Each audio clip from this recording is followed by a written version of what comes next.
fans to watch, as you said, decimated by injury. Yo, it's your boy Ryan, Northwest Sports Fanatics, back at you with a new video. Today is Thursday, December 28th, 2023, with your boy Ryan and the Northwest Sports Fanatics. Make sure you guys subscribe to the channel. Smash that like button either now or on your way out. Donate to your boy if you can. Cash App $ ORIONNWSF or the YouTube Super Chat right here. The last Thursday night football game of the year on Amazon Prime. We got the New York Jets versus the Cleveland Browns. Kickoff here in about 5 minutes. No Amari Cooper today for Joe Flacco, but I still think this is going to be an entertaining matchup. Who would have thought with Deshaun Watson getting injured, Dorian Thompson-Robinson getting injured. Now they're on to Joe Flacco, and they got a 10-5 squad. And honestly, no Nick Chubb, Deshaun Watson, lots of guys injured on that O-line, but the defense is stout. The defense is lit. And if Cleveland, can get into the dance, which it looks like, obviously, with the wild card, they will. They're 10-5, right? And obviously, if a lot of things go right, they could even end up being a 1 or a 2 seed. Obviously, even taking over Baltimore. I don't think that necessarily is going to happen. But, it's nice to be able to see teams step up to the occasion. 10-5 Cleveland Browns. And then for the New York Jets, 6-9 record. A little bit of a disappointment, right? But the defense has been awesome. I've had them on fantasy pretty much the whole year. I know what they're able to do. They're very capable, Sauce Gardner and company. But the offense, obviously, it's not there. They were hoping it was going to be Aaron Rodgers. And honestly, if they had Aaron Rodgers, maybe the record is flipped. And maybe the record is 9-6. Or maybe it's the same record as the Cleveland Browns. Maybe they're 10-5. I wouldn't surprise me. I figured that the Jets, with a healthy Aaron Rodgers, they probably would have been a top 4 seed in the AFC this year. So I'm very excited to be able to see what we get here in this matchup. And I know on paper, it doesn't look like it's going to be the best game. You got Joe Flacco. He's been playing great as of late, unless you haven't been really keeping up with Cleveland Brown football, right? But a big part of that success is going to be Amari Cooper when he ended up, breaking all those records last week. But you still got David Njoku.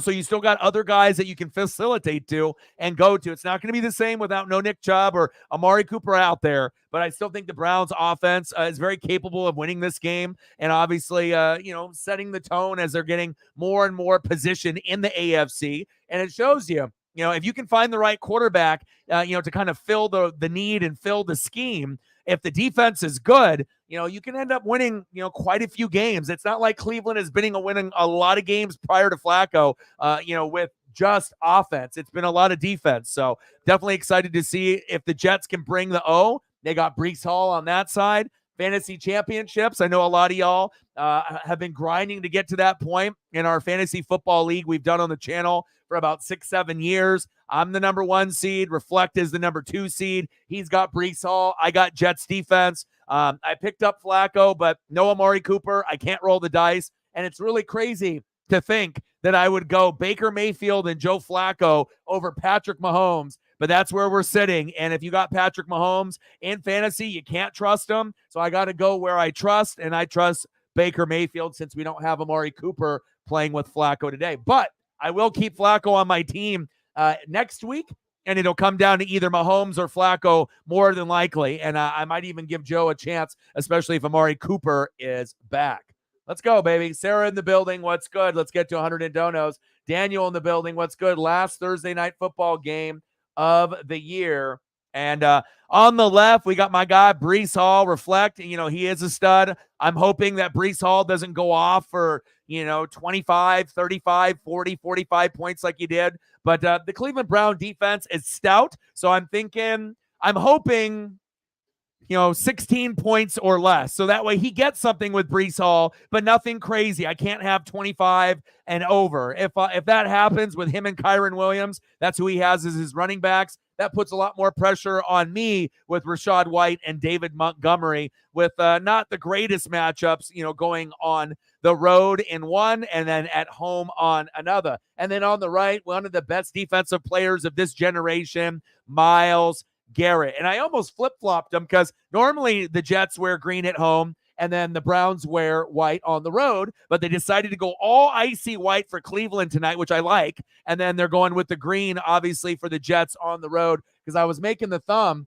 and I ended up finding a really nice white Brees Hall that I created, and then I ended up turning on Prime early and noticed that they weren't even wearing that particular color. So I was like, well, if the Browns are wearing white, I better get my thumbnail on point, at least based off the jersey color. I think it turned out pretty good. Brees Hall on the left, Myles Garrett on the right, two of the best in the NFL. Let's go, baby. Let's have an electric game, and I am ready to go. Then we got Browns logo, and then we got a little Jets side to side, baby. Let's go, baby. I'm ready.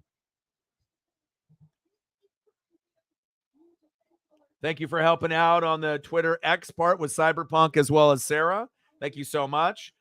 And if you look at the fantasy championships, for a lot of teams, most teams, have run CMC. With me and Reflect, we don't have run CMC. I played the individual that had Josh Allen in CMC and was able to get by. But for the first time in a while, I am a huge underdog, in the first round. It's best of 2 weeks. And 138.8 for Reflect projected. I'm only at 124. And then also I got hit with the news that Nick Mullins got benched, and then they're going to go for the rookie. So my Jay Jetta numbers went down 4 points. It was about 20 projected to about 16. So a lot going against me, but I like my chances. Jalen Hurts, Brees Hall, Kyron Williams, Brandon Ayuk, Rashee Rice, Travis Kelce, DeAndre Swift, Bears D, and Aubrey, and we ain't talking Drake. That's for Reflect. And then on my side, I got Baker Mayfield, Rachaad White. I don't know how it all ended up being all these Buccaneer players, but it's working for me this year. Baker Mayfield, Rachaad White, David Montgomery, Jay Jetta, Amon-Ra, Sam Laporta, James Conner, Jets D, and Jason Sanders. So I think my team is overall better, but he's got some pretty big heavy hitters in Brees Hall and Kyron Williams. So as long as I can get some pretty good production out of my guys, and I only was going to debate one spot, either James Conner in the flex or Mike Evans, and I looked up the stats with Mike Evans going against the Saints. He's only scored 5 touchdowns in 18 games, and he hasn't scored a touchdown in 2 years. So I don't know if that means that he's going to score one this weekend to get off the schneid, or if he'll again, have maybe a 6 to 8 point game instead of a 20-point game. So there it is, and hopefully, I made the right decision. But I'm still kind of going back and forth. Flacco under center, first down and 10, hands off. All right, Ford, I see you. I got Ford on my bench, though.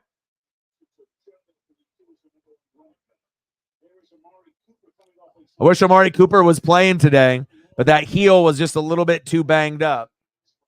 Otherwise, he would have been on the thumbnail more than likely. Cheers from Brazil. Felipe in the building. What's good? Flacco. Nice. Let's go. First down, Browns. Flag on the play. Elijah Moore, the former Jet.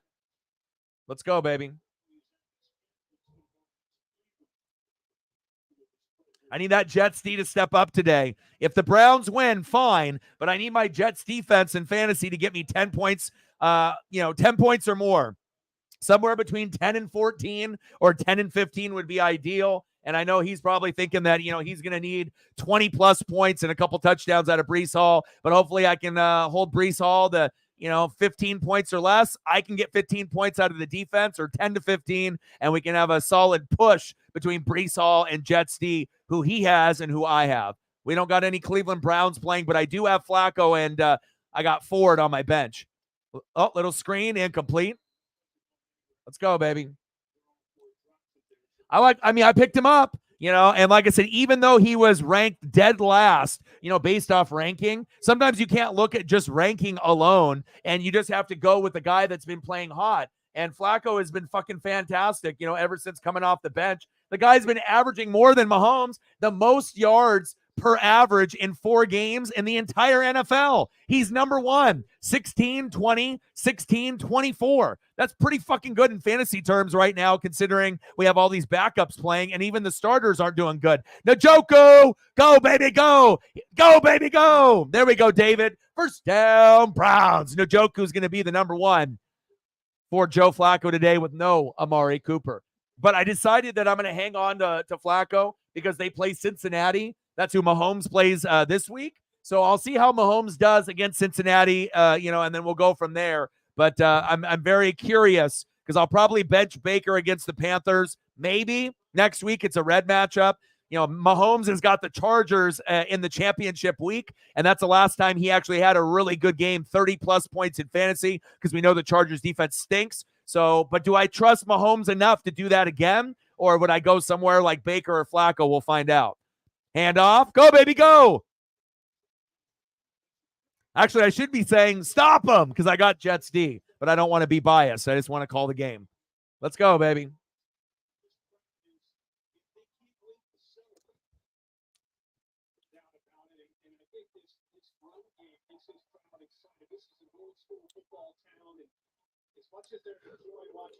Good energy there by the Browns crowd. And we will not be doing any stream tomorrow because I am going to go see the Spurs. And it's still up in the air if Wemby is going to be playing against the Blazers or not. But even if he's not, it's going to be good to be able to hang out with my boy Justin. I haven't seen him since our Seattle trip when we ended up going up there for a couple nights against the Cardinals in late April, early May. So it's been a hot minute since I've been able to see him. But we're going to go do the arcade, ground control, 2 levels, 2-story building, stay there for a couple hours. We're going to get pizza at Silver Dollar, and then we're going to go to the Blazer game, and then I'm going to come back tomorrow. And then we'll get on the grind on Saturday, and then we'll be streaming on Saturday, Sunday, Monday. We're going to grind it out. Second down and 11, 0-0, Jets and Browns. Let's go, baby.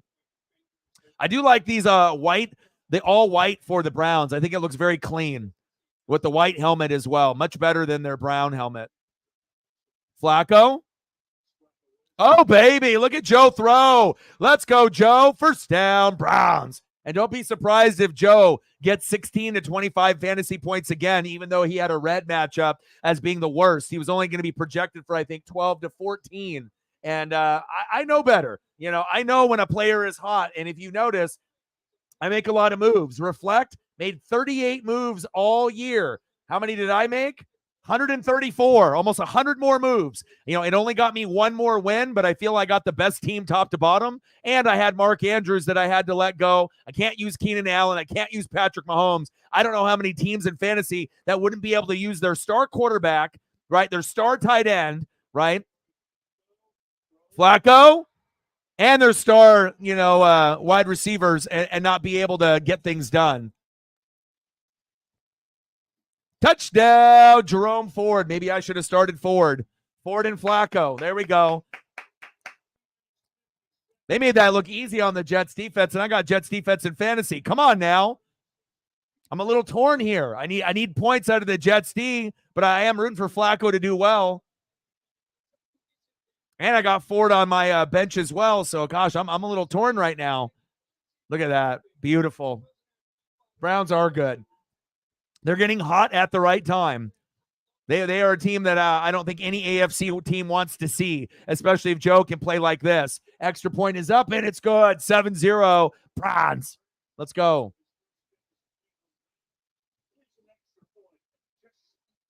Very quick.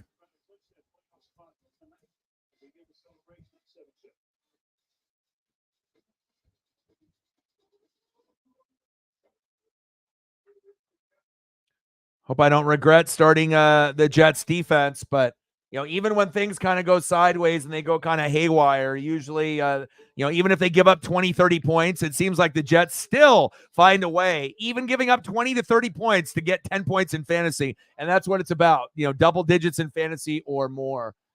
I don't like seeing Flacco and Ford get points on my bench, but when you have better options and better players, so be it. All right, Jerome, I see you. And I got a lot of red matchups in the first week, but it gets much better for me in week number 2. So hopefully I'm not down by more than 10 or 15, and then I can roar back in that final week and try to win the championship. All right, Jerome. Nice job. Nice job, Joe. I like what I see. That's why I picked you up. Flacco, Baker, Patrick Mahomes. And it's crazy that I can't even use Patrick Mahomes. What a wasted pick in fantasy. Probably the most overrated pick in fantasy all year. And even though I, didn't get to use Jay Jetta for almost the whole year, I lost Mark Andrews. I can't use Patrick Mahomes. I can't use Keenan Allen now with the injury. I mean, how many teams in fantasy, honestly, could lose Patrick Mahomes, Keenan Allen, Jay Jetta, David Montgomery, and Mark Andrews either for the whole year or a majority of the year and still be able to have a number one seed and go 11-3? I don't think anyone else would have been able to do that. I'm really proud of being able to manufacture a good roster. Mark Andrews is gone, right? I can't use Keenan Allen. At least Montgomery and Jetta are healthy and back now. Can't use Mahomes. So at least I get 2 out of the 5 pieces at this point that I can use. And luckily I have the depth, but, it is what it is. Nicole's a Browns fan. Nice. It shows you how important that wire is. But again, I work the wire harder than everyone else. And if you work hard and you give everything you got and it's not up to necessary luck, then you got a chance. So, but I'm feeling pretty good. I don't like seeing points on my bench, but Jets D down to 8. Ford's already at a 9.1. Flacco at a 6.84. I mean, it would have been pretty ballsy with no Amari Cooper for me to, start Ford and Flacco.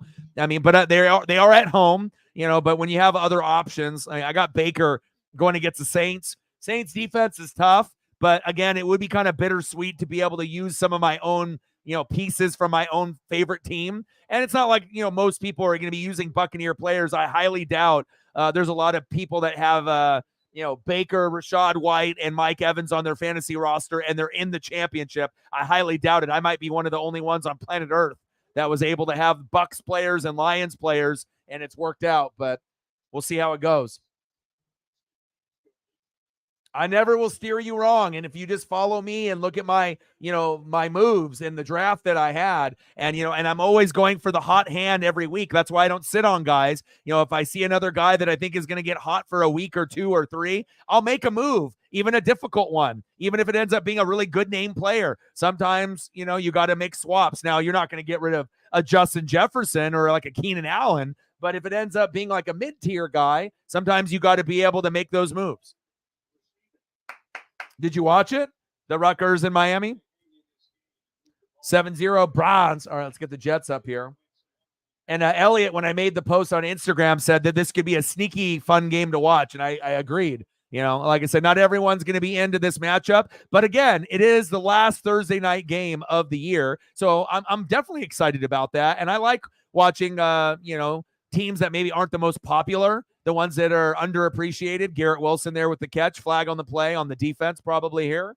But the Browns are a good team, even though a lot of people probably think in their head they're 5-10, but they're actually 10-5 and a threat in the AFC. And the Jets are 6-9, but they easily could have been 9 or 6 or better if they had a decent quarterback under center. Hell, if they had Aaron Rodgers, they probably would have 10, 11, 12 wins right now.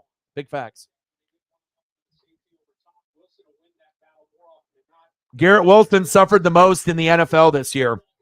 Can you imagine what Aaron Rodgers and Garrett Wilson's numbers would be? It'd be like Goff to Amon-Ra or like Tua to Tyreek. I mean, it would have been really, really special this year. Handoff. Breece Hall. Oh, don't let Breece get too loose. Wow. First down, Jets. Move the chains.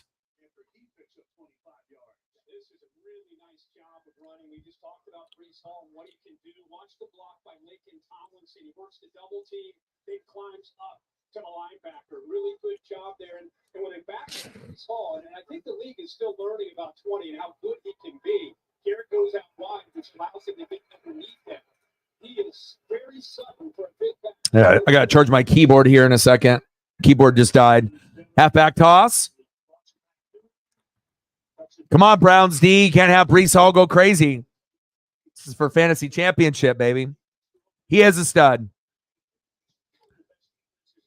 Breece Hall or Kenneth Walker III with no bias. Who do you like better? They're almost identical, the way that they play. They're very shifty. They have power. They have a knack to get into the end zone. I guess it just depends on if you just look at the New York Jets side or the Seahawks side and just take that away. And you just, remember what they did in college and what they're doing on the NFL field. They're both new up and coming players. and they're both very, very good when healthy.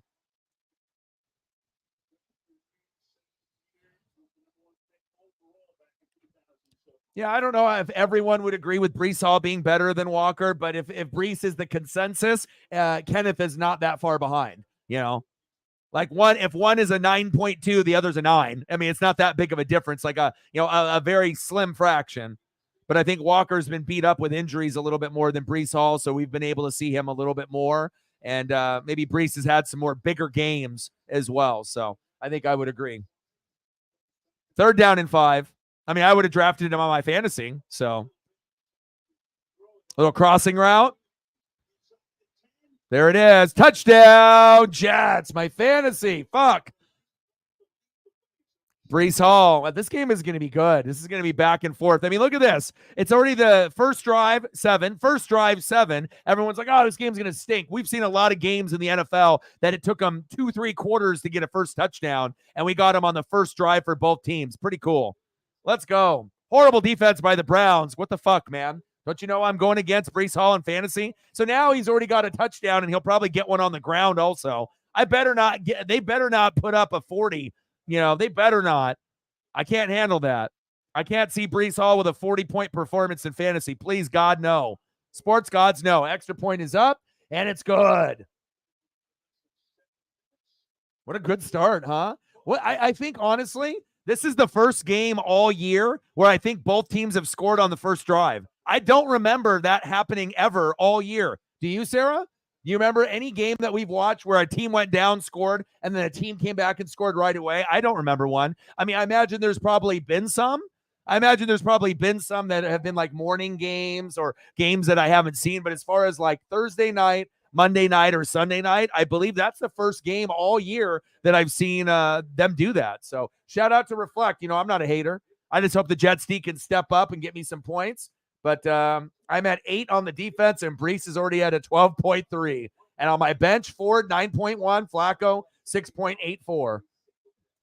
Sad that I can't even use Keenan Allen because I can't trust Easton Stick. That sucks, but at least I have other guys and other options.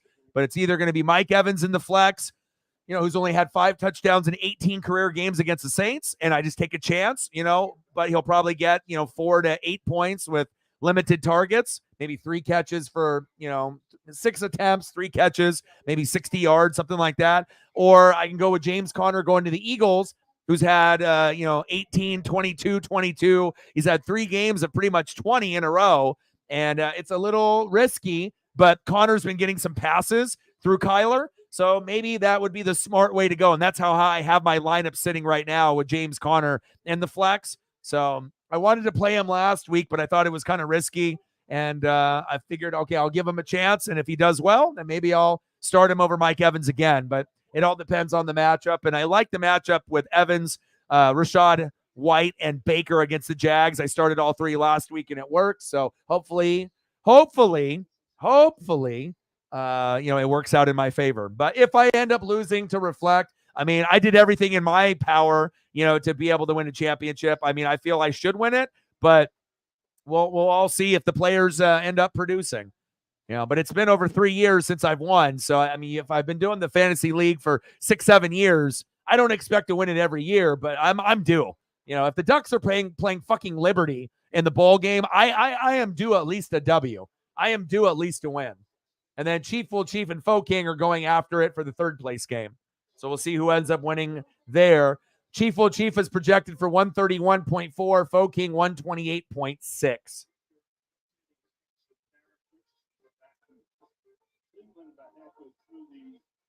First quarter. Take a look at the 4 guys who have started at quarterback for each team for the year of the backup quarterback. Several of the teams, the Jets to pick off here.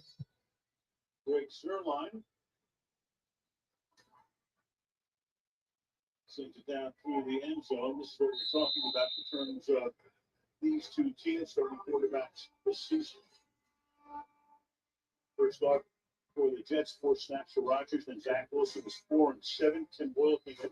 So in the Friday game, we reached 10, 0 and 2. Trevor Siemian 1-0 after last week. Meanwhile, Watson was playing well. He had 5 and 1, Thompson Robinson now on Oregon. PJ Walker's backup tonight.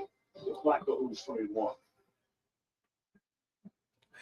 I notice everything. You know, I'm an attention to detail kind of person. So, especially something as a drive with a score and a drive and a score. I don't know if anyone anticipated that. And I've watched hundreds of games this year. Oh, Jets defense. Come on. Are you kidding me? How do you drop that? I need fantasy points. Come on. What happened to my hands right there? Golly.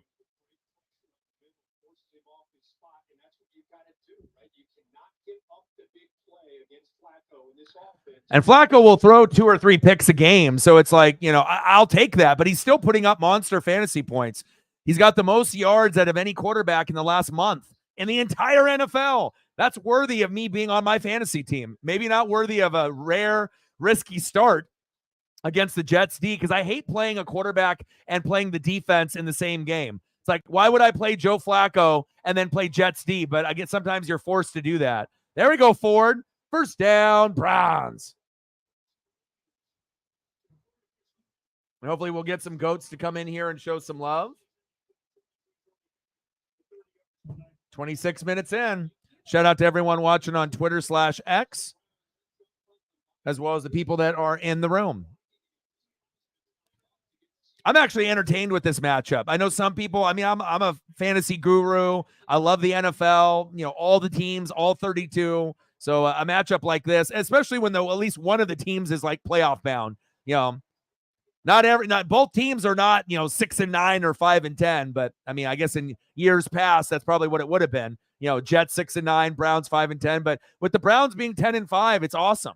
I love being able to see teams that are normally shitty get good. And on top of that, Deshaun Watson going down, Dorian Thompson-Robinson going down, you know, obviously Nick Chubb going down, and Nick Chubb went down. Oh, it's over, you know, and then the defense is like, fuck no, it's not. And it's nice to be able to see a defense carry a team and then actually find a good weapon in Flacco to come in and give them that juice. I love it. What a great story.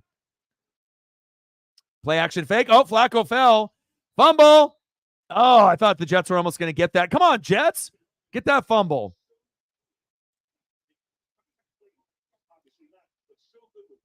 Comeback player of the year, you know, Baker Mayfield, definitely, if you look at his stat line, you know, pretty sweet. You know, Flacco will be in the running for the, you know, obviously the award as well, even though he came in late.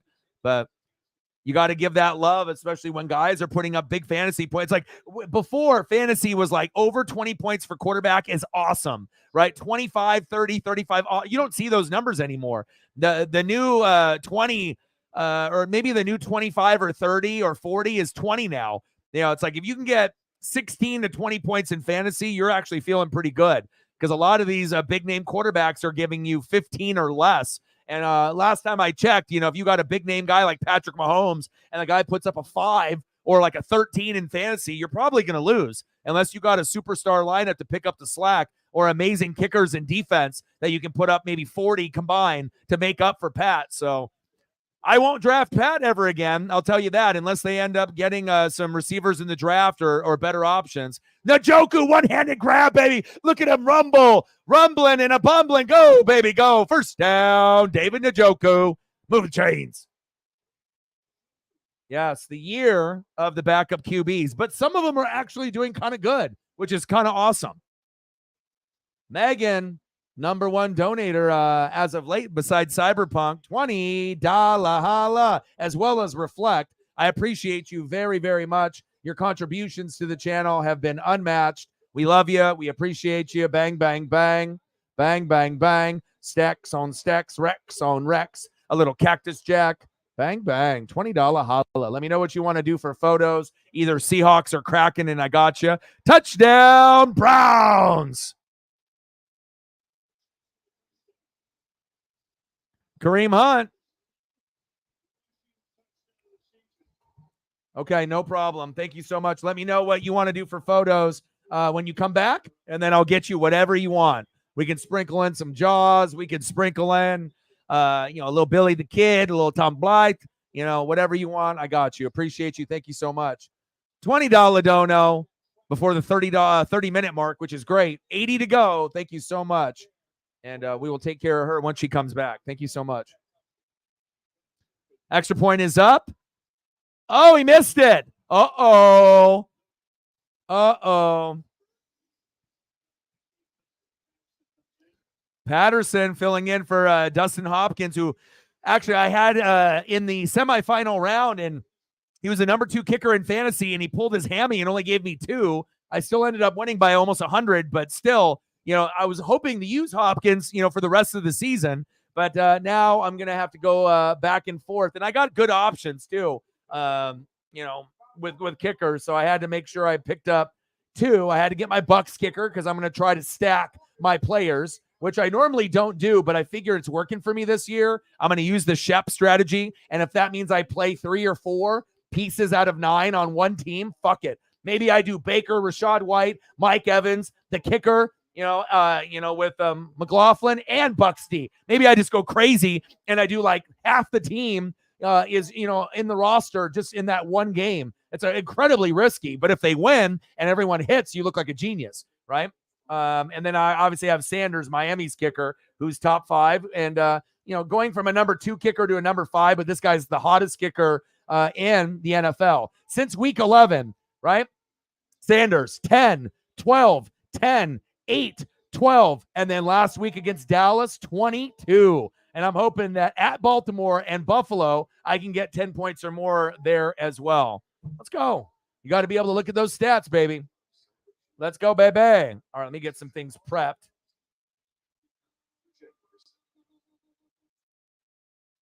All right, Joe, I see you.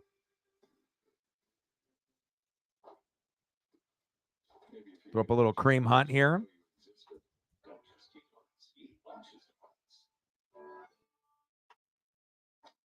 Oh, I gotta charge my keyboard. That's right. My keyboard dead. My keyboard is dead.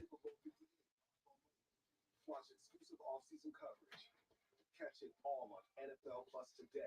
Plan starting at $6.99 a month.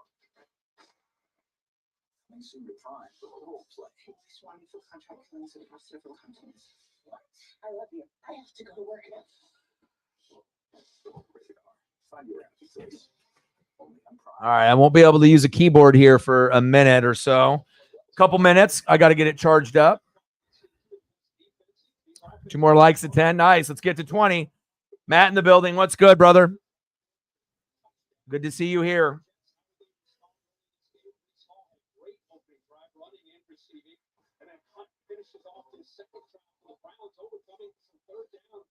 Conversions, and they're able to punch it in for another touchdown, 2 for 2. Feel the little dance, so some of the guys getting 13-7 Browns. Hopefully it doesn't come down to that miss extra point for the lost fumble. Oh, no. Browns, wow.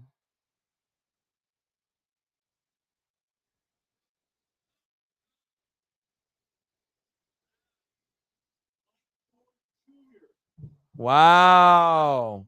This game, like I said, if you're just like, oh, fuck the Jets and fuck the Browns, this sucks. These guys suck. This game is going to suck. And sometimes when you get, 2 shitty teams that play against each other, or one good team and one kind of so-so team, still ends up being a good game. And other times we have these high expectations for like, a good team and a good team. For example, like Ravens and Niners, that game wasn't even good. It's like number 1 team in the AFC, number 1 team in the NFC. We thought that the Niners more than likely were going to win, and then the Ravens blew them out, and it wasn't even really that good. But, sometimes you can have a Jets and a Browns, and it can be just as exciting as a game as Ravens-Niners, or maybe even more exciting. Flacco, will he throw another TD pass? Look at his spiral. He doesn't even have Amari Cooper out there. Flag on the play.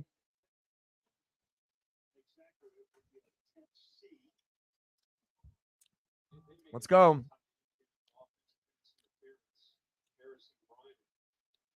They've had a couple rubs that have worked in their favor.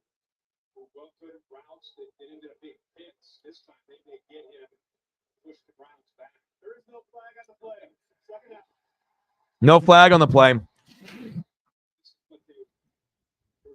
It makes you kind of wonder too, with a lot of these teams, just thinking that certain guys are just washed up and they can't do it. But sometimes it's just a bad fit.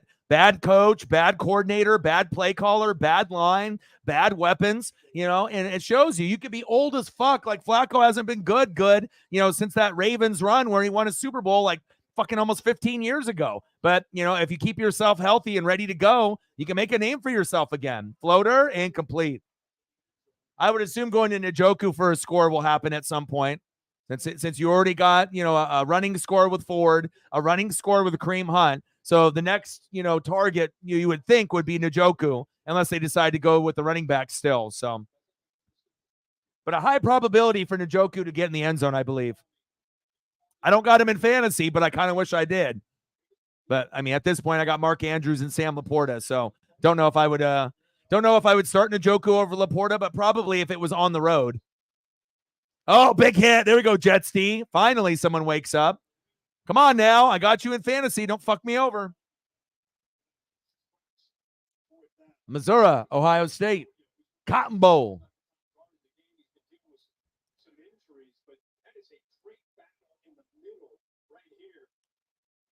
Yeah, I'm going to have a mental health day. I'm going to eat pizza for the first time in like 6 months at a really good spot downtown. We're going to go to an arcade, play some games, relax, drink, and you can buy beer there and you can drink, while you play the games. They have little cup holders next to the machines or on the machines. And complete. And then go to the Blazer game. So I'm hoping Wemby plays, but he may not play, but still I'll be able to see him down there. And seats are pretty good. And then I'll be able to have a kind of just a relaxing mental health day. And then we usually try to, beat a game when we're there. Sunset Riders, Ninja Turtles, whatever it is. And then we play each other at like Hang Time or Blitz and, racing games and whatnot. I like the hovercraft, kind of games and stuff that they got there. So we'll see what we get into, but it'll be a nice day. I want to stream. It's kind of crazy, when you do this full time and you got dreams and goals, it's like I almost feel guilty that I want to actually have like kind of a me day, but I haven't seen Justin since we went to the Mariners Cardinals trip since late April, early May, which is a little bit longer than I would like, as far as, space in between hanging out. And they also have really good wings at the spot that we're going to. So we'll probably get some wings, pizza, video games, and then Blazer game. I don't know if it gets any better than that. So awesome. Did you put it on Twitter? Do you want me to like it? Of course I will. Who likes all your posts? Your boy does. I got you.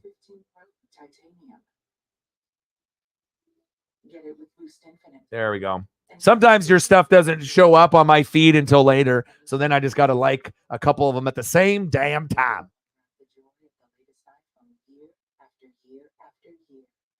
Gift the titanium iPhone 15 Pro.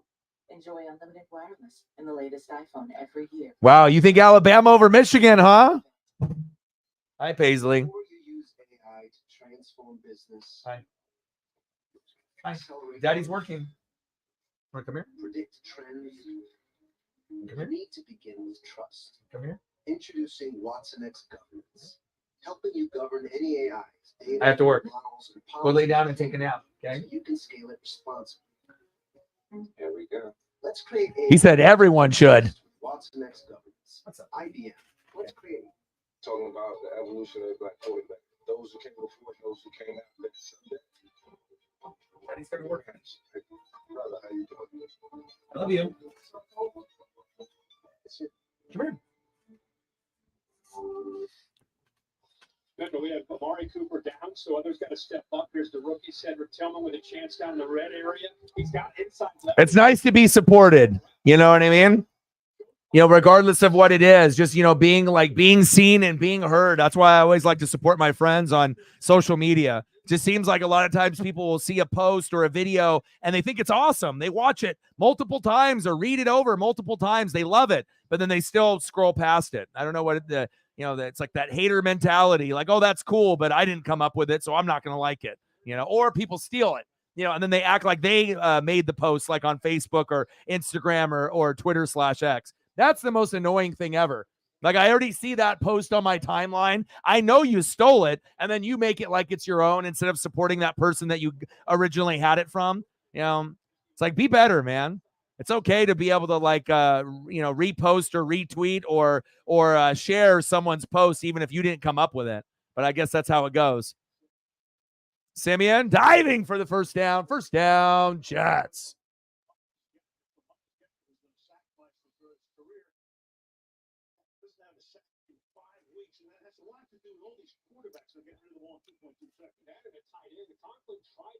I went through my collection earlier this morning, busted out some of the old wrestling figures. I found RVD. I found SmackDown 90s figure when SmackDown first debuted. They have their own, the SmackDown figures, through the WWE. Intercepted! The Browns! Wow, I need the Jets defense to do that for me. Wow, touchdown, Browns on the defensive side of the ball. Wow. Incredible. Well, I guess that's why the Browns are so fucking good, huh? Wish I had the Browns defense. Golly. I did at one point, so did Reflect. Golly, Browns D.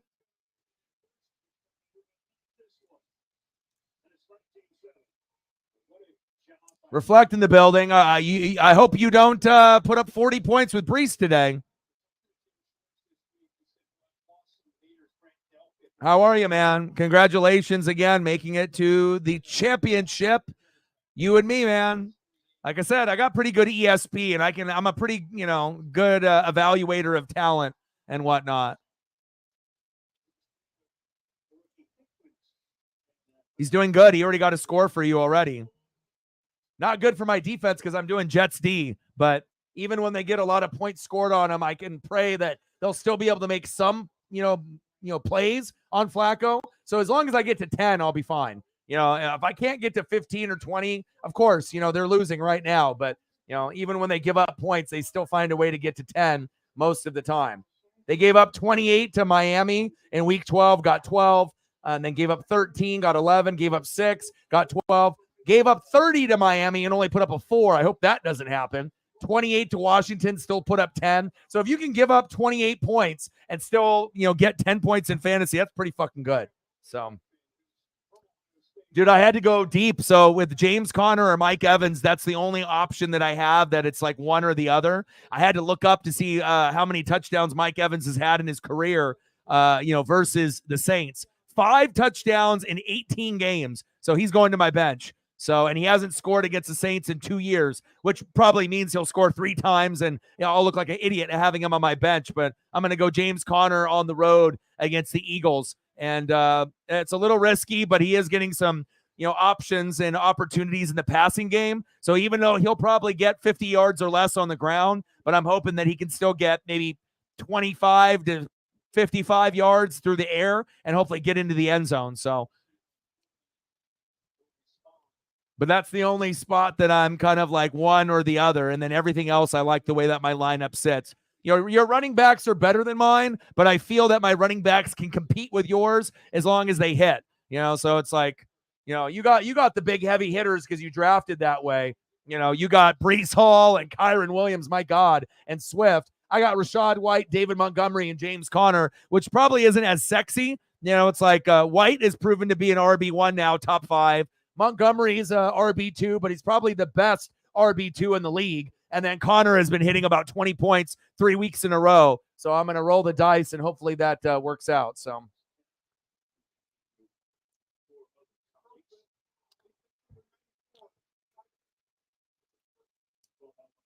Yeah, but then they benched Mullins. So then my, average for Jetta went from 21 to 16 because now they're going to have another rookie quarterback in there. And he might actually do better than Mullins, but, just a little, tit for tat, and normally I don't, get down by this much, in the first round or the second round in the championship, but I figured I would be projected to lose by 10 or 15 points in this first round, and that's where we're at. But I got better matchups in the second week, so hopefully I can catch up. Or if my guys hit, and if I have some kind of lead on you, or I'm tied, or very close, then I think that's going to bode well. But as long as I'm not down by 15 or more, if I can keep it within 10 to 15 at the very worst, then I know I have a chance. So.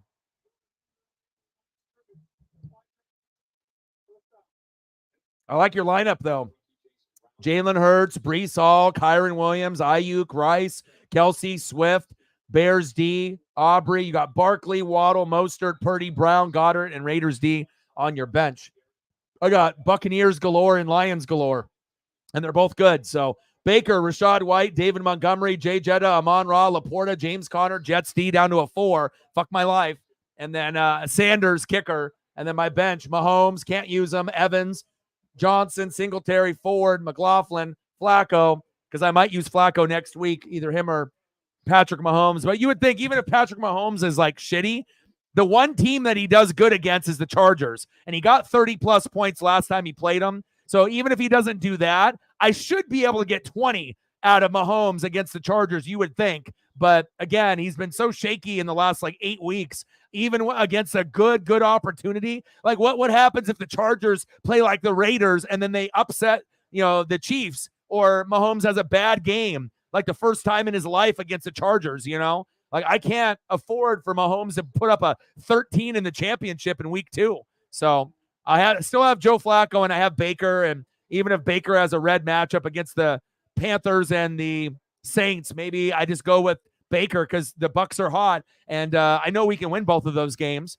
and we can clinch when we beat the Saints this weekend. So lots of Bucs, lots of Lions. And I got to try to, grind it out and with defense and kicker. Jets have a better option next week on defense for me. They play New England. So any points that I don't get this week, I'll make up for it next week. And hopefully they put up 15 to 20 against New England. So, yeah, you think you have to be up by 20, 30? I would agree. Because like I said, my receivers are better than yours, and my running backs are sneaky good. They're not big names, but they put up big numbers. And then if I just pick the right quarterback and I can get some production out of my defense and my kicker, I think that there's definitely it could definitely come down to the wire. And if I end up losing the championship, I beat you twice during the regular season. It's hard to beat a team 3 or 4 times in a row. So maybe you win this week and I win next week, and we'll see where it goes. But we definitely showed everyone in the league how it's done. There's Brees. Oh, big hit. You have to have depth and you have to know players. And if you don't know players, you're not going to be able to succeed against the big boys in the NWSF. You can't just, think that you're going to get lucky and just magically end up in the championship. Getting to the playoffs takes skill. Winning a championship is a little bit of luck and skill. Big facts. 20-7 Browns. Yeah. You got Niners, Eagles, Chiefs with a sprinkle of Houston and the Jets. Sometimes it's, and you know what's crazy? I never pick my players. Never. I mean, the most that I pick is Chris Godwin, maybe Bucks defense, and I probably don't even draft them. Maybe I do, maybe I don't, depending on how good they are at the time. But it's I never have Evans and Godwin. I never have, more than maybe 2 at the most. Kicker and then a receiver, or Bucks defense and Godwin. But this year, it was Rashad White and Evans. Then I picked up Baker on the wire. Now I got McLaughlin. And then who knows? Maybe I scoop up Bucks D, and then I go 5 pieces with the Bucks. And then I just go all in out of 9. I don't know if that's ever been done. And like I said, it's hard enough to win when you have 3 pieces on one team. And then I had 3 Lions, 3 Bucks, and you could still win that way. It's risky. But if you have 6 out of your 9 pieces playing in just 2 games, but they all hit and they all win, it makes you look like a fucking genius. But I don't know if I've ever seen someone ballsy enough that knows what they're doing with the risk and reward to do 5. Quarterback, running back, wide receiver, kicker, and defense, and then you use that in the championship. I don't know if that's ever been done, but not saying that I'm going to do it, but you got Raiders D versus the Rustless Broncos next week. Nice. And always looking ahead, and that's what I'm doing too. That's why I picked up Flacco. Wasn't going to play him this week, but he plays Cincinnati next week. So I was thinking, okay, Baker's got a red matchup against the Panthers, but we should still be able to get it done. Mahomes has got a great matchup against the Chargers. That's the last time that he actually had a good game. And so that's why, maybe Mahomes will make me win the championship. Maybe. So this is Mahomes' numbers. So since the Chargers, where he put up 34, then it's been 5, 15, 16, 21, 13, 13, 15, 16, and we'll see what he does against Cincinnati, probably 16. So if I can get 34 points out of Mahomes, that single position alone might be enough to beat you. Maybe. I don't know. We'll see. Jason in the building. What's good? Get the new Google Pixel 8 for as low as $0 at googlestore.com. We'll see. We will see. We'll see how New England plays.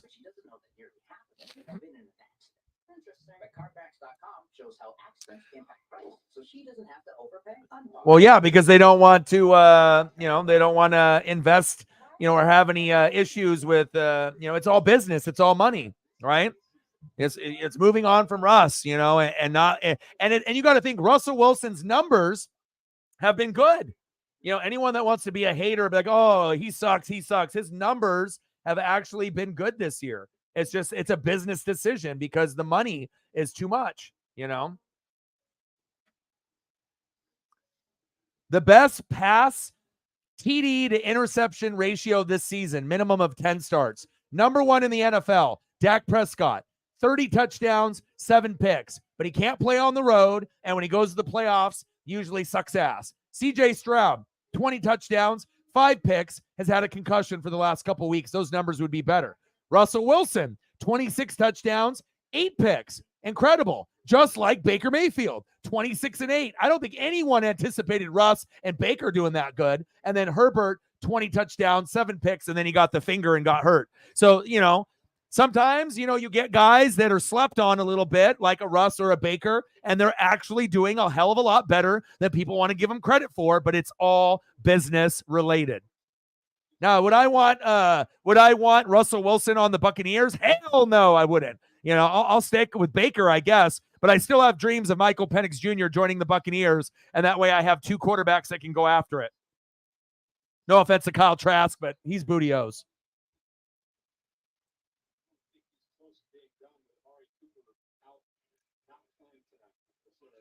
Yeah, I agree, Reflect. I agree. Come on, Jets. I started you in defense. I need 10 points. What is this bullshit effort?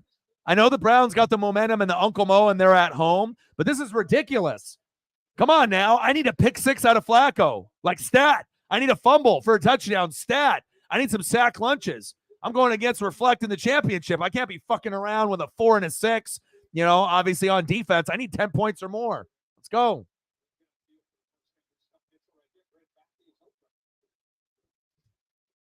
Come on, Jets. I don't care if the Browns win. I actually would prefer the Browns to win, but I just want the Jets defense to help me out. You know what I mean? I want to see the Brees do some Brees things, even though I'm going against Brees and Reflect has him. I don't mind if he goes off, but just don't go off for 30 or 40. If you want to get your 15 to 20, fine. But, and then I need some points on my defense. Let's go.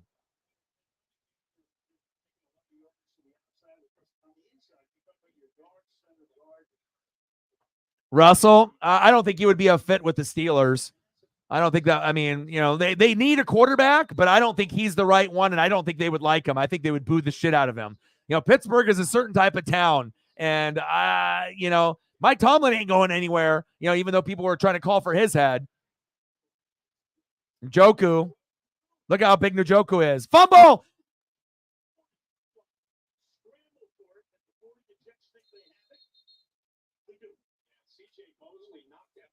You ask and you shall receive. You like that, Reflect? The sports gods, they hear me complaining and they're like, you know what? O-Dog is right. He fought really hard. Reflect made 38 moves. O-Dog made 134, almost 100 more moves to only get 1 more win, but he got first place. Haven't had first place in positioning in a while. It's normally second, third, or fourth. I need a turnover. Bang! And then I get one. There we go. A little ESP for your ass. Let's go, baby. Let's go.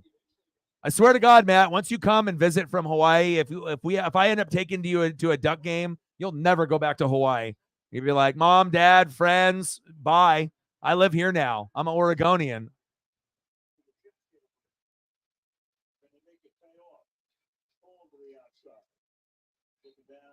I got a couple cool Duck hoodies. I'll send you a couple photos of some of the Duck stuff that I got. Got a nice little Duck t-shirt with little puddles on it and everything. Very clean, green apple. A lot of the stuff I can't wear, though, on the channel because obviously I'll just be a floating head. So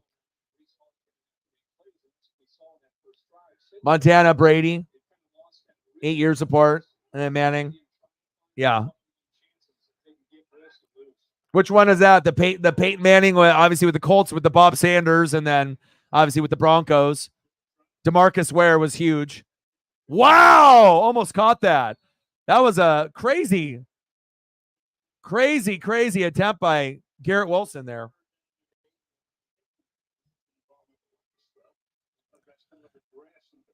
Unfortunately, you know what? I kind of agree. You know, I think that like he'll put up, talent and but for the amount of money that you're gonna, if he wants, like for me, it's like a guy like Russell Wilson would be only worth to me, not very much. Like a couple million a year. That's it. I would rather draft a guy or get someone else, but nothing worth, 10, 20, 30, 40 million a year. Hell no. Like the most that I would even want to invest in a guy like that would be maybe 5 mil a year. And I don't even think I would do that. I would just 1 million a year, 2 million a year. And obviously he wouldn't take that deal. And then I would just move on, like I think you can find, you might have someone that'll throw more picks than Russ, but sometimes it's not about the picks and the turnovers. It's about who you are as a man. It's who you are in the locker room. Do they respect you? Are you well liked? Do you get along with people? It has to be more than just your football skill set. It's about who you are and how you talk to people and how you treat people. And if you come off kind of as a douchebag, no one's going to want you. You know what I mean? That's why, like, when you look at certain players that like retired, right, and they wanted to come back, like T.O., nobody wanted him because they remember all his antics on the field. And, kind of comes off as a douchebag. So if you come off as a douchebag and super cocky when you're playing, the teams that are going to be looking at needing someone to get later in your career when you're almost done, and they're like, oh, T.O.'s available. If you would have handled yourself better, maybe you would have been able to play for a couple more years at the end of your career instead of going to like Buffalo or like Ocho Cinco, trying to travel around. If you end up being a little bit more humble about things, you can still celebrate. But again, like posing on the Star and all that other bullshit, that definitely cost him millions of dollars at the end of his career because he could have got picked up by a contender, I feel, if he was a little bit more humble. But again, different kind of scenario. Really, really good skill set, out of T.O., right? But again, your attitude is everything, right? Attitude is everything. When you wake up in the morning, you have a chance, to be able to have a good attitude or, oh, this is going to be a shit day, and then have it just go downhill. Perspective is everything. Big facts. Yeah.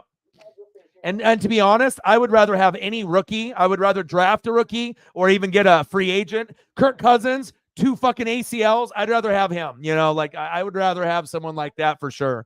But I wouldn't want Russ on my favorite team. Because, like, not only would you have to pay him a shitload of money, I wouldn't even want to pay him. Hell, if I could pay Russell Wilson $100,000 a year, I don't even know if I would want to do that. I just move on, just whatever team wants to pay for him, fine. But, if the Buccaneers end up getting Russell Wilson, then I guess so be it. But, if we already have a guy that's similar in numbers and Baker, I want to stick with a guy that I actually like in Baker Mayfield rather than a Russ that I don't like. So, reflect with a tenor. Appreciate you, man. Stacks on stacks, racks on racks, a little Cactus Jack. Bang, bang. $10 holla, baby. I appreciate you, brother. Let me know what you want to do for photos, and I got you. I appreciate you. 30, 70 to go. Yeah, Kraken winning was awesome. And like I said, I don't know what the love fest, like Lauren said, I don't know what the love fest is over for Grubauer just because he was the one. But if we can get, good numbers from Joey and Chris as the number 2 goalie or the number 3 goalie, and you actually feel that you can win with them. And when Gru was in there, he's given up 2-3 goals every period. It's a no-brainer. Let the other guys play and see what you got. So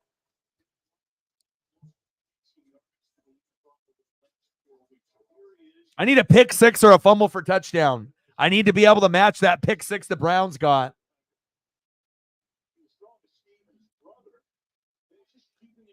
Come on now. I'm only at 6 in fantasy. That's not good enough. Come on, Jetsty. Get him. Nice pass. Flacco looks very flat-footed, calm, cool, collected. And if you didn't know better, he kind of gives you vibes of the Ravens Flacco. Like there's not a lot of like slowness in his delivery. I mean, like if you just were, like asleep and then you woke up and you're like, oh, Joe Flacco's playing. Like, he doesn't look like some kind of scrub, like some of the backups that come in, you're like, these guys suck. Flacco is actually like hella exciting. He is the most exciting backup that's playing right now, I feel. And that's why I got him on my fantasy roster on the bench, because I might use him in the championship. Baker Mayfield, Joe Flacco, Mahomes. It's a possibility. And he's got the most yards out of any quarterback going into this game in the last 4 weeks. Number 1 in yards, even with guys like Josh Allen and Lamar. Unbelievable. So for a guy sitting on the couch, Joe Flacco, comeback player of the year, Baker Mayfield, and a few others. Go get your steps in. I'll be walking after this game is over. And then I'll get you some photos as well as Megan when you two come back. Seahawks representing for the channel. Both of y'all, I appreciate you very, very much. Shotgun set, 3rd down and 3. Flacco. Wow, how did he catch that? Come on, Jets. 1st down, Browns. Everything going the Browns' way.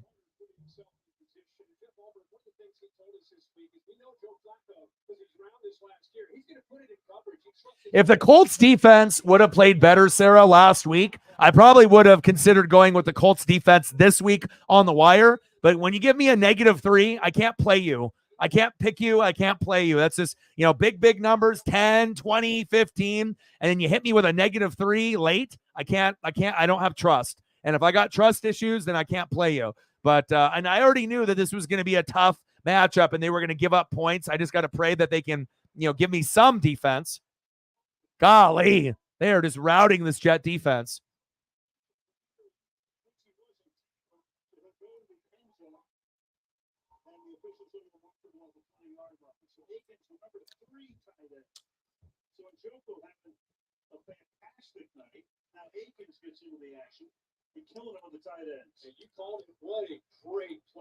I got the Hawaiian necklace on today, Matt. I'm feeling breezy, baby. 27 Browns. Nice play action fake from Flacco.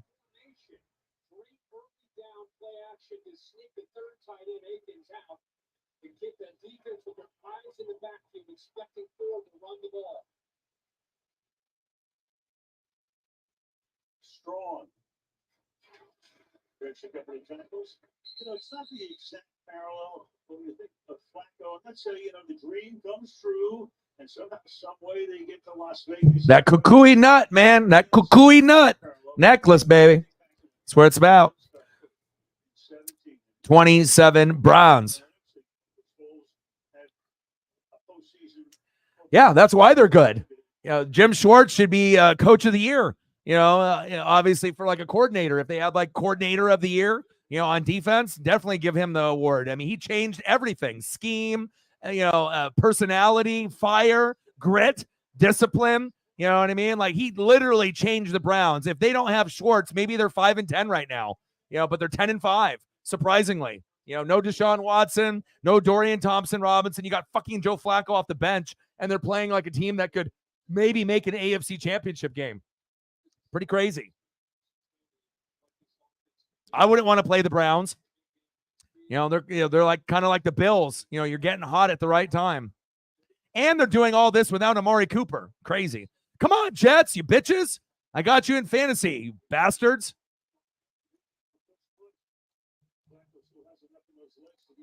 Yeah, Browns and Ravens would be very interesting. Of course, America and everyone else would be like, oh, easy Ravens win. You see how they beat the Niners? But when you get a team that's in your division that kind of plays like you and they know you in and out, that there would be a very slight chance that if, the Browns could be effective and give Flacco time, even with no Nick Chubb, and I would assume Amari Cooper would be back, they would have a chance. Like legit. That's what makes the NFL so exciting. You never know.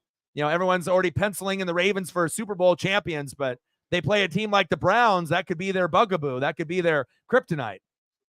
I agree, Jason. Good perspective. I agree.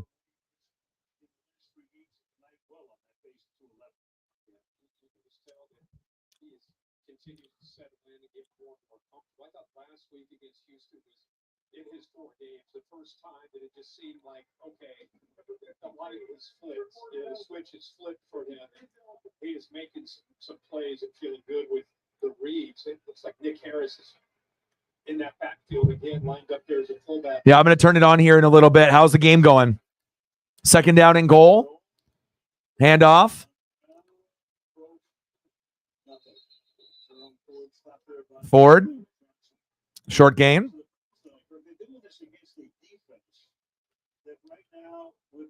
Arizona got any chance of winning that game? I just got to get my keyboard a little bit more charge, and then I can start throwing up some photos when they come back. Third and goal. Come on, Jets D. Can I get a big pick six, please? How about that? How about a 95-yard pick six to the house, huh? Flacco, pick six. Touchdown, Browns. God, they are just torching their ass. Nice job, Browns. Golly, Jets. I hope I find a way to. I got to think about just trying to get to 8 points. Jesus Christ. I'm at 4. Flacco at 16.9 already. Ford at 13.3. Man, maybe I should have played Browns players. But it's just risky, you know. You have to go, especially when you have other guys like, Amon-Ra St. Brown and, James Conner and Montgomery. It's like you got these other guys, but sometimes you just got to take a risk like I did with Zeke last week. Kick us up, and it's good. 27-7.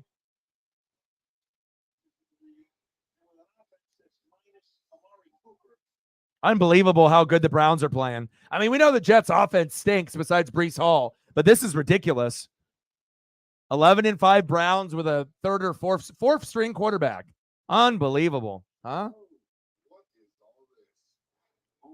But I still got to pray that there's that big pick six maybe in the second half. So the Browns win, but the Jets make that one big play to get me to 8 to 10 fantasy points. That's all I ask for, fantasy gods. You hear me? And then if you really want to give me a happy holiday and a happy new year with this fantasy championship, you end up getting the pick six or fumble for a touchdown, and then I get something else on top of that. When you order Domino's online, we'll give you a free pizza to use for a future pizza emergency. So you'll have What time does the game start? free pizza. Here you go. I'm looking right now. Check it out. Oh, it should be starting now, like pretty soon. You gotta say hi for me to snap the ball. I was talking about the call. Oh, I'm going to turn it on. I'm watching it. That card. You need All right, hold up. I'm going to go grab my keyboard here. State Farm is there. State Farm can help you choose the coverage you need for your new car. Want to go first then? Yeah. Please. I can't move until somebody says hi. My thighs are burning. Like a good neighbor. State Farm is there. How on vacation? Amazing. All right, let's see if this keyboard's got enough juice now. 27-7.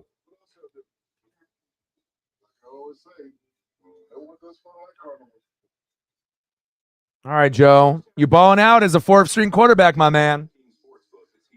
I'm glad I got both of these guys, but they're sitting on my bench, but that's all right. You got to have good depth in fantasy if you want to win a championship. All right, good. I just got my keyboard charged while you were gone, and you had your dono with the 20, and then we had Reflect with the 10, and he was going to go walk. So I was just going to wait for you to come back and hang out with us, and then you let me know what you want. We're getting closer to halftime too, but let me know what you want for photos, and I got you, and I'll sprinkle those in while I call the game. Let's go, baby.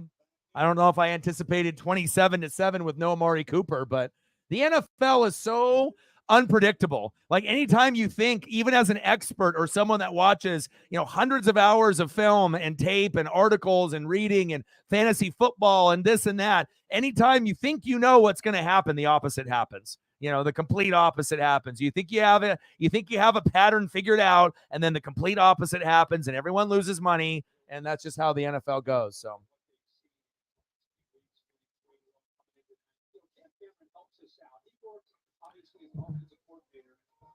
yeah, Well, it's a business decision. His numbers are good, but his attitude stinks, and it's all about money. So, of course, if it's all about money and it's business, then, he can go somewhere else. And, I mean, I don't know, if you got a shitty attitude, it's really hard to succeed in life, or if you put yourself above everyone else. So,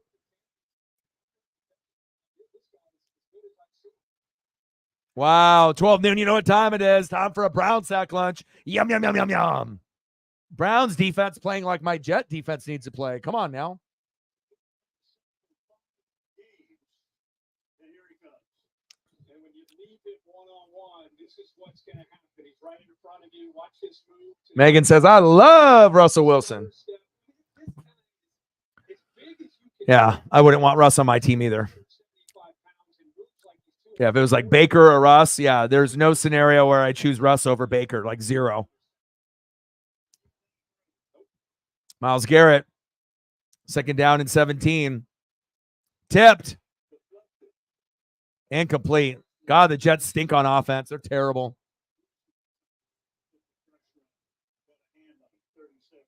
Simeon is starting to feel the pressure from this Browns team with this big lead. They're just coming after him. They know that they're in a mode to get the ball out. Watch him this time. He keeps working out. Now he goes back inside, and that blitz right there from Newsom allows him to get his hands. Here he comes, Wade. Getting Chip Schwartz right now, dialing a few things up. The defense coordinator for the Browns. But he's pounding on that trash can. I think the Astros must be in. I'm sorry. Yeah. Nice pass. To the 34-yard line. Sprinkling a couple here while we have a few minutes. Appreciate you and your support. Getting the ball out. It's your decision to get it to Gibson, but going to come up short. Since that opening drive where they scored a touchdown, I think they had an interception and they have gone 3 and out, 3 and out, and 3 and out. And Dave's are now falling even farther behind the way things are going with that Cleveland offense. Here's Morstead to punt. He sets up at his own 20-yard line. Waiting for it. Bolstrom makes the Fair caught. at the 18-yard line with 4.5 to go in the half. What a story. Flacco on the Browns. 27-7.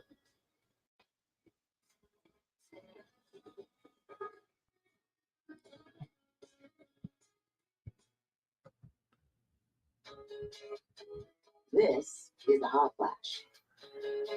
This is a hot flash. But this is a not flash. There's big news for women going through menopause. Veoza, a prescription treatment for moderate to severe vasomotor symptoms, the medical name for hot flashes and night sweats. With hormone-free Veoza, you can have fewer hot flashes and more not flashes. Veoza is proven to reduce the number and severity of hot flashes day and night. For some women, it can start working in as early as 1 week. Don't use Veoza if you have cirrhosis, severe kidney problems, kidney failure, or take CYP1A2 inhibitors. Increased liver blood test values may occur. Your doctor will check them before and during treatment. Most common side effects include stomach pain, diarrhea, difficulty sleeping, back pain, and hot flashes. Ask your doctor about hormone-free Veoza and enjoy more not flashes. Panera's mac and cheese, fave. Try to squeeze in as many as I can here for you. All your favorites, always at Panera. So grab a chocolate chip. We know it's a fave too.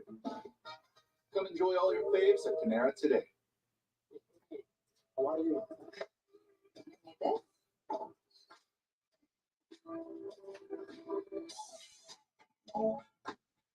Fee-free overdrafts.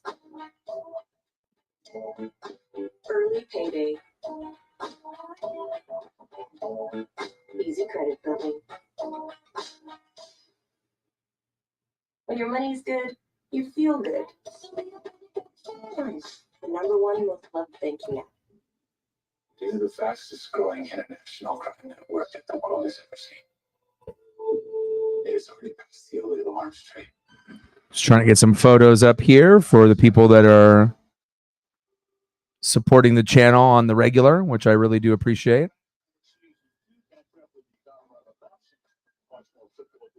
Always got to be working. DK all day. Shores of Lake Erie, Cleveland, Ohio. See if I can squeeze one more in. Flacco going to work here. Flacco, little screen.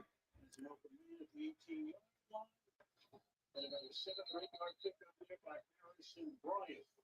CJ Mosley makes the tackle, second down in the yard. Just one more thought on Kevin. All right, one more photo His ability to adjust. before we get into halftime. You have Deshaun Watson there. Appreciate you. We'll get more. Trying to create space. He was Try to give you a little variety, a variety pack, and then we'll get some reflect some as well. Appreciate you. Gino and Drew, absolutely. Shows you, if you got good coaching and you got good supporting cast, even a guy like Drew Lock can, find a way to beat the Eagles. I mean, anything is possible, as long as people believe in you and you have a good scheme, good confidence, and you can execute. So we'll definitely get you those here in just a second.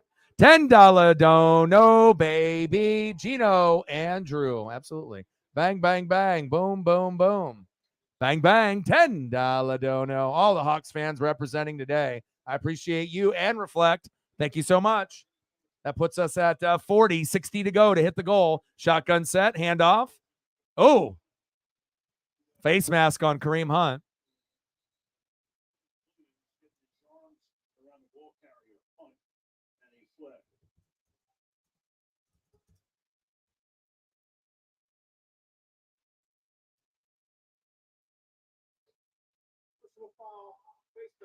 Defense number 95, 15-yard penalty, first up. Quinton Williams. Williams pro. Playing on the defense, you have pretty clear right there. Turned his head around, plus 15.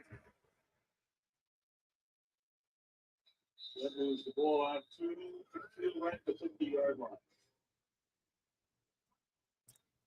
So the Jets, 27-7 bronze. I mentioned before, they give it up per game this season. This is going to kill their defensive rankings. Man in motion. Flacco, hands off. Ford. Come on, Jets D. I need a fumble. You're out of the playoff hunt. What are you going to do? Obviously, you're still not playing for pride and their jobs next year, blah, blah, blah, blah, blah. And I say, hey, one thing you can talk to about. But he played awesome. And like I said, anytime you're a draft pick and then you lose your starting job and you're still young, you're not like a vet that's about to retire like Flacco, it starts to affect the confidence because you don't know if you're ever going to get a chance to start in the league ever again unless there's an injury, and that's really what it comes down to. And then if you do get a shot, is it a quarter? Is it a game? And then you got to hope and pray that you play well. So that will be another opportunity to be able to get that pick. Let's go.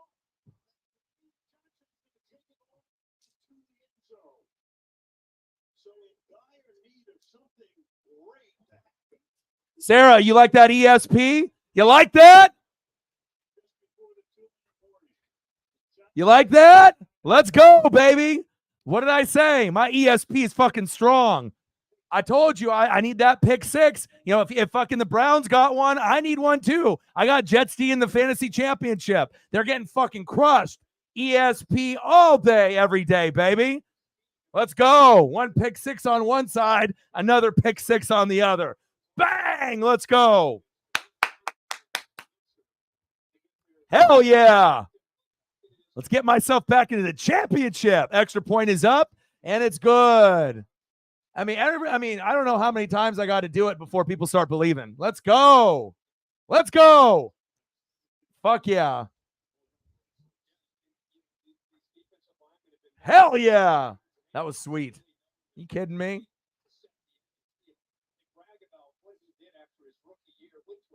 Thank you, sports gods. They're like listening to every word, and I love it.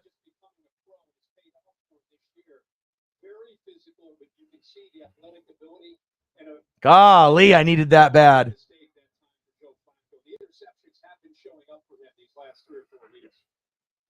I'll tell you what, Thank you, Joe Flacco. recently I mean, I got him on my bench, so, but, you know, you got to do a give and a take. 41 points in the first set. Oh, of course it has. That's us. Doesn't matter what game we do. Yeah. Bring us down and the Let's go, baby. And I won't put any of the green on there because I know the green gives you headaches. I remember. I always, remember what people say. So.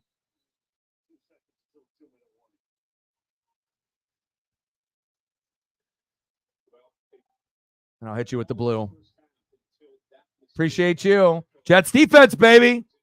That's what I'm talking about. Gino, I see you. Hell yeah. Jets D. Hey, I don't care if they lose, but get me to 10 points in fantasy or more. So that way I can at least keep up with Reflect with Breece Hall.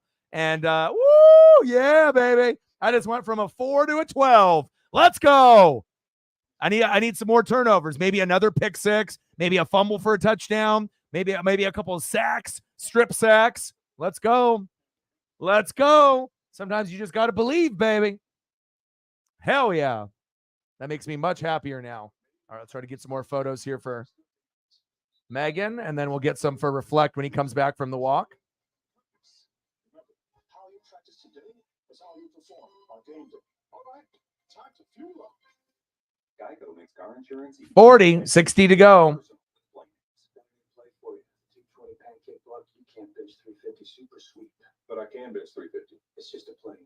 Okay, I have a play name then. It's called double pump fake. I'm stronger than you. I can bench 350, and I'm a good tackle. That's not a play name. I see you, Drew. We don't know how many opportunities that you're going to have, but, for someone that has passion for the game and understood that, his chances to be able to be a starter in this league are going to be far and few between, and to rise to that occasion, and to be able to beat the Eagles, it will be not only something that he'll remember for the rest of his life, but if something happens to Gino and then you got Locke in as a Seahawk fan, you're confident. He's not going to be, like a Jalen Hurts, and he's going to be like one of the best in the world. But if he ends up just playing, like a top 10 quarterback for that day, then the Seahawks can overachieve and get big dubs, just like when they ended up beating the Eagles. So I like it. At coldwellbanker.com, you can get an instant estimate on your home. Evaluate cost of living. All right, let me delete these, make some room for some more. Thank you so much for your support. So come explore the ultimate real estate website at coldwellbanker.com. 6 more likes to 20. And what is it that you two do? We're the computer engineers. Find your happy place. Only on Prime. Trying to squeeze a couple more photos in here for Megan and Reflect. We'll lock it. Tyler, get to the door and lock it, baby.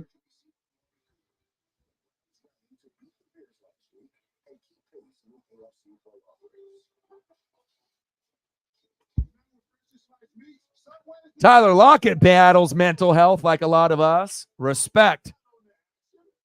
One of my favorite players in the league. Maybe the most underrated wide receiver in the entire league, and has been for how many years now? I've been saying that for like the last 5, 6, 7 years. I always thought it was him, Cooper Kupp before Stafford came over, and I thought DJ Moore. I thought those were the three that had a lot of potential, but they just needed to get the ball a little bit more, or they are getting the ball but just not getting the love, like Lockett. Nice catch. 27-14. We have ourselves a little bit of a game now, baby. Let them know. Oh, we got a man down.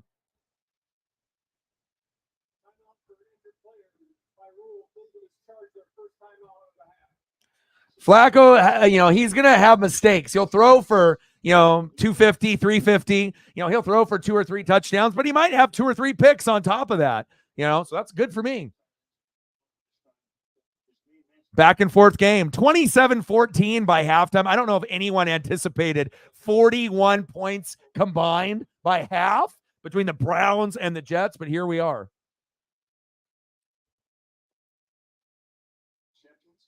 All right, so I squeeze in a few more photos here. purpose. Remember, how you practice today is how you perform on game day. All right, time to fuel up. Right now, get a free footlong at Subway. Like the new Daily Heroes. Buy one footlong in the app, get one free. It's a pretty big deal. Kinda like me. Order in the Subway app today.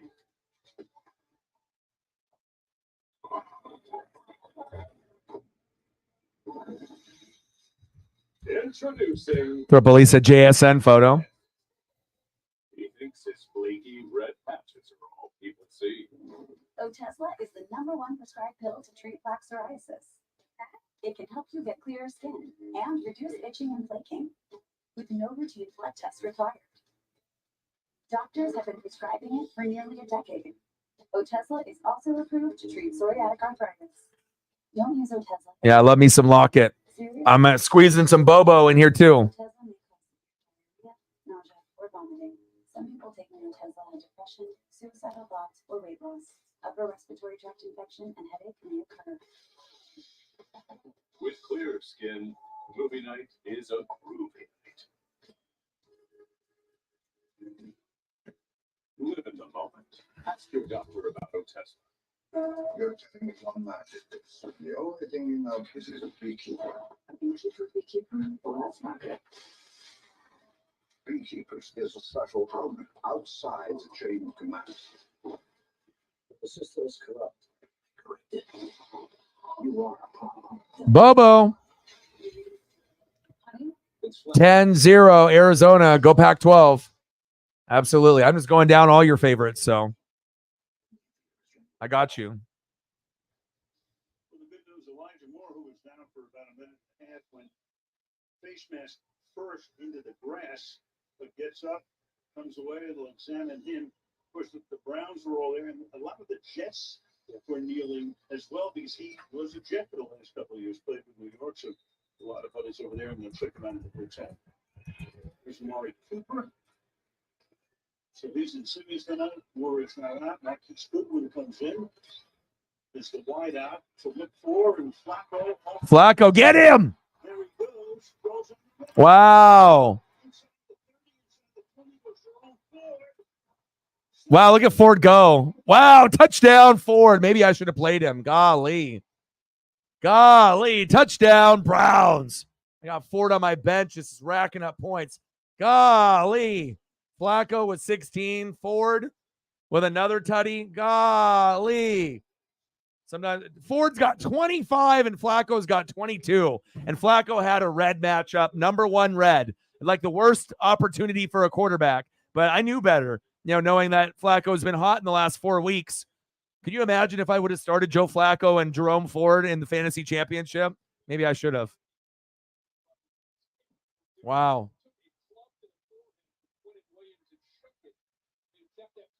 Extra point is up, and it's good. Oh, my fantasy numbers just went down a little bit. Come on, Jets. I got a pick 6, and I only got 9. Come on. Golly, 34 points given up. I got to hope that defense makes another big play. No problem. I got you. In that man-to-man coverage, and what a job of keeping that play alive with the ability to just take this hit right there. That's Quinton Williams. He shakes that off, and now instead of running, he keeps his eyes downfield and sees Ford's able to get away from Williams and just takes it to the end. I got a pretty cool Kenneth Walker one I just found too. Ford still to fight to get it in the end zone. He's hanging out with the kids 6 weeks ago. Now he's heading to the playoffs with the Browns. Hanging out with more kids. Right. Oh, I like that one with like the pellets coming up. That's cool.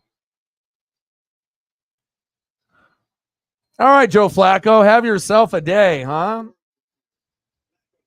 34-14. I knew this game was going to be good. Last Thursday night football game of the year.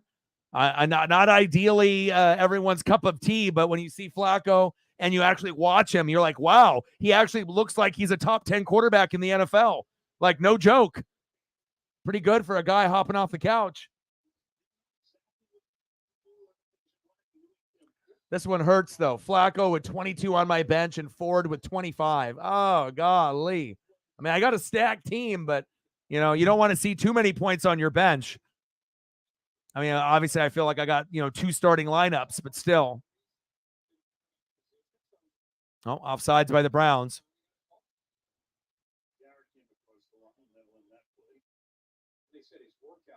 NFL, so unpredictable.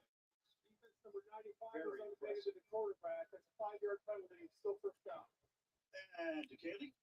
Well, guys, remember when you were in high school and people were just cool? Amari Cooper told me that's the best way to describe Joe Flacco, that he's just a cool cat. Now, mind you, Flacco was in high school with Cooper was kindergarten, but his seniority on this team, as you guys talked about, is clearly valued by the other ones. Simeon throws, caught. Were you a cool cat in high school? I was a quiet cat. You were? Yeah. Well, I was a cool cat. You were cool. I was cool. Millard Fillmore was in the White House, and I was a cool cat. What can I say? Now, Browns D got 17 points in fantasy. 31. Simeon. Come on, Simeon, you bum. 40 yards. Wilson makes the catch and driven back there by Martin Emerson. So Steelers haven't beat the Hawks at home in 41 years. Wow, that's crazy. week 17 stretches on over weekend. You get Detroit against Dallas. It's a Saturday game on ABC at ESPN.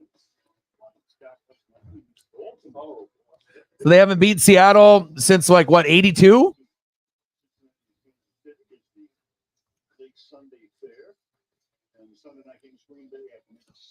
Go Vikings. Jetta, I need points, baby.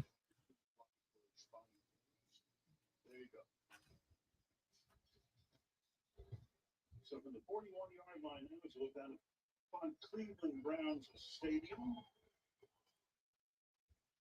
Browns got a 34-14 Browns. Unbelievable. Shotgun set.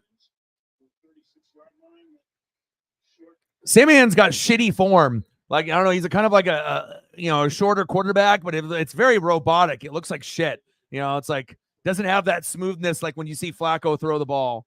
I don't know. When I see Trevor Simeon, he just looks like some college quarterback. He doesn't look like an NFL quarterback. Definitely like a second, third, fourth, fifth stringer. That was a good throw.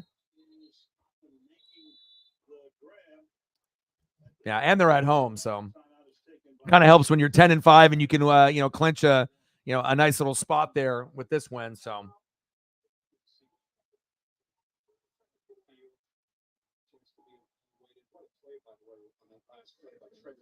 He sensed that Myles Garrett with another inside move. When he went to the inside, he realized, hey, I can get outside. I can run away from this pressure. Ford and Flacco, man. What if I would have taken that chance? But it definitely teaches me something, for the future. That, once you get into the fantasy playoffs, that you sometimes, you can take a risk. I played Zeke last week when I had other really, really good running backs. It was probably like my fifth option out of running backs, for one of my spots. But I said, fuck it. No Ramondre Stevenson. I think he can get to 20 points, and he did. So it's always good when, you get a player that booms and doesn't bust. Flag on the play.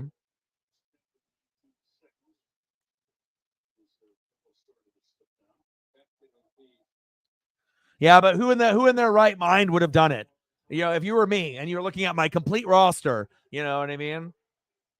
It's like I got Baker, Rashad White, David Montgomery, Jay Jetta, Amon-Ra, Laporta, James Conner, Jets D, and Sanders. What do? I put in Ford for Conner, or Ford for Montgomery. I don't know. It would have been risky. And also, what are the chances of Ford having one of the biggest games of the year tonight and scoring twice? Flacco doing pretty good, doesn't surprise me, but Ford getting 2 scores surprises me. I figured he'd get 1, and get 11 to 13 points, which I pretty much can get that with Montgomery or White. But anytime a guy scores 2 or 3 times, then obviously everything elevates.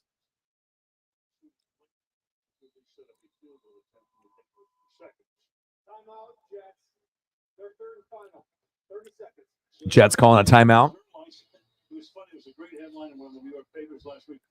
Yeah, I don't think anyone on planet Earth, with even if you have a really, really good team, that would have done, the Ford. I mean, maybe if depending on how thin you are at running back and whatnot, but I got to go with trust, and like what would have happened if I would have played Flacco and Ford and then they put up a combined like 12? Then I would have lost the championship probably altogether. So I guess you can take calculated risks, but sometimes it's too much of a risk, even though you would think that something good is going to happen. But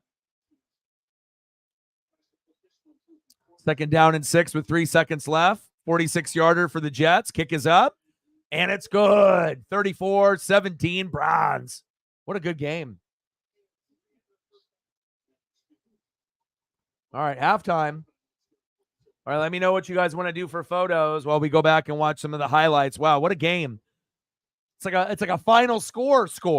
34-17 final, but it's only halftime. I know, bro. I was looking at that. I mean, Ford got 2 scores. Flacco's already at 22.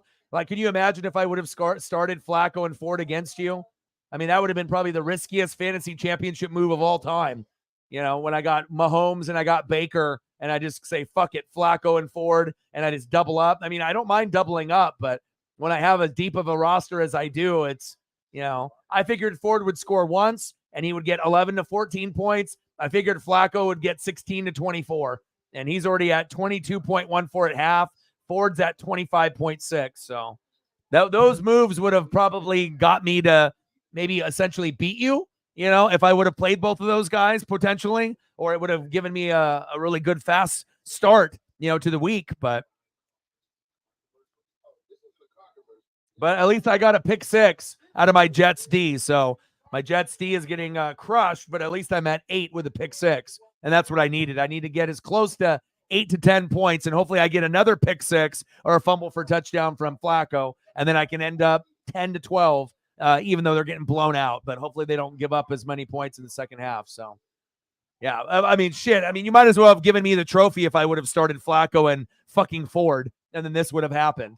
I mean, I got ESP, but I don't know if I have that much confidence, doing something like that in the championship round,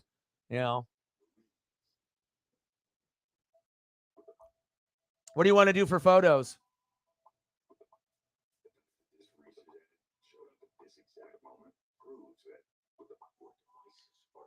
You want Huskies? You want Seahawks? You let me know. Wish I was eating Little Caesar's pizza. I want another slice, Ford. Thanks, Dad. So tasty. JJ wants Little Caesar's stuffed crazy crust for just $9.49. I got to put on this Arizona, Oklahoma.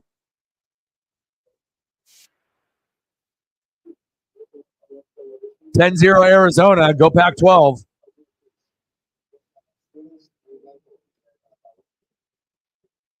Or someone like Brianna, who loves young people who have been overlooked, land jobs that can change their lives. All right, I got you. Those who deserve more of the spotlight, we see you.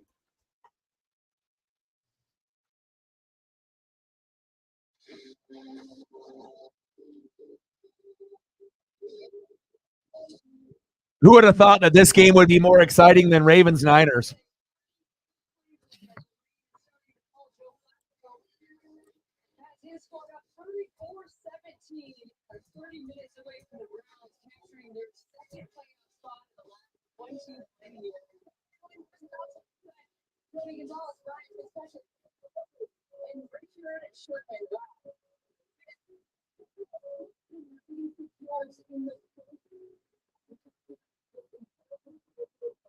I've never seen a 4th-string quarterback go crazy like this. But I guess it's the year of the backup quarterback.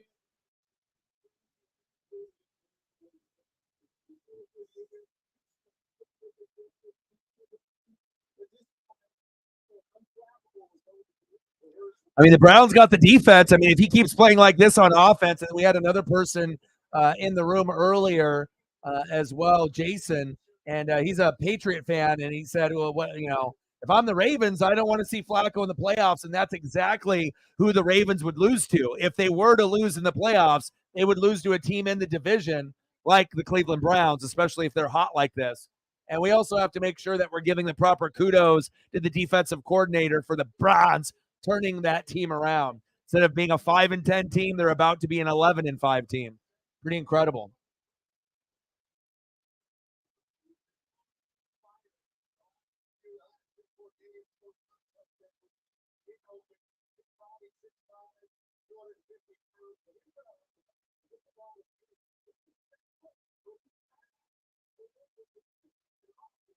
I think he's second in the league right now in yards after catch for as far as tight ends go. George Kittle. Look at the run away from the defenders here and keep great balance. Having a weapon like that, big body, both of Amari Cooper, hopefully Elijah Moore is okay. This offense with Joe Flacco playing like this, it's looking great. Yeah, I don't think he's going to be second in yards after catch after tonight. That's for sure. He's rolling. But look at it. We talked about it pregame. The other part of this NFL is so difficult to predict. As soon as you feel like you have a grasp on some ESP, or you have a grasp on how things are going, and then the complete opposite happens, or the unexpected happens.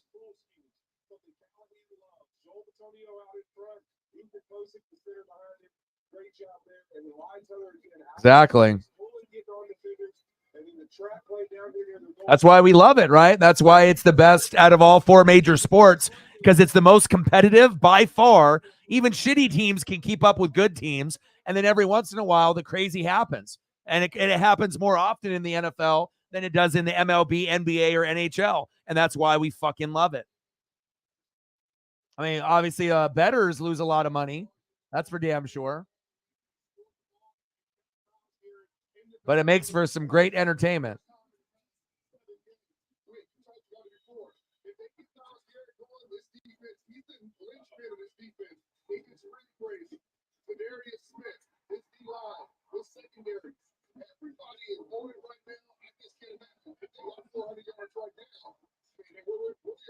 I'm busting out all these new Pete's. Who's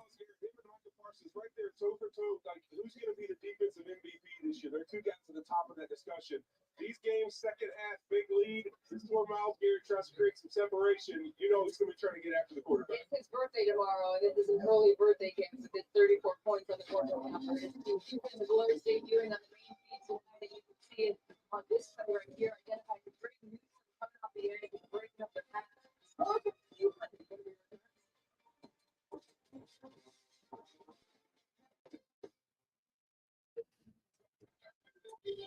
Time it takes to catch this ball. The NFL uses AWS machine learning AI to analyze over a billion data points. Can you imagine losing to me reflecting the championship with Joe Flacco? How crazy would that have been? But I guess, there's not very many people that would have the balls to take a risk like that. I like to take risks, and I take more risks in the league than anyone else by far. But even a risk like that sometimes is even too much for me. I'm like, man, I mean, yeah, I can see the boom, but what happens if they play bad and the Jets win, and then I get like 12 points combined out of Flacco and Ford? Then I lose the championship right there based off those two moves alone. So it's a little bit too much risk for the reward. I mean, obviously, if they do well, great, but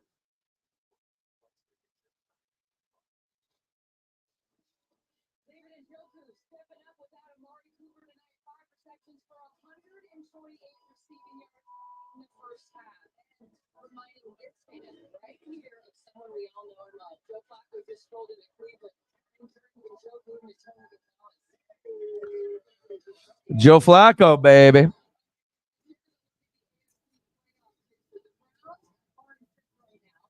The Browns could get all the way up towards the top.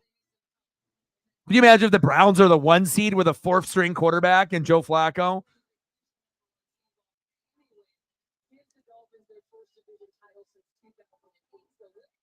Or if I would have been crazy enough to go Jets, D, Flacco, and Ford. But, I mean, I don't like doing a quarterback that I'm playing and then a defense that I'm playing. It kind of defeats the purpose, I have done it before and it's worked, but it's like incredibly risky because usually you'll get one guy that does good and then the other one doesn't. So,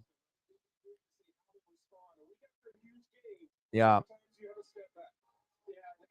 my expert analysis, what do we know about the AFC? once we think we figured it out, we're not going to let it be. This game because it seems like Baltimore has all the momentum and they're supposed to win the game. Well, if Miami, in order for that to happen, I think, but that's really what it looks like. We don't know for sure if he's going to be out. It looks like he might be out. They have to lean very, very heavily on the Tita. They use him screens, short passes. Golly, Ford and Flacco with all those points on my bench. That fucking hurts a little bit. It's got to pray that other guys will step up. I know the Jets were going to give up points, but I was thinking that this would be the final score, and then I could end up with an 8-10, not halftime score. Hopefully the Jets can get another big play on defense to help me out. Reflect with a tour. Bang, bang, bang. Stacks on stacks, racks on racks. A little Cactus Jack. Bang, bang. $2 holla. But the main reason I picked up Flacco, today is that I might use him next week. Like there might be a possibility that I just say, fuck it. I don't trust Patrick Mahomes, even against the Chargers. And I might try to win the championship with Flacco. So we'll see. Longer than 3 weeks, brother. We're rolling on 5 weeks now.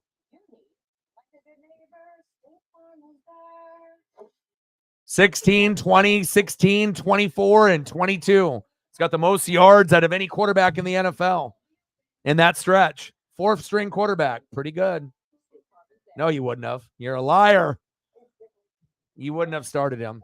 Not in the fantasy championship. Not with an 11-3 record. Not with Patrick Mahomes and Baker Mayfield.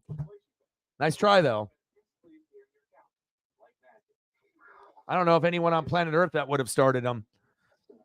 And he had a red matchup, number 1 red. So he literally had the worst matchup in fantasy this week. So that's another reason why no one would have played him. It's just, and no Amari Cooper. No one predicted 34-17. But again, it's either you read, you're watching film and you're watching the games and you know all the ins and outs, or you only know a little bit. Let's go, baby. Still down by a shitload, but I got to hope that defense can catch up. How's the workload today, Ryan? Let me go get a drink here real quick.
Fuck no. I can already tell you haven't been watching football, bro, because you can't be saying statements like that. Mahomes has been dog shit. He's been the worst fantasy quarterback all year.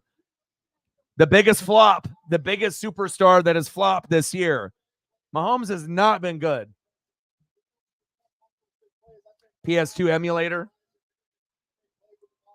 I've had Mahomes almost all year and I haven't been able to play him. He might be the 7th ranked quarterback, but he's sucked since week 8, 5, 15, 16, 20, 13, 13, 15, 16. You can't start a quarterback with shitty stats like that, especially when there's backups that are putting up 20-point games. Mahomes has hit 20 once in like 8 weeks. That's fucking terrible. I mean, Mahomes is normally putting up 20, 30, 40.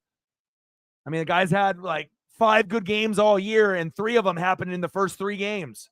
Not good. What are you playing on PS2? Hybrid in the building. What's good?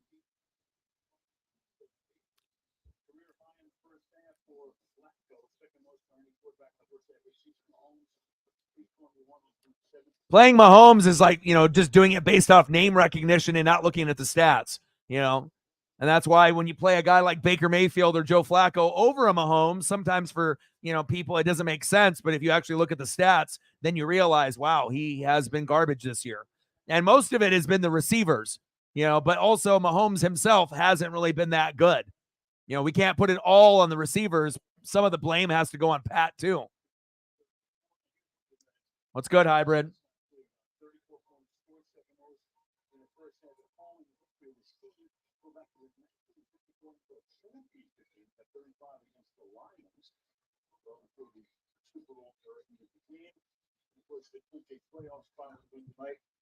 Arizona 10, Oklahoma 0. I like seeing that in the Alamo Bowl.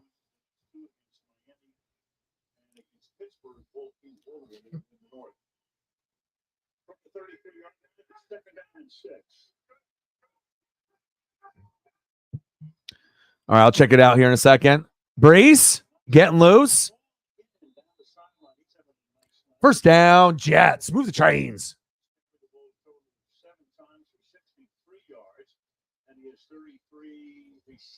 Oh yeah, well yeah. He's been on that roster, and I seen him in in articles and film and whatnot. But yeah, he looks very, very good. I mean, hell, when you got Moss throwing up 6 touchdown passes and breaking records in the bowl game yesterday, it definitely was an eye opener to go from Caleb to that. Brees, nice little stutter step. He's athletic. No. I can't have you be doubling that when I got Flacco and I got Ford on my bench with big ass numbers. You get a little bit more out of Brees, but not too much. And then I need a big play out of my Jets defense so that way I can still get to 10 to 12 points before this game is over. The defense has got to be able to slow them down a little bit, and I need a fumble for a touchdown or another pick 6. I need the championship. The Ducks are playing fucking Liberty, Reflect. You have a chance to win a natty. I need this more than you, okay? I need a win in my life. You're going to get a chance to more than likely, beat Texas and play in the natty with your Huskies. I'm playing fucking Liberty. Liberty. No one even knows where the fuck Liberty is. All right? I need the win. That's what it comes down to. I need that.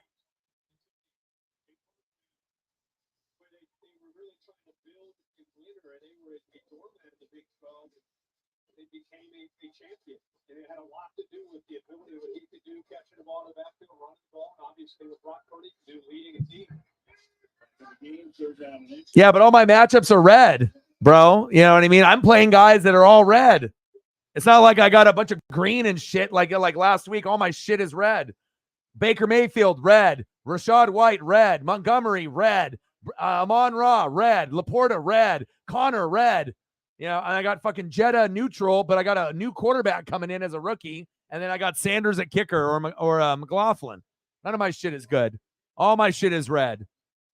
No green. All red or neutral. That's not good. But I'll find a way. Yeah, I got the better matchups next week. 3rd and inches. Ryan with a 5er.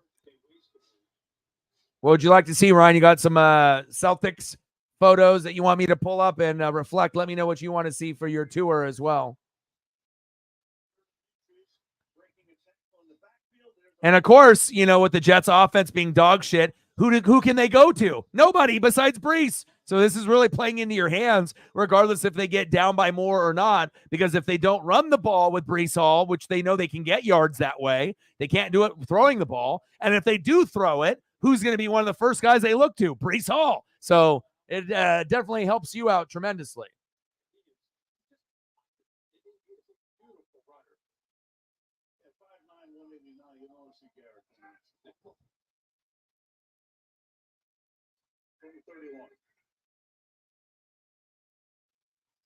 Play action. Good bump off here. Ball. Short game. We go to Kaylee. Well, it feels like this offense was listening to my halftime interview with Robert Saleh, guys. The answer to every question I asked him was, we have got to play better. When I asked how offense. Bang, bang, bang, boom, boom, boom. Bang, bang. Bang, bang. Well, if Bo Nix and Bucky Irving and those guys weren't playing, we would lose to Liberty. 47. Let's get to a hundo. Brees, more Brees. I mean, it's like that one situation where when you get down by a lot, then you stop going to the running back. But with the Jets, they're so fucking terrible that they don't have that many options. It's like you might get Garrett Wilson, you know, you might be able to get a grab here or there, but it's like, you know, a majority of the looks, like 80% of the fucking Jet offense is going to be Brees Hall, either through the air or on the ground, and that bodes well for you. So now he says run Brees 3 times. No, Brees 3 times. Hell, do you got 20 points yet? Damn, 21 already. Jesus Christ. And you got Kyron. You're trying to put up like a 50 fucking spot with 2 guys.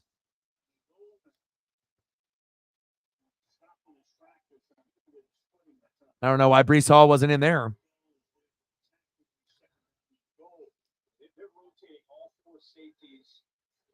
He slipped twice on this field already. I don't want him to get hurt. You know, as much as I like to be competitive and fantasy and, you know, all that, I don't want to see Brees Hall get injured. I'm not that type of person. You know, like when you see like fans go to a game and a guy gets hurt and the people cheer when they're drunk and being idiots. Fuck that. I don't like that shit. It's bad karma, bad juju, bad energy. 2nd and goal. Shotgun set. Simeon. God, he's terrible. Simeon, his delivery, he's too short. His delivery, his mechanics, his footwork, everything is terrible. Like when I look at him, like he looks like one of the worst backup quarterbacks that I've seen this year. Just not good fluid arm motion. You know, it just looks fucked up. I mean, Flacco's a 4th stringer, you know, coming in there looking like a top 10 quarterback. Simeon looks like, you know, bottom 5 out of all the quarterbacks that are in the league right now. He looks terrible. And even with him, he could still get touchdowns here and there, but that's only if that offensive line gives him enough time. But I just don't like his mechanics. Shotgun set. Oh, almost picked.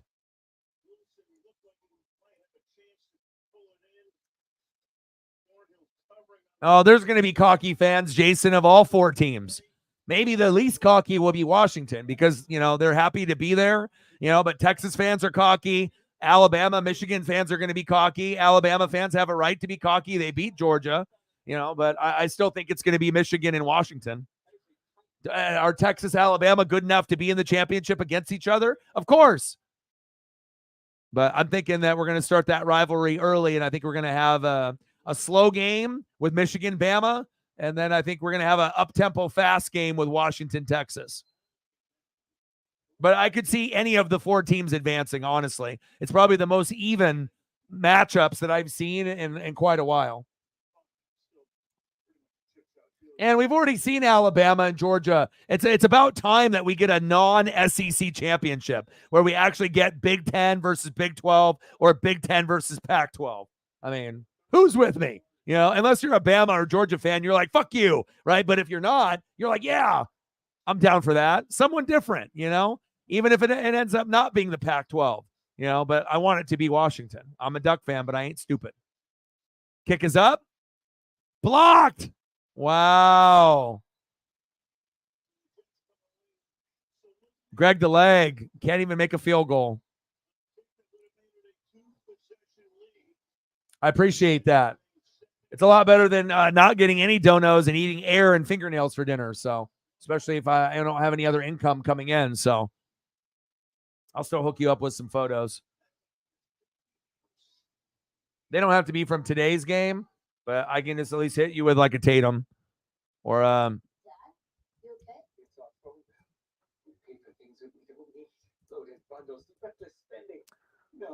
or I can hit you with like a Charger photo. I'll just throw up a couple for you. Did you say $25 a line? You can see big on things we love, like Netflix and Max. Oh, that's awesome. I like to work, so.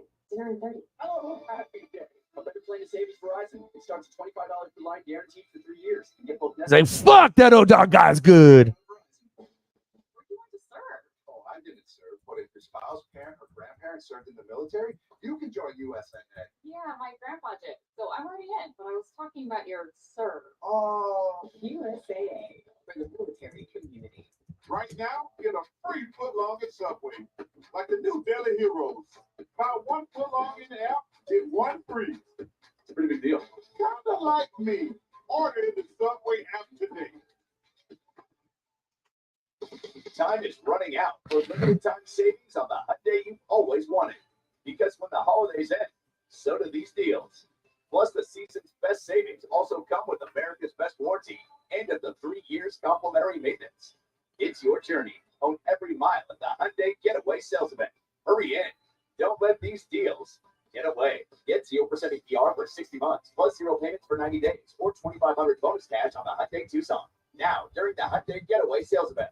Champions are made in practice. I need you at peak performance Thursday night. I want you to play with energy, agility, purpose. Remember, how you practice today is how you perform on game day. All right, time to fuel up. Stay with us for the JCPenney postgame show. Our team breaks down all the key plays. This job means something to him. He's trying to prove a point. And we'll hear from the players who made them. It's the JCPenney postgame show tonight after the game. Well, we've seen miscues all year for the. I missed this. Continues tonight. This is the problem early in the game that the Browns were able to jump on top of. The defense actually held up. There's a pick. It ends up being returned for a touchdown, and then a block. I mean, he was the best running back in the league until Adrian Peterson came. The low kick looked like he hit the ground as much as the football. He took a divot. And he won Shelby Harris. That's the 5th block kick of his career. Maybe the easiest one ever because that was Cool celebration, too. Gang, gang. One of my favorites to watch. Watched him at college. Watched him in the pros. There you go. You don't care about the photos as much. Still, I can show some love.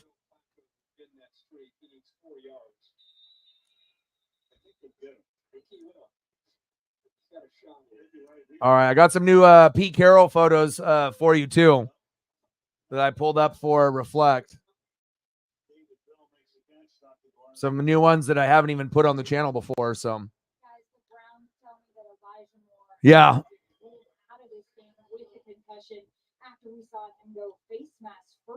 I mean, like I said, I feel like, when people, talk about me down the road, I feel that, they'll say that, he helped people. And he was really consistent, with the grind, and I think that's, you want to be able to be known for certain things, and positivity and being able to help people, and that's what it's about.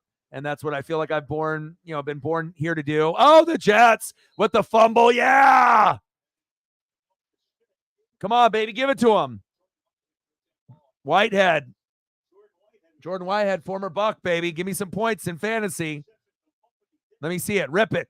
Rip it and strip it. Those butt cheeks down. Ooh, that might have been a fumble. That might have been a fumble. Might have been one cheek that was down, one butt cheek, but then the other butt cheek was in the air. It's like when you have to fart and you got one up in the air and one down. Oh, baby. I mean, the first angle looked like his butt was down, but the ball was already kind of coming up. And then it looks like the one butt cheek, left one's down, right one's in the air, about to fart. That's a fumble. It's a fumble. Give me some points in fantasy, baby.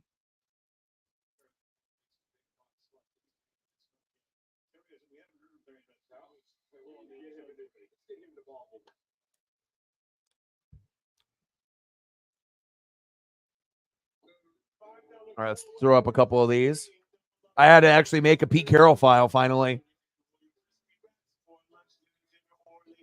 I like that one right there. That one's nice and crisp. Time is running out for limited time savings on the Hyundai you've always wanted. Because when the holidays end, so do these deals. Plus, the season's best savings also come with America's best warranty and up to 3 years complimentary maintenance. It's your journey. Own every mile at the Hyundai Getaway Sales Event. Hurry in. This will be for Megan and for Reflect. Get 0% APR for 60 months, plus 0 payments for 90 days, or $2,500 bonus cash on the Hyundai Tucson. Now, during the Hyundai. And some of these are never been put on the stream before. So or, you know, sporadically, like some of these ones, like this one, there's different angles of this one and different ones, but sometimes there's photos that look, you know, similar. And then like this one I've shown before, but not often. So I'm just trying to go through as many as I can.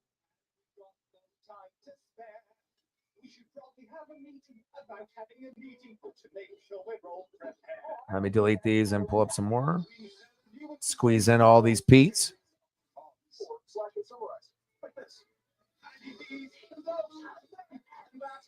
The fist pump of glory. The face of confusion. The face of discipline.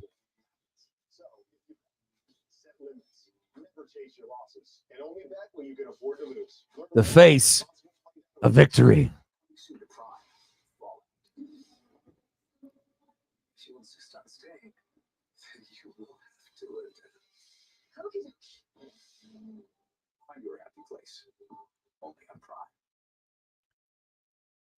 Poor Zingod. The ball carrier was down before the ball came out.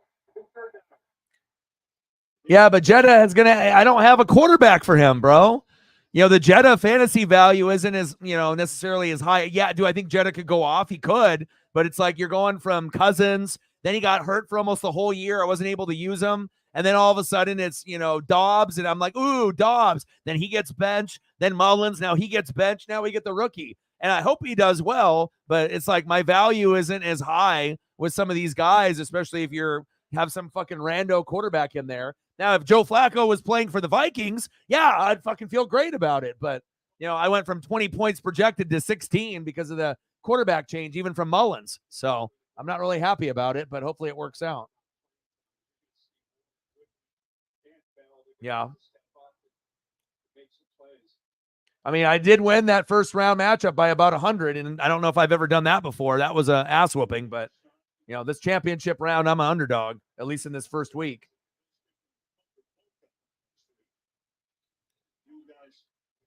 And then obviously with Rice and Kelsey, if they have a bad game against the Bengals, I might be able to take advantage of you there. But Laporta's playing on the road, and he normally only puts up about 8 points on the road. So Laporta might not do a whole lot.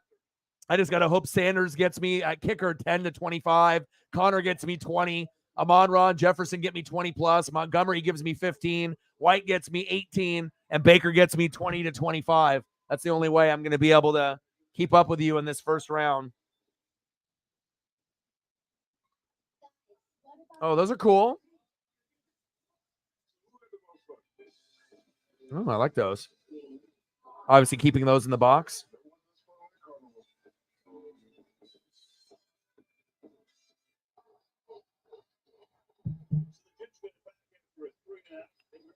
Yeah, I'll get you some Reggie.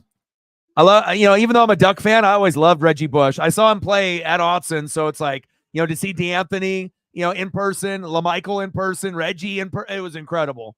Like when you actually get to see people that are like that, even if they don't pan out fully in the NFL, you know, but they, you know, but again, remember, if Reggie Bush didn't go to the Saints don't win a championship. They don't have Jeremy Shockey there, you know, and Reggie Bush, there is no championship for them.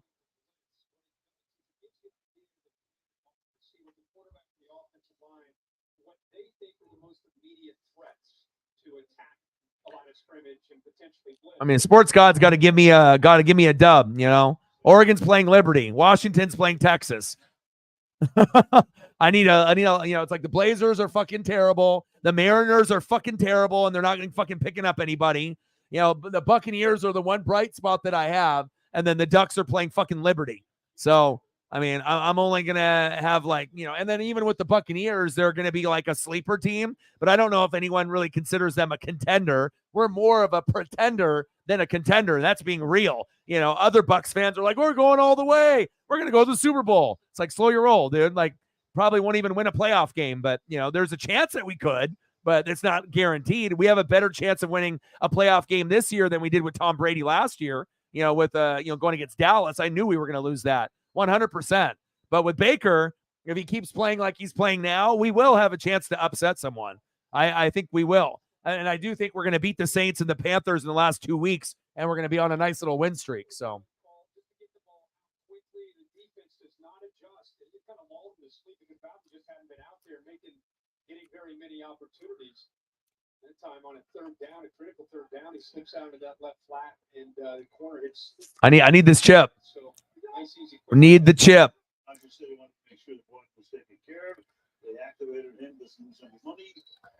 But I'll still get you if I win, I'll still get you like something, and whatnot. I was thinking if Washington, ends up winning the matchup against Texas, or or if you end up winning the Natty, if they have like that official championship shirt, through like Nike that comes out with the champions or whatever, maybe I can buy something like that for you, and then I can send it to you. I'll buy it off the the Husky, through like the pro shop, or through whatever it is through Nike, and if you end up getting the climbing the mountain and stuff, you're going to want to make sure you have a hoodie or a t-shirt, to remember that special moment. So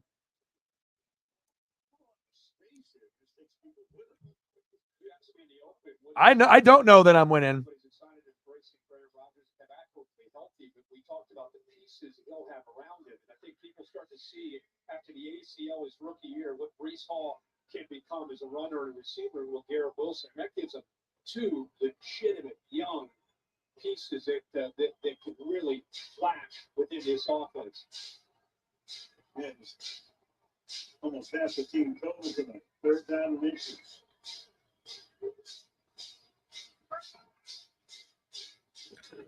Keeper. Should be enough. I hate it when I get tagged in a message, like someone comments on someone else's post on like Twitter X, and you see their comment, but you don't see the original article that they're commenting on. I hate that. Like I see someone responding where someone tagged me and like 3 other people, something probably NFL related, or, whatever the case may be. But like, I want to see where the original, post came from based on where the comments are from. It's like, okay, cool. I see this person's comment. I don't know who you are, but what are you commenting off of them? Like, let me see that. Flag on the play.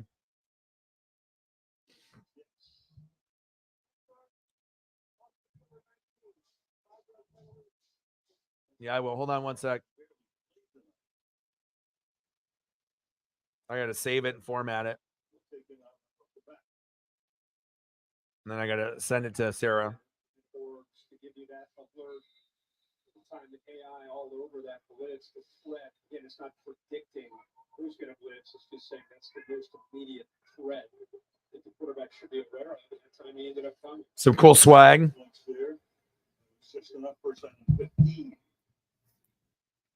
I busted out some of like my old wrestling figures and whatnot, going through some of my boxes today.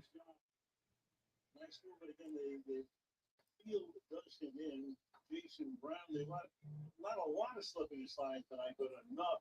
Rain here yesterday, fields covered and all that, but it feels a little damp.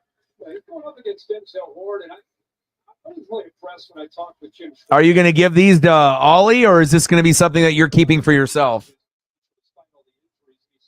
Is this like an Ollie gift that you're going to like pass down to him?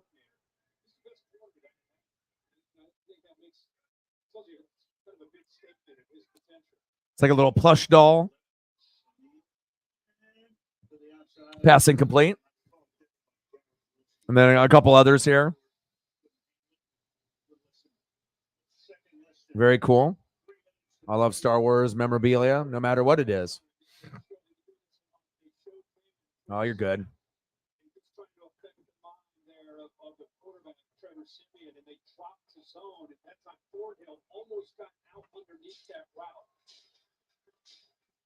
Yeah, well, I imagine there'll be some things that you pass down to him, and then he'll end up being a collector like us. So, you start him early, and, obviously you got to get him to a point where he understands if, like, you open something that is going to ruin the box, you maybe don't do it. But obviously you want to be able to play with some of your toys too, and, have that memory.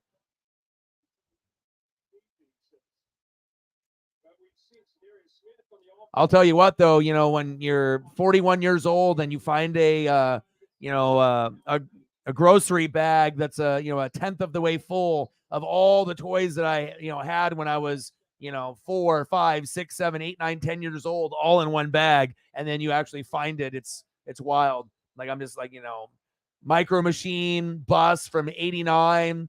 I got ice cream truck Hot Wheel from 83. I got some cars from the 70s, even before I was born. Just crazy stuff. Lego vehicle from like the 70s or 80s. Just amazing stuff, man.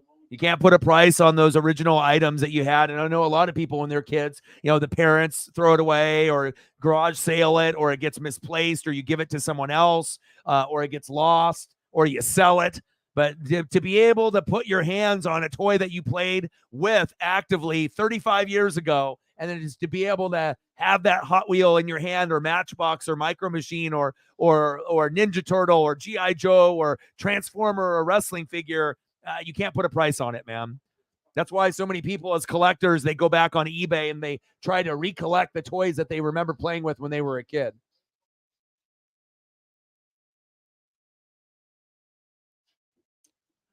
Love me some Hot Wheels. And it's crazy, too, because a lot of the ones that I have are before I was born. So I asked my dad about it. I was like, you didn't do any like garage sales back in like the 80s when I was like born and whatnot. I was like, why do I have so many Hot Wheels from like the 70s? It's like if I was born in 82, shouldn't all my Hot Wheels be from 82 to 92 from when I was born until 10 years old? Like, why are all my Hot Wheels from like the fucking 70s? And like, I barely have any that are from the 80s. Like, I have a couple, from like 87, which I would have been 5. And I have some from like 83 when I would have been like 1 and whatnot. But hell, I'll take it. They're worth more, being older. So, Roof in the building.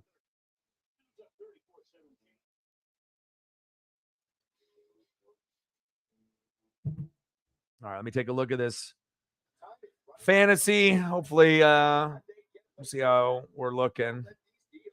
Still need another big play out of the Jets defense. I'm sitting at 8 with everything considered, 34 points given up. So,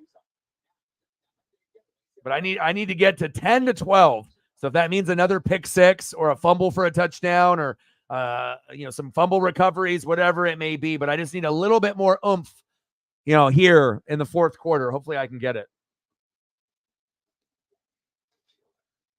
The Hot Wheels. Hot Wheels are always a great memory. And then you have like the tracks that you can put them on. Yeah, but I was like going through some of the stuff that I have. I have like a bunch of like old school, like McDonald's toys, Burger King stuff from like when Mario was big, like the little Mario 3. It's like a kind of like a push down toy that has a suction and it jumps in the air. Like a lot of stuff, back from my childhood days. But to be able to see most of my collection in pretty good shape. The only thing that's like fucking destroyed is a Skeletor that's worth like 500 now. If I would have not fucked it up and ripped the head off and been all crazy with it when I was a kid. But other than that, I mean, it's a headless Skeletor, but I have memories. And then the shitty thing is I think I actually found the squishable head somewhere in one of the other boxes in the garage, but I don't know if it's still there or not. Maybe I should go look for it. But Miami or Buffalo, Washington, Tampa, New York. My buddy's like, I'm glad we didn't go to the game, Blazer game tonight. No Ant Sharp or DeAndre Ayton tonight. But yeah, I'm excited tomorrow. Pizza for the first time in 6 months. Downtown, going to Ground Control. It's a 2-story building that has like over 100 arcade games, and they're not just pinball. They have a little section for pinball, but they got the good shit. Even if you have to put in quarters at a time, who cares? It's a lot of fun.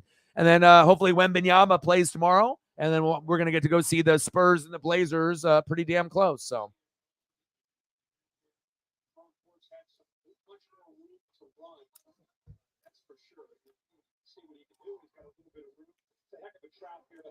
Browns are already a good team. It's not if they're going to win and they're in. They already won. All right. Flacco's playing like a top 10 quarterback. He's got the most yards out of any fucking quarterback in the last 5 weeks. I would say that's pretty good.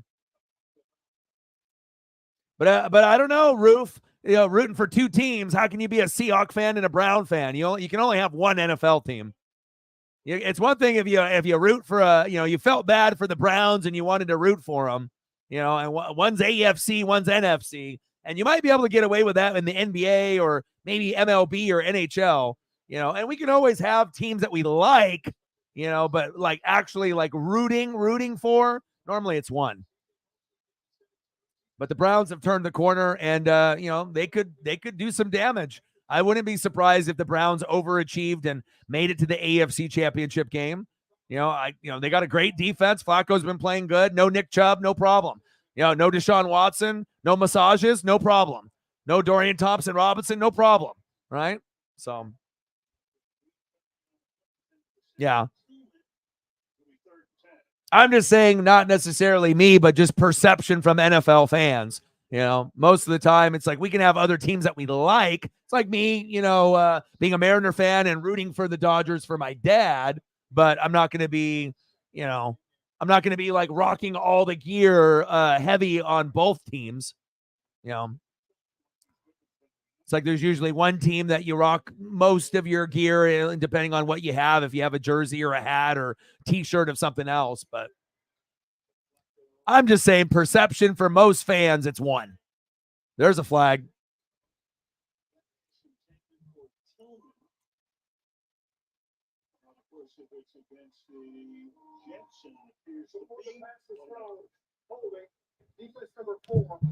Defense number 4.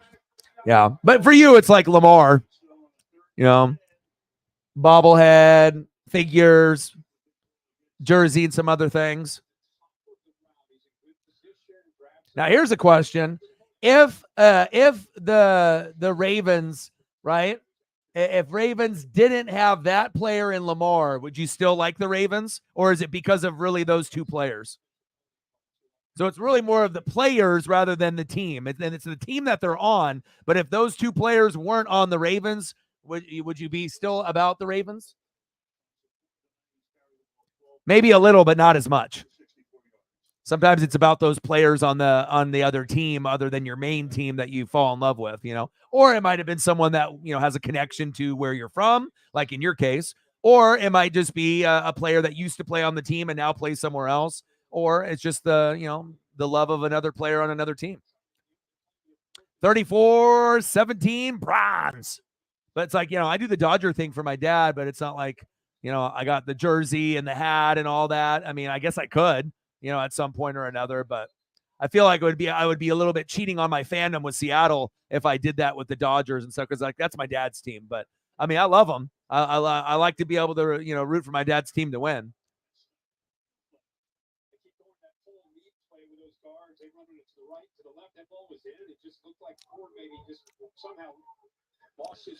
And it's kind of funny and ironic too, because a lot of times when people have two teams that they follow, they're not in the same division. It's always one division and then the other division. It's very rare where you'll have someone that's a fan of two teams in the same division. I mean, unless you have a connection with like a parent, or something like that. But most people that have the teams, it seems like one in one conference, one in the other. Flacco, can I get a pick, please? Rooftop with a 5. Let me know what you want to see for photos, and I got you.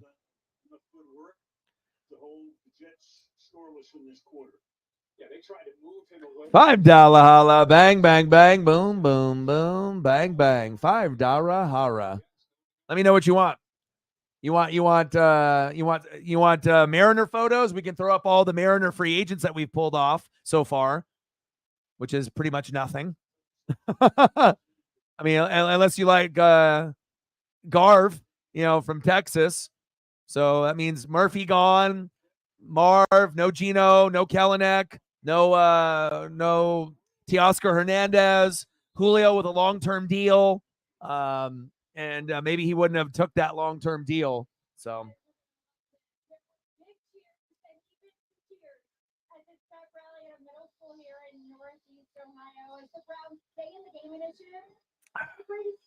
Johnny Wilson for their good attendance. Amazon recognized the educators' hard work too. It's a $25,000 donation to the school. And look at that, linebacker Anthony Walker has the honor of surprising Principal Nicole Barfield Davis with 2 tickets to Super Bowl 58. You gotta love the celebration. Fantastic. That's great. Browns are such a part of the fabric of this community and have been for over half a century. Meanwhile, what will be the final play of the quarter? You got Gibson taking it for a gain of 9. And that will take us to the fourth, 34-17 after a scoreless third. Cantonese message. I could pay some homage to your actual name. Time is running out for limited time savings at the Hyundai Getaway. There you go. Don't let these deals. Yo, boy. Probably didn't think I would do that because I'm crafty. Zero first month payment and zero security deposit. Now during the Hyundai Getaway sales event. Geico makes car insurance easy as plain as getting out of hand. Kentucky Double Right, 200. Reflect with a fiver. That's exactly the same as near left turbo tortilla chip flippy Bobby extra spicy salsa. Bang, bang, bang. Boom, boom, boom. Bang, bang. Preheat the oven to 350, cool down, and serve. That's not even a play. That's a big ziti recipe. Baked ziti. What coverage for your whole I got you, bro. I'm always thinking outside the box, dude. It might not be someone wearing a red hoodie eating Carl's Jr., but this is better. It's a piece of history. And it just so happens he was wearing a kind of a red polo. But I hope the Mariners make some moves for not only your sake and Trident's sake and all of the Mariner fans' sake, Reflect, and a lot of us that are in the room that rep the Mariners. But yeah, pretty tough. But I did get some incredible swag from my dad. I did get a authenticated Julio stitch jersey that's signed. So now I got a Julio jersey that's signed, and I got a BGS Gem Mint 9.5 signed from a rookie, and then I got a PSA card that's signed as well. So, I mean, I don't know how good Julio is going to be if we don't bring in talent to help him get better, but you know, I don't want him to get to a point where he's a disgruntled Mariner and then he all of a sudden he wants to get the hell out of Seattle. So hopefully that doesn't get to that point. So let me know if there's anything else that you want to be able to see besides a Korean pick dude in the red with the Carl's Jr. Anyway, however you say it. Dom Canzone. They call me prospects. Since the day I was born as a Tigers watch, the challengers of the world have taught me many things. Life is not a numbers game. It's about challenging ourselves. And this will be for both. All right, we're going to do this. Man, I've been wanting to throw up the S logo for a minute. Keep going forward. Prospects. Pittsburgh, they do renegade, and in Cleveland, they do this. It's crazy on like how much I, really do miss baseball. Like as soon as it ends, I'm already itching. And it wasn't like that in my whole life. All right, we're in the fourth quarter now. Jets defense. I need a pick six.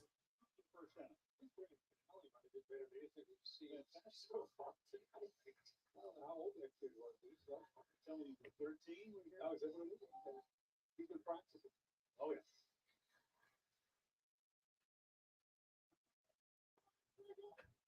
So the Jets had a lot of opportunities, but Bellinger, Soler, Arozarena, and Snell. Obviously, if you're a Mariner fan and you haven't been living under a fucking rock, Arozarena and Snell would be the two best fits for our team and some kind of connection, But again, the ownership is so cheap that they would rather just pocket the money themselves, rather than try to actually make us a contender.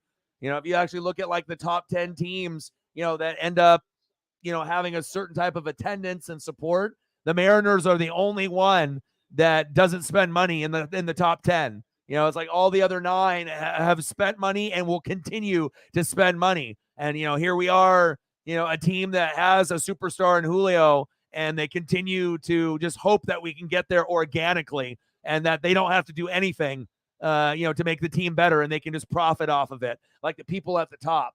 The Mariner fans and the Pacific Northwest fans deserve better than that. We deserve to have an ownership, regardless if it's Nintendo or some other ownership that's, merged, but we deserve to be able to have an owner or owners to be able to move the needle to make us a contender. Can we just do what the Astros and the Rangers do and let's see what happens? You don't have to do it like every year for the next 20 years, but while Julio is there, Why not spend money 3 or 4 years out of a 10-year period if you don't want to do it every year, but spend good money in those 3 or 4 years when you spend it and then see what happens. I guarantee we're better. We're winning more. Yeah. Dominic Toretto, he's going to rake. All right, anything that you want to be able to see before you go?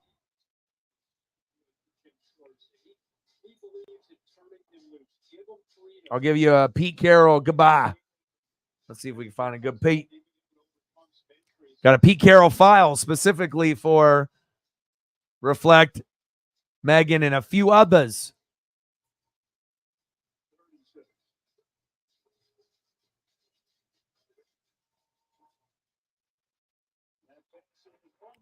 Almost picked off. Come on, Jets. I need some points. Take it easy. We love you. We appreciate you. All the support. Megan holding it down. Megan reflect. Reflect Megan. Megan reflect. Megan reflect. Cyberpunk sometimes. And some of the others. Appreciate you. Have a good rest of your day.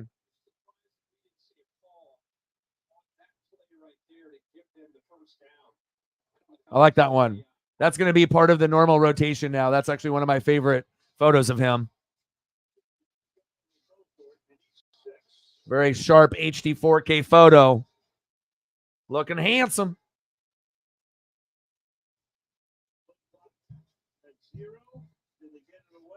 It's really good. I like to be able to find stuff that's unusual and that kind of shows an emotion or it makes you feel something, And then obviously the crispier that the photo is, the better. So that way I can see the detail, with his hair, and then I can see like the gear, Crispier, the swaggier the photo ends up being. Oh, yeah. Go Hawks.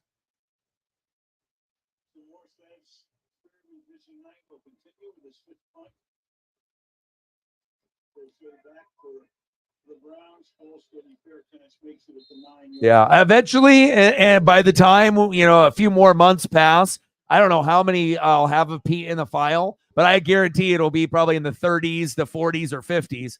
There's going to be some that won't format to the screen completely, but I'll still put those in there too, if they're cool.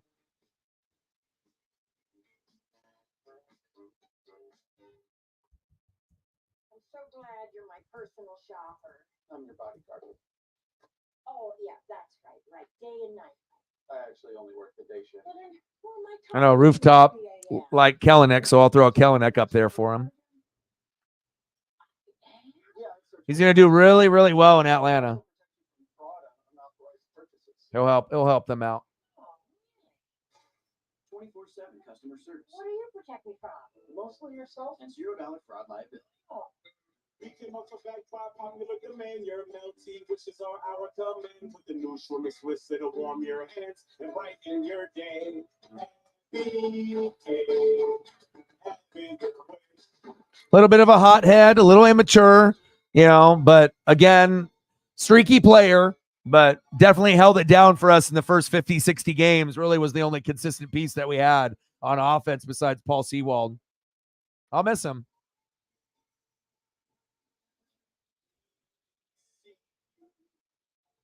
And I knew that we would be able to bring in people, then maybe I wouldn't miss some of these guys as much, like Kelenic or Teoscar. Suarez, I'm going to miss the most out of the three. Yes, I know he's a strikeout machine, but again, I like his passion, who he is as a person. And I think that him and JP and Julio were kind of the energy of the group.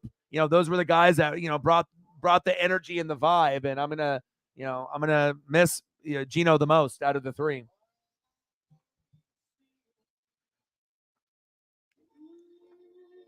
14-13 Oklahoma came back, huh?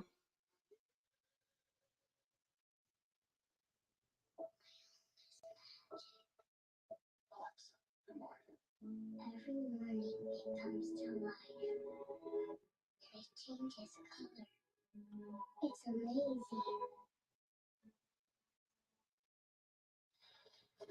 Well, season 2 of Reacher, the #1 show on Prime Video. You can watch it now only on Prime Video. What's your breakdown of Reacher? You've been able to. I met him. He was. Oh yeah. 23 points for Brees Hall. My God. All right, Jets defense. We're getting down to the nitty gritty here. It's a fourth quarter, sports gods. I don't need a crazy number because obviously you've already given up 34, so you kind of screwed me. But let's not go below 8. Can we? I'm at 8 right now. So at the very least, give me 8 and let's stay here. But give me upside of 12 to 13 if crazy shit happens in this quarter. Not saying that it will, but if I can get 10 to 12, that's ideally a win. If I get to 8, it's kind of what I thought we were going to get, but anything below that, it would be terrible for me at this point since I'm already down. I mean, if the Colts would have played better defense, if the Colts would have played better defense in that last matchup and not got a -3, then I maybe would have ran with that. I wouldn't have dropped them, and I would have felt confident with all those great numbers they put up in the previous 6 weeks. But, I mean, anytime someone throws up a negative, that really – I mean, it's bad enough if you get like a 1 or a 2 or a 3 or a 5, but when you go negative, that's not, they can say, oh, it's an anomaly, but sometimes it's a pattern, an early part of a pattern, or, instead of that, team getting 10, which they would have if they wouldn't have got the -3, now you got a -3, and then instead of getting the 10 points that you normally would have gotten if you had a good game prior, maybe you end up with like a 4, instead of a 10, and that would really be detrimental. You can't win. Oh, fumble.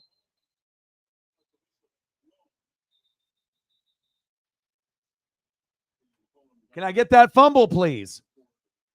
Sports gods are like, we're on it. We're trying to get you points immediately when you need it. That's a fumble. Fumble, baby. O-Dog needs points. You say it, and then I get them, right? Instantly. I said it the first time in the first half. 2 seconds later, fumble, pick 6. And then now here, I need points. Boom, fumble immediately. Recovery by the Jets.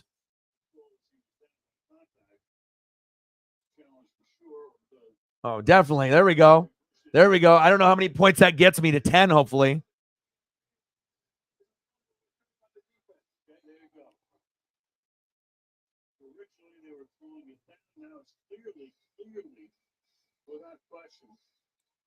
Or do I just stay at 8? TD, interception, 2 fumble recoveries, but you've given up 28 points. I need another turnover. All right, talk soon.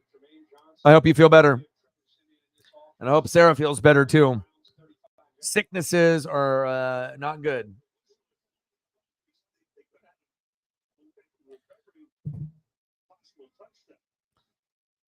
It's like I get no points for the fumble recovery. You get a turnover. That should be worth something. It should give me at least a point at the very least. A point, depending on what, certain things are worth.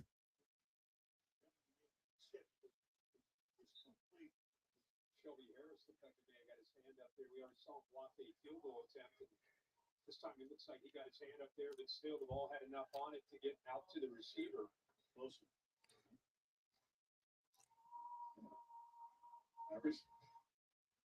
Hands up.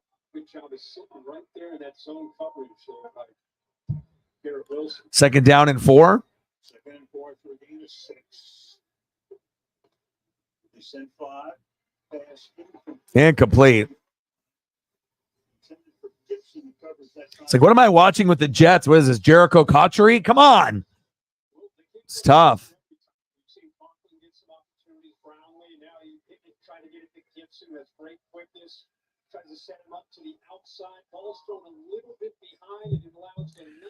No AC or fans. I will pray for you. Third down and 4.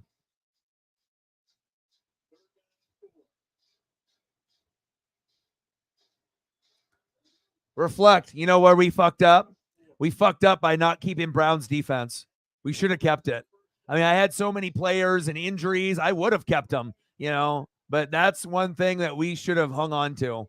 I mean, yes, we've gained great pieces since then, but I had them first, I believe. So, and then you had them, and You know, and then obviously when you have a quarterback change, it definitely will affect the fantasy value. But for the Browns, it's been pretty steady regardless of what quarterback is in there. And if we would have known that, we wouldn't have dropped them.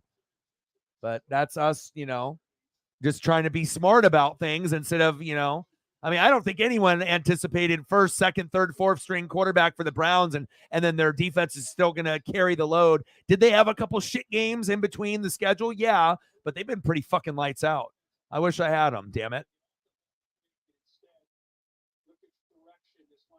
Yeah, well, they were. Players were injured.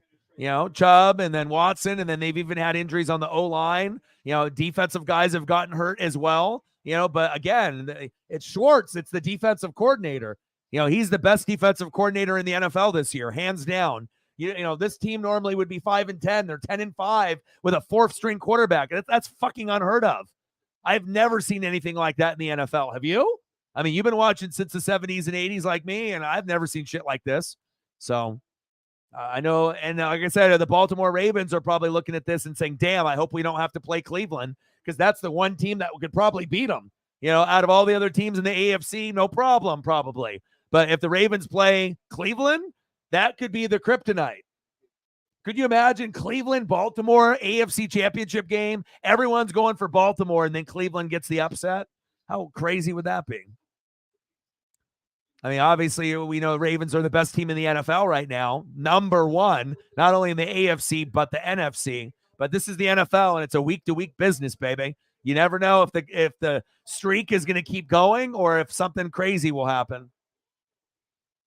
Whoa.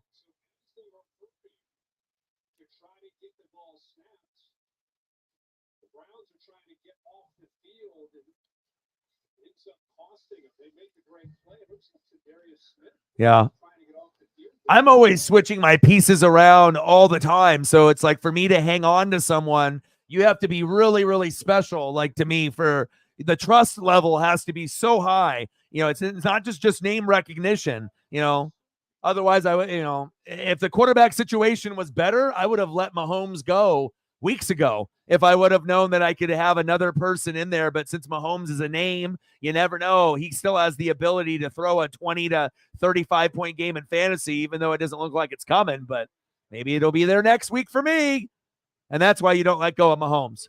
You know, also that because it's Patrick Mahomes. So, but hell, I mean, if I had another guy that was solid, you know, I would have probably said, fuck it. Yeah, who cares? I can get better numbers somewhere else. Hi, Paisley. Do you love Dad? Hi.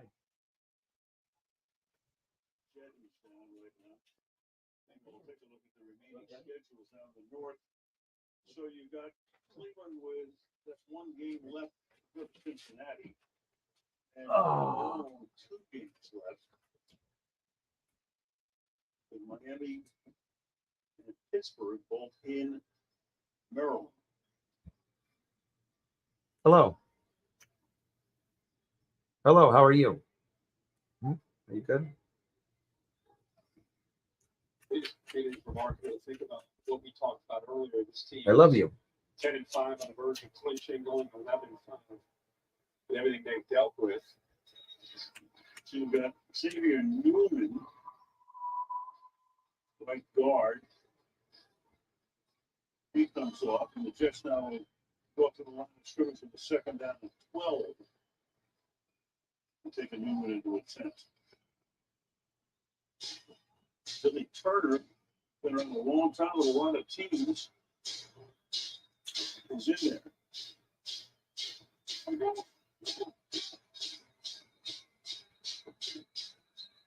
Flag thrown, stopping the play.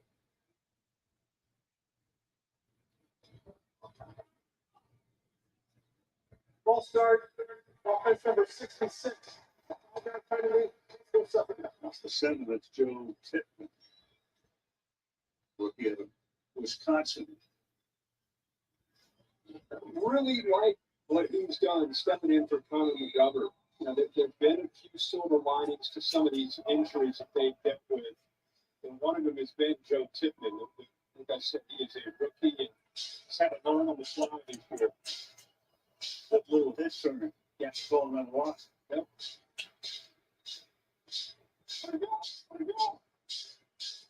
So second and 17 now.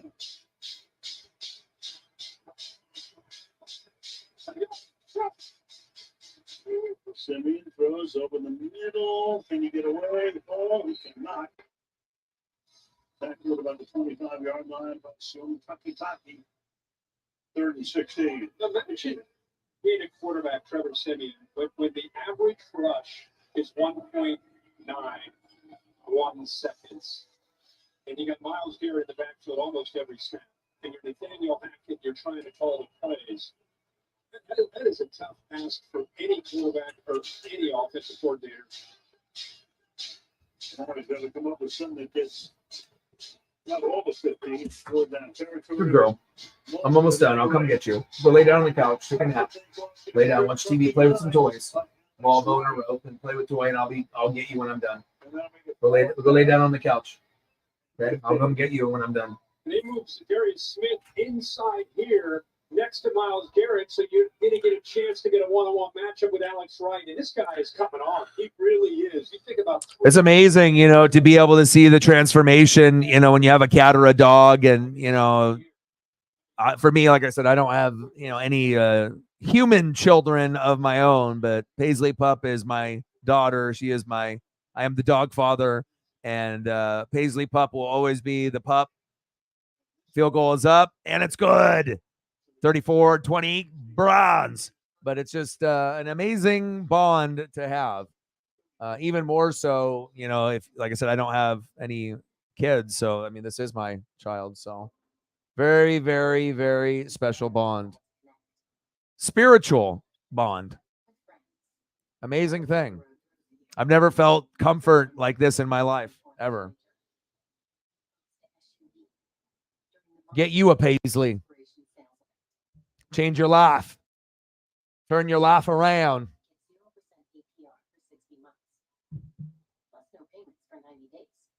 43 to go. Let me know what photos you guys want to see. And remember, mental health is important. Take care of yourself. Every stream will do this at least once or twice. Take care of yourself. You only got one.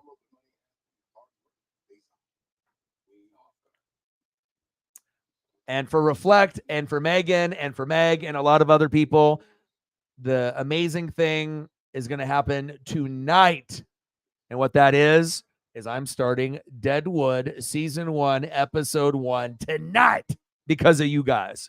So I'm excited about that. I clicked on it and I said, nope, I'm going to wait till tonight. So I'm going to take Paisley for a long, long walk, eat some dinner, and then boom, Deadwood Season 1, Episode 1, cowboy shit. I'm going to love it.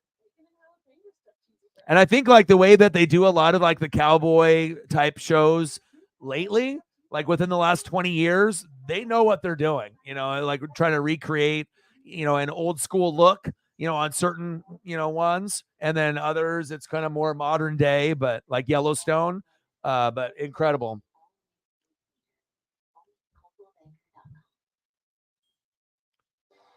A lawsuit against the Kraken. Do they have any, they got some good lawyers.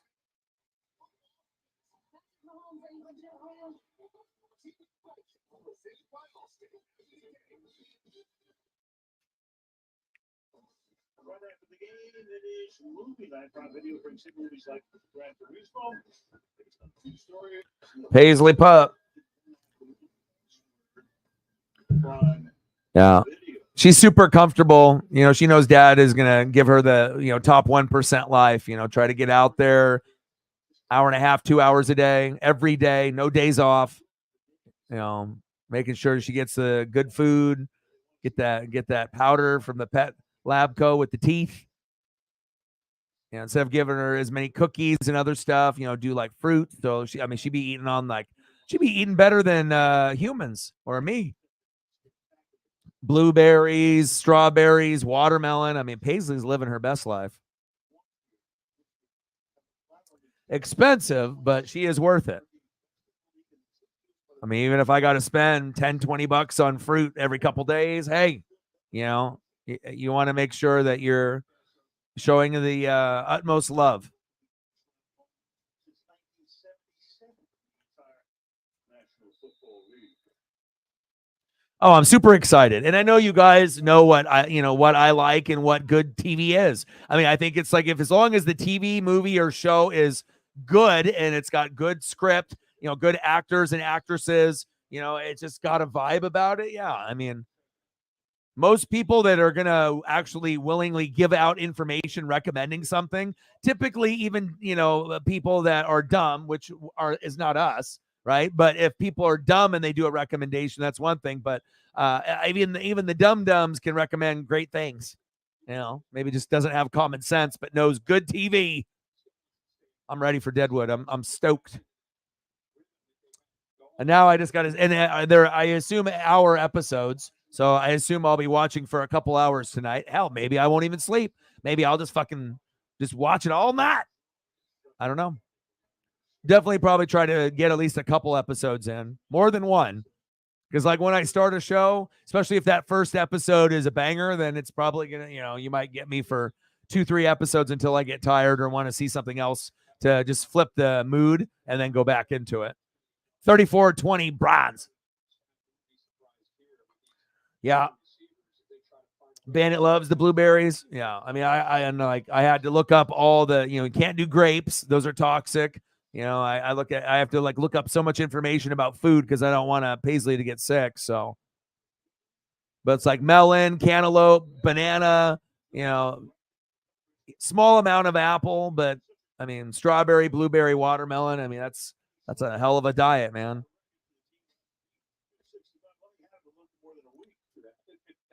Yeah, I'm a grinder. I just grind whatever I do. Like I said, I'm doing reading at the same time typically, or film study, or spending time with Paisley, but I'm always trying to get the most of my 24 hours every single day. Just be happy that I'm alive, that I'm still breathing one day, and I can keep the dream going, keep the legacy going, try to help at least one person every day, and then, just, have a safe place for people to come to do sports, wrestling, and talk life, and the struggles that we go through, like depression or addiction or things of that nature, anxiety and such. 34-20 bronze. I need some fantasy points, damn it. I'm trying, man. I'm trying to beat you, dude. Oregon, Liberty, Washington, Texas. Oregon, Liberty, Washington, Texas. And I'm like so rooting for you. 8 points. I don't want to be greedy and ask for 10, but gosh, I need 10. Can I get 10, please? So that way I don't feel bad.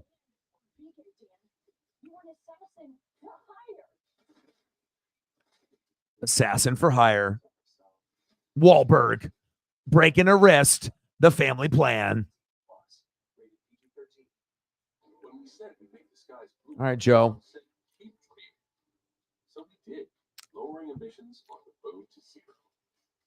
Now we're working on an EV that's amazing. And someday we'll tell you all about them for a brand new model. Because we are a company of dreamers, setting out to be carbon neutral by 2050. So no matter where we go, we're going to keep dreaming. Hi, Paisley. I love you. I love you. I love you.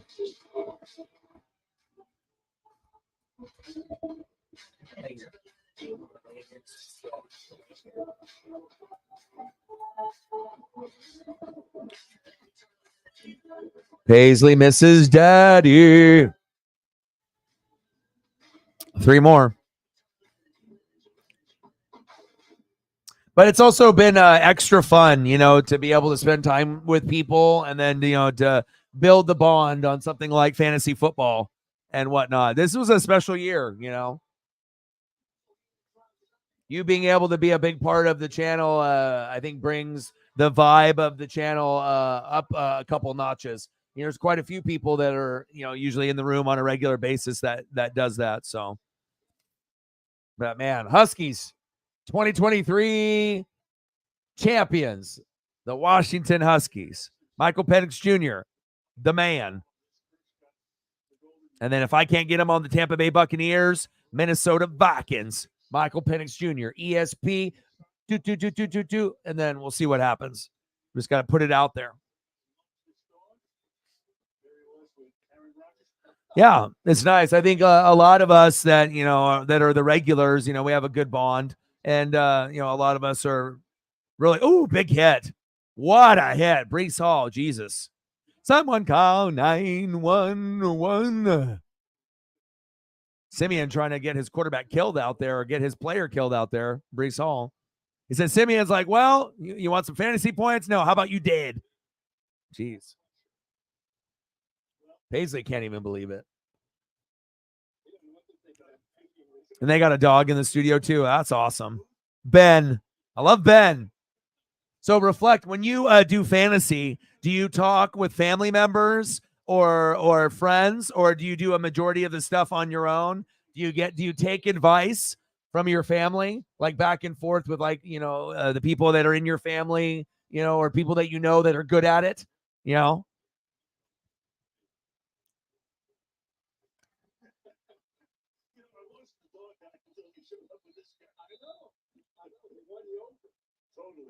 Yeah, it's a cool bond.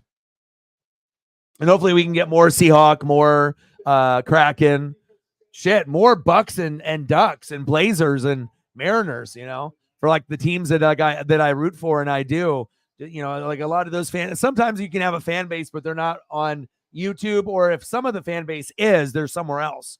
So you just got to keep grinding to be able to find those people. And then there's just going to be really, really cool people that are just not on the fucking internet, or they're just not on YouTube at all. It's like, you're either a part of the community or you're not. Same thing with like Twitch. It's like you use it or you don't. It's like that's kind of the thing. And YouTube, it's like you're a part of that culture or you're not. There's not really an in between. So,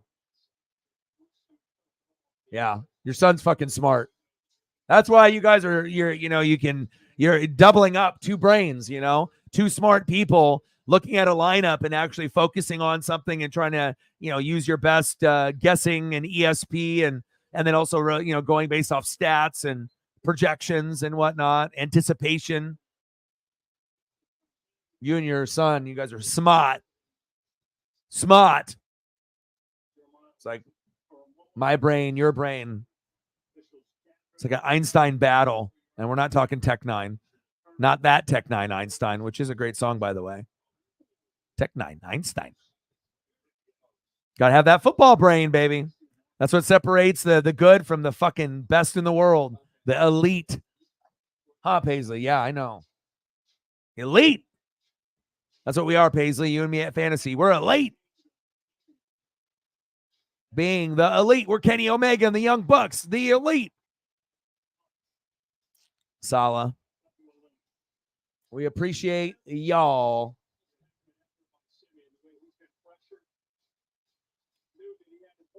Plus, I like it because I know that you pay attention to what I do. So you're going to take some strategies moving forward, not only based on you and your son, but watching someone like me play. Like you said, when you get someone that really takes it, to that level, you can always learn something from people that are like that, regardless if it's someone else. It's like, you'd be dumb not to pay attention, just to kind of see. And then you're like, oh, maybe I can take this type of risk next year because this person did, Injuries are a motherfucker, and we can never predict that. But again, building a super squad in fantasy takes a lot of fucking skill and effort and a lot of know-how. And I wouldn't even be in the championship if I didn't make all those moves. I probably would have been third or fourth, but I wouldn't have been. I would have been in this game. Kareem Hunt rumbling and a bumbling. I need a turnover, please. I need a fumble for a touchdown. I need a fumble for a touchdown or a pick six. Please. Browns win, but O-Dog gets one little boop, boop, little boop, boop, right there at the end. He's made the championship 4 out of 5 leagues. Yeah, he's smart. He sounds elite, like us. Yeah. Does he think he's one of the best in the world at what he does? I mean, it's kind of hard not to when you get that consistent and that good. It's like an expectation of like, if you're not in the championship, it's like having that Patriot mentality, but not the cheating. like that Brady, Gronk, Belichick. Like if I'm not winning it all, it's a fucking failure. And when you get good at fantasy, that's what the elite players are about. It's not about, oh, did I make the playoffs? It's like, oh, did I win it all? You know, a lot of people are just happy to be there. You know, but when you're there all the time, then it's like, no, I need to fucking win this shit. And you realize how hard it is.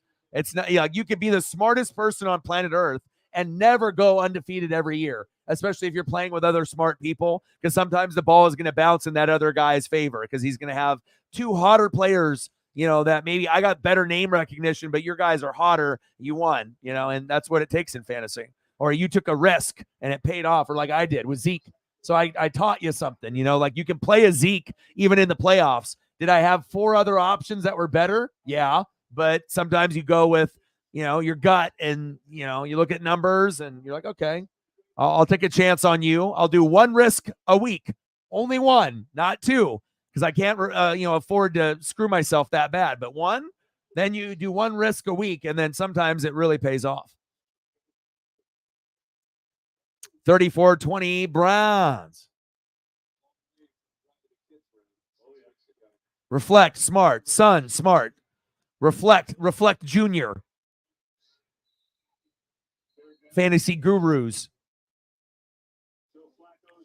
When he builds a team, how does he build the team? Like you? So he builds it running back heavy and goes that route. Obviously, elite quarterback, tight end early, and then, defenses and kickers and whatnot. And I mean, everyone's got a different type of strategy. I like to find the sleepers, and I like to be able to dominate at kicker and defense. So if I can do that, then I already know I got a leg up on most people, because most people don't take kicker and defense seriously. And if you don't take it seriously, you might be leaving points there where like you could score 30 or 40 combined, and then you score 6 and you wonder why you fucking lost. You lost because you only got 6 points out of the defense and kicker. You got 15 to 30, maybe it's a little closer, and so it's just that mindset of, 20 to 30, 20 to 40. Nothing like getting a 40 with your kicker and defense combined, let me tell you, or a 30 even. Hell, even 20 feels good. 10 and 10, I'll take that.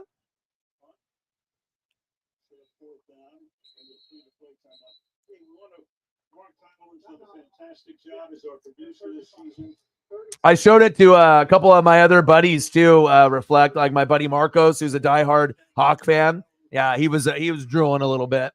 A little drool came out. Pretty cool item. But the cool thing is that you just found something neat, knew where it needed to be, right, and just just like kind of being kind. And then getting the ultimate in return with no expectations. Yes, maybe a thank you letter, but not him signing it. But the fact that you did what you did is why he signed it. If you didn't do that, then you would have not got his autograph. But you went out of your way, so he went out of his way. And that's what life is. It teaches you things. You think of someone else, you do something genuinely nice and hope for the best, but don't expect anything. And then a lot of times, if it is a kind gesture, boom shakalaka, field goal is up and it's good, then all of a sudden you get a Pete Carroll autograph, huh? A $3 holla. Pete Carroll autograph worth more than $3 holla. Very cool. And that's why the universe rewarded you, You're not doing it for a video to gain views. You're not doing it for clout. You're not doing it for the wrong reasons. You're doing it for the right reasons, because you know that he would appreciate anything USC, because that was a big part of his life. Bang, bang, bang. And most people would have sent him a Seahawk one, but it wouldn't have meant as much because, that part of his life is recent. USC is the past. Stacks on stacks, racks on racks. You can't put a price on memories. Memories are eternal. Life's a garden, dig it. And then boom, Pete Carroll autograph. Reflect Junior. They're smart. That's why they're trying to win the championship against me. They're going 2-on-1. It's like WWE, 2-on-1. Stone Cold and The Rock trying to beat my ass every week. I like it though. And then who taught him to be good? He was just good and then taught you how to be good. And then where did he get his skills from? Did he have someone that he watched, or did he just figure it out on his own? Thank you for the $3 holla. Browns will be an interesting team. The defense is outstanding. always have that ability. They can get healthy up front. They can run the football. No, I think you should hang on to that yourself. Because the thing is like, you don't want to just send, anything. Like it has to be meaningful. If you ended up having thought and meaning, like something very vintage and rare, and it just like organically comes your way. Like all of a sudden you're at like a garage sale, and then something comes across, and then there's a connection of something old in his life, then, that's going to be something better. But something that's more, current, in his life, it'll be a cool thing. Anything that you give to someone is a cool gesture, but just me, kind of reading a situation and, having that kind of vibe, Pete would respond a lot heavier if you found something old like USC, like what Reflect found, it's like Seahawks stuff isn't probably going to have as much meaning to him because it's like he's doing it right now. But the USC thing is like a moment in his life that he can't go back to, and the memories are going to be there. So there's no, I think, real Seahawk thing that is going to touch his heart as much as a USC thing. Seattle is a big part of his legacy in his life, but the appreciation he's going to have for Seattle is going to be after he's done coaching. And then you throw him something then he'll be like, ooh, cool, Seahawk thing. But then if you do something USC, or if you find something from like his fucking high school, like, go deep and like, either try to do something collectible, or if you like, oh, you found a fucking sweatshirt from his high school,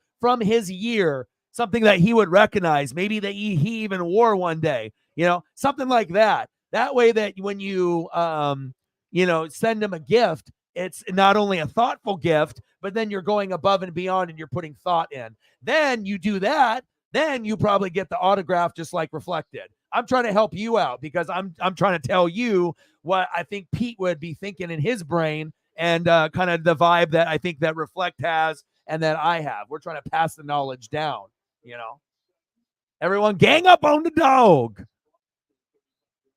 Appreciate you. 50 Dara. And Reflect, you tell me if you think differently. And I don't think everyone's going to always agree with me. My personality, kind of more of an empath, kind of a female brain. But I just know what touches people's hearts is like really going deep and thinking about them, and not just the obvious. Like, here's a gift. Like, you have to make it special for them. Otherwise you're just going to get a Pete Carroll typed out letter, and who knows if he did it or his assistant did it. But if you end up getting something where you put some thought into it, like Reflected, then you get the ultimate in return. You actually got, like, he took the time to do that and then, signed it. And I want the same for you. So it has to be something like that. You got to go USC, something back when he was there, or old, like vintage item, or like high school, or something that he's got a memory from that would be as meaningful as a Seahawk thing down the road, and the USC or high school thing maybe to him right now. You just got to be able to go and read about him and understand, like, what was an epic time for him that he's talked about. Was it high school? Was it USC? And obviously USC was great, but those are the type of things that you dig. And then you get the ultimate in return. Bang, bang, bang, boom, boom, boom. $50 holla. Some advice from O-Dog and Reflect, and then boom, shakalaka, Pete Carroll autograph to you in Australia. But doing a regular item, like a card, or a photo, or a Funko Pop, or a McFarlane, or a starting lineup, that's not gonna, it's like, thank you, but you're not gonna get the autograph in return for that. At least I would be very surprised, unless he just does that for everyone. But I would assume a busy guy like that, he's gonna appreciate anything that he gets, but make it special, and then you'll get the special result in return. 110. Let's get to 2. See, and I feel that that's not just for Pete Carroll. That's for people in life. You know what I'm saying? For people in life, you can do the obvious and, give something. But if you actually take the time to kind of dig a little bit deeper, or something organically comes to you and you're not trying to get like money for it, or like, this accolades, you're just like, I know where this deserves to go. And I think this would be a cool thing. I could keep it, but it's going to get a hell of a lot more joy if I send it here. And then, the person will probably hang it up in their office. Like, I imagine that piece is hanging up somewhere at the facility or at his house, and that makes it a cool thing too. So And I'm never going to discredit, anything that's going to be, recent, but something like that, is a collectible for you, that's going to be, that's going to be something that, you have to put some thought into it. And sometimes it's just going to have to happen organically. Like, you're not going to want to just go on eBay and start just searching like, hundreds of items that I can send Pete. The universe has to make it happen. And if it's meant to be, it'll end up happening. Otherwise, you're just going to be like force feeding him gifts, hoping that you get him to sign something and like and get his autograph in return. And then all of a sudden, like, you don't get that. You don't want to have you don't want to have that type of feeling. You're like, oh, I was thinking of you, and then I couldn't even get an autograph. Like, you don't want to have a negative thought, but I assume with someone like him, taking the time to go deeper into the past is super special for anyone. So.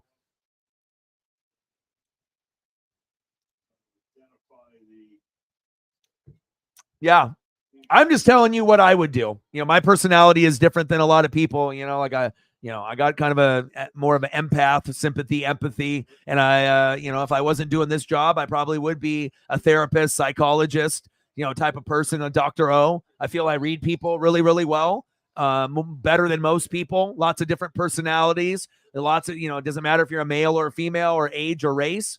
Sometimes you just have to listen and you can get to know a personality type. And then you can kind of gauge if you're smart, you can kind of, understand people to a certain degree, even if you haven't met them face to face, or don't know every single detail, but enough to kind of have a type of a thought or opinion. So if you want to send it to him, by all means, go ahead. But if you're looking for an autograph in return, you may not get one with something like that, even if he's got stuff, and maybe it's stuff that, he got from, other fans. Maybe he got it from his kids. Maybe he got it, maybe he bought it, but all I know is that getting a vintage pennant, from like, 50s, 60s, 70s, that's the reason why he got the autograph and he got the, the appreciation, because he wasn't looking for, sending a gift to get something in return. It just like, you were doing it from the kindness of the heart and it organically kind of happened. And then you got something cool in return. Final score 37-20 bronze. Assist of YouTuber. So he spied on the tube dog and then got some of the skill set and then passed it on to you. How cool is that? $50 Rahara. But I'm just trying to set you up for the best thing that you could get is an autograph in return. So thought has to be put in. Can't just be any item. It has to be like the item, something epic, like Reflex Gift, which you will maybe be able to have at one point. But if you, in the meantime, if you want to send them stuff, go right ahead. But if you want an autograph in return, it's going to have to be more of a thought process. Bang, bang, bang. Boom, boom, boom. Bang, bang. $50 Rahara. Let me know which photos that you want, and I got you. Pete knows.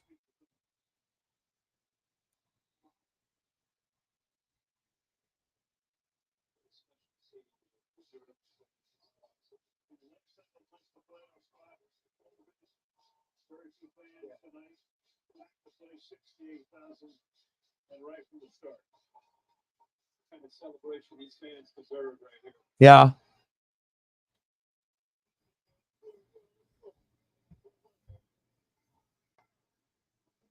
Yeah. It's just sad, that people get separated so much and whatnot, but there's always a few things that bring people together, like cooking, food, and sports. Those are probably the two biggest, where I feel that you can get literally the complete opposite of personality and person type, trait type, and you could actually become like incredibly close, based off things like sports or food. And you could even throw wrestling into that mix as well. Cleveland is in the playoffs. Flack around and find out, that sign said. I like that.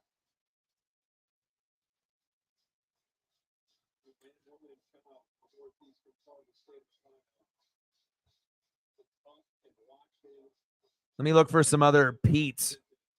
Let's have a Pete party. Some hard times.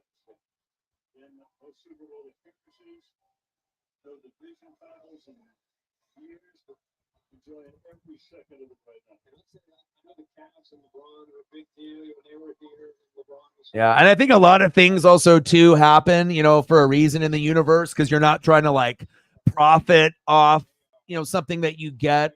It's like it has to just be like just the joy of like having this cool thing happen, and then if you do get something in return, some kind of memorabilia or whatever, it's gonna be like sacred, and it's gonna be really super meaningful. Like the sports gods knew that if I got a Julio and Aaron Judge balls in the same year, right, which is insane, like 1 in a billion, that of course I'm not going to sell either one of them. I'm not going to profit off of it in any kind of way. Like I'm going to fucking cherish that shit, the memory and the ball, for the rest of my life. So, and then I have to try to do like Julio and then Otani, obviously getting Otani ball is next on my list. You have just made the list. Yeah, I can.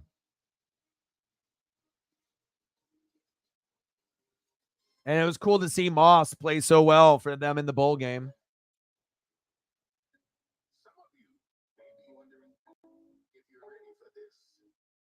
I'm just going to throw up all kinds of like size, even if it doesn't crop and fit correctly, like just if it's a cool one and we haven't, I probably haven't put it up there, I'm going to put them up there. And these ones will be cool because they've never been on here before. I wish there was other options, but you got to see the V for victory, if they don't have it in that one, I want to see the emotion.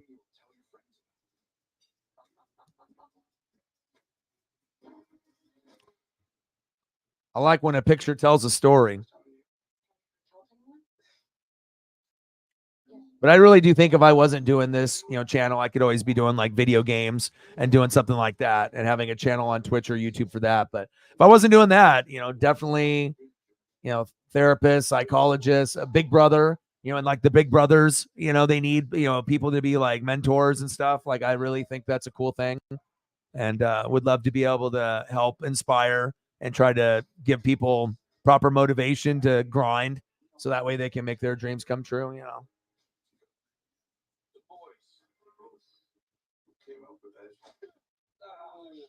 Making other people's dreams come true. That is a goal.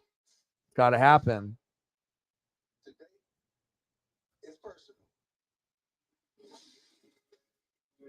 J-Lo, Snoop, Jason, two J's, what's his name? Donald, Cole. Who do we think we are? Man, what people say. A lot of these have never, ever been shown.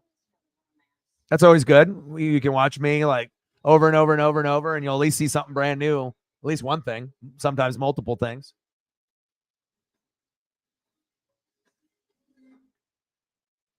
What do you think happens now with our marriage? Our mission.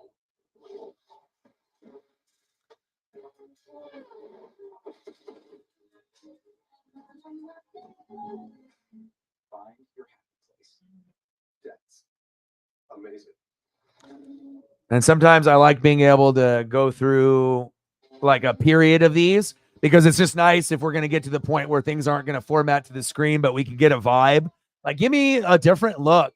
Give me the polo with the khakis. Like, I like the subtle details, on photos and being able to find things that, I wish there are so many over the years that I wish I could have shared, but sometimes they just don't format, and I got standards, I'm got standards I'm trying to uphold,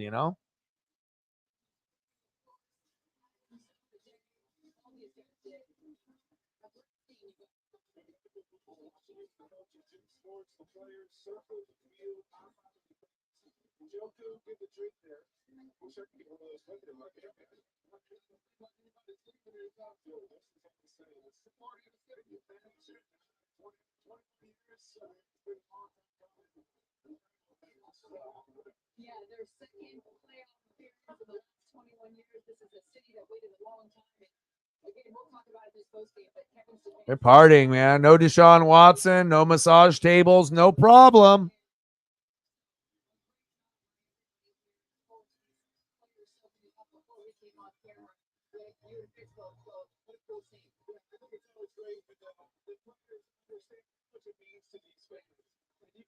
Put USC on the map.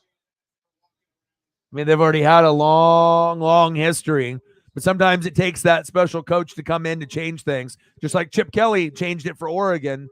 Pete definitely brought a vibe and recruiting that we haven't seen since.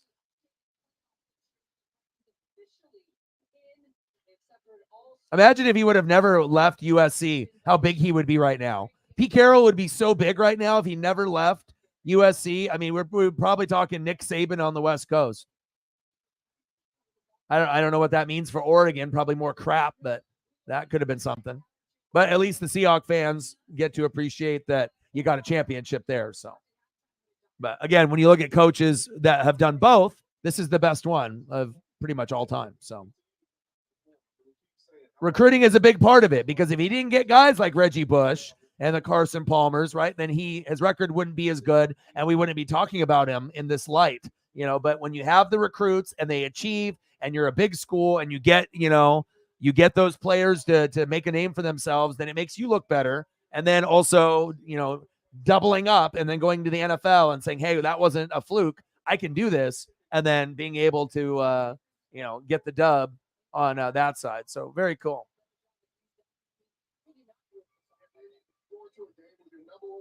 Coming off of a record game, and he sits the game out. Other guys just step up. The defense just steps up. The quarterback throws for 300 almost in the first half.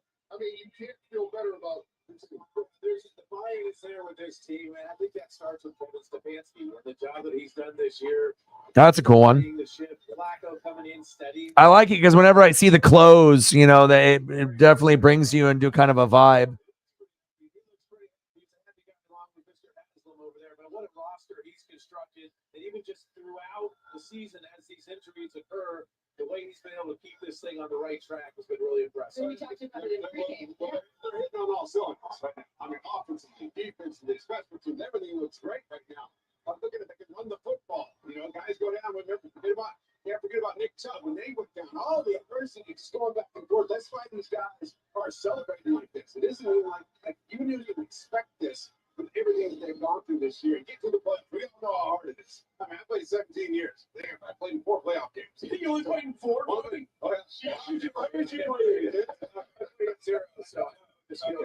but you get the feeling. I mean, when you get a chance to make it to a playoff game, and especially what they've gone through, that's why these fans are still out here. That's why they're in the Love the jackets and the style. You can tell, what era it is by the clothing if you just pay attention.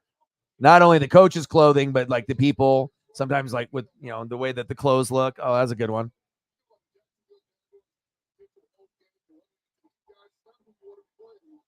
Defense travels, and in the playoffs especially. So, I mean, when you got a defense like this and offensively you're this confident, like we said in the pregame, I truly believe there's not a team in the AFC that really wants to play this team if they're going to play like this. Because when you can rush the passer, play man coverage, and shut people down, and then offensively, Joe Flacco's on fire. I mean, we even saw him break the pocket, use his feet, play the plays. What are we doing? Joe Flacco. I can't wait to ask him about that when he joins us, of course, Joe Flacco. We'll talk about this incredible journey that he is on. We'll also check in. Locker room. Look at his boy with the stash behind him. That is a stash. The Christmas Story house today, the famed movie Christmas Story, of course, the Red Ryder BB gun and Ralph. 27.6 with Brees. Golly. 8 for the Jets. Well, at least that's not a complete failure. Ford 26.1, Flacco 22.66. I'm glad I picked him up and didn't play him. Probably should have.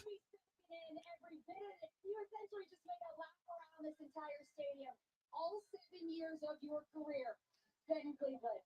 What does this moment, clinching that playoff spot, mean to you? It means everything. It really does. Especially everything that we went through this year. So much adversity. I'm so proud of these guys. We're not done yet. Not done yet. So it's a great start. We got a lot more to do. For the second time in 21 seasons, going to the playoffs. Help people who aren't here understand this environment and what the significance of this is for Cleveland. No matter where we go for the playoffs, we need everybody coming with us, you know. This is so special for us, the city, the fans, everything. So we're so grateful. But like I said, we're not done yet. Now, you guys are doing this with Joe Flacco at quarterback. Why Joe? What has allowed him to be the one? Said Joe gets me the goddamn ball. He's so wise in terms of football, you know. There's so many things that happen during a play that he sees and is able to like fix a play or save the play. You know, so we're so blessed to have him here with us. You couldn't have had a better first quarter than you did. 113 yards in there. Oh, did you have some complaints? I mean, you know, it was far from perfect, you know. And that's as an athlete, as a competitor, that's what you aspire to be. You know what I mean? So we're gonna watch the tape. We're gonna enjoy this one tonight. We're gonna watch the tape. We're gonna get better and fix our mistakes. And you can have more quarters with more than 113 yards. Cheers to you, baby. Congratulations. Nothing but possible, baby. Thank you. Great job as always, Kaylee. All right, here we go. For those of you that didn't get to see the whole game, Browns got off to an early start. First round, Flacco to Jerome Ford, 7-yard score. Taylor Rooks thrilled about that. Later in the first, Jets down 6, looking for an answer. Trevor Siemian picked off by Ronnie Hickman. The Ohio State University safety big play touchdown. This defense was swarming early. Pete. So here we go. Pete. Younger Pete. Hair still gray, but still swagged out. Older Pete. Younger Pete. Younger Pete. Look at the turtleneck with a little Nike. He's like, look at me. Look at me. I'm good.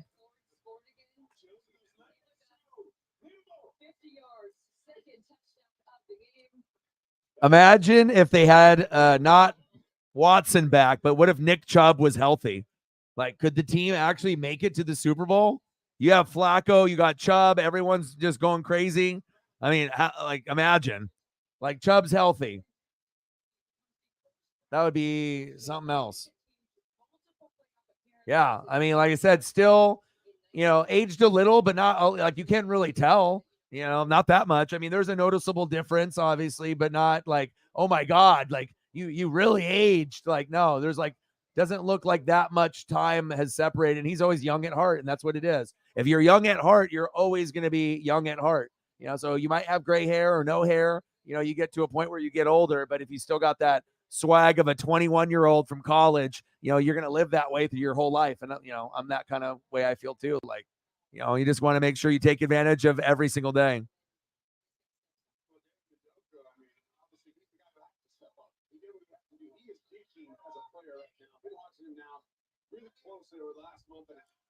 You start to hit that zone where you can just tell he's feeling extremely comfortable. When he gets the ball in his hands, he's got that confidence now where I'm not going down. And he's going to take all you guys to tackle me. And he's getting up there making plays. Like I said before, if he can continue this level of play, and they can run the football the way they have, this offense is going to be great. It's going to be great to be in there. So we're going to talk to Joe Flacco. I like a lot of these too because I've never seen them. So I'm like, these are cool. Anything that I can see like brand new, that's like a goal of mine every day. Like learn something new or see something new, even if just like a candid photo. Cool. It's like I said, would I normally be looking at something like this? No, I'm a Duck fan. So, I'm not, USC or, Seattle Seahawks fan per se, but I appreciate when other people love something, and then it makes me like want to pay attention and love some things like that too. So very cool.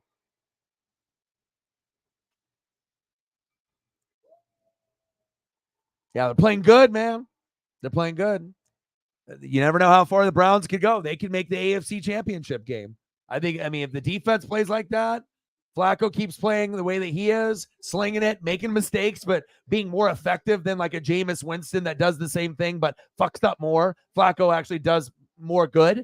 Yeah, you could definitely – you got plenty of running backs, Ford, Kareem Hunt. You got Amari. Njoku is playing like a top 5 tight end right now. So it's like, oh, okay. All right, before Joe Flacco. After Joe Flacco. You know what the Browns are? Right here. Money. That's what they are. Fun to watch. Fun to watch. Just kind of shitty that you don't get to be able to see certain pieces out there like Nick Chubb, or the Ravens don't have Mark Andrews. Like we're missing.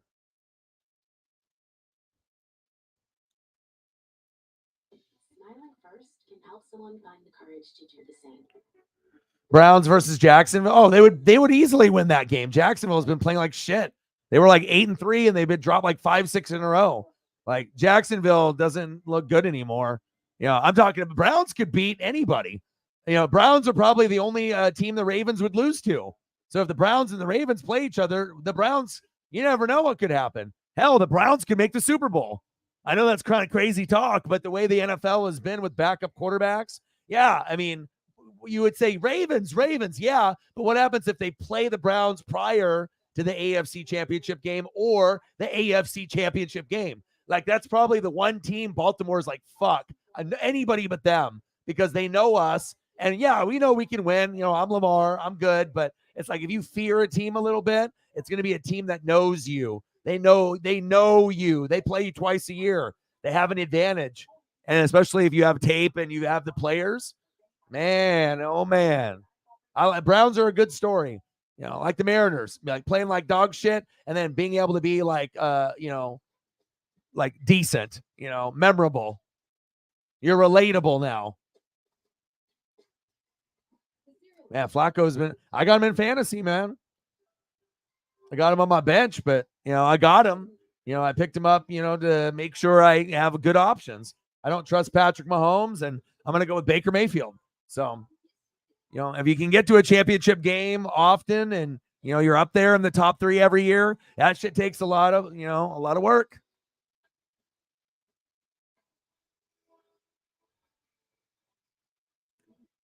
Yeah. Yeah. That's why that unit is arguably one of the best units of all time. Like, you can look at, like, Buccaneers had Rondé and we had John Lynch, but the other two guys, we didn't have like what you guys had with Browner or Cam Chancellor. If Earl and Sherman are considered the top 2, then the bottom 2, there's usually a big drop off. But with Seattle, with Cam Chancellor and Brandon Browner, there wasn't. And at some point, those guys sometimes were even better than Sherman and Earl. So that's when you know that unit was elite. Your boy watched. Smart. Not dumb. Not biased. All right. I appreciate you. Thank you so much. I owe you some more photos, and then hopefully we can get to doing another Kraken game shortly. But I am going to be going to see, hopefully, Wemby tomorrow. And we will see if, because we're doing the Spurs back-to-back. So that'd be really lame to be able to, like, the Wemby plays in this game, but in the next game, he doesn't. But hopefully I'll get a little Wembenyama.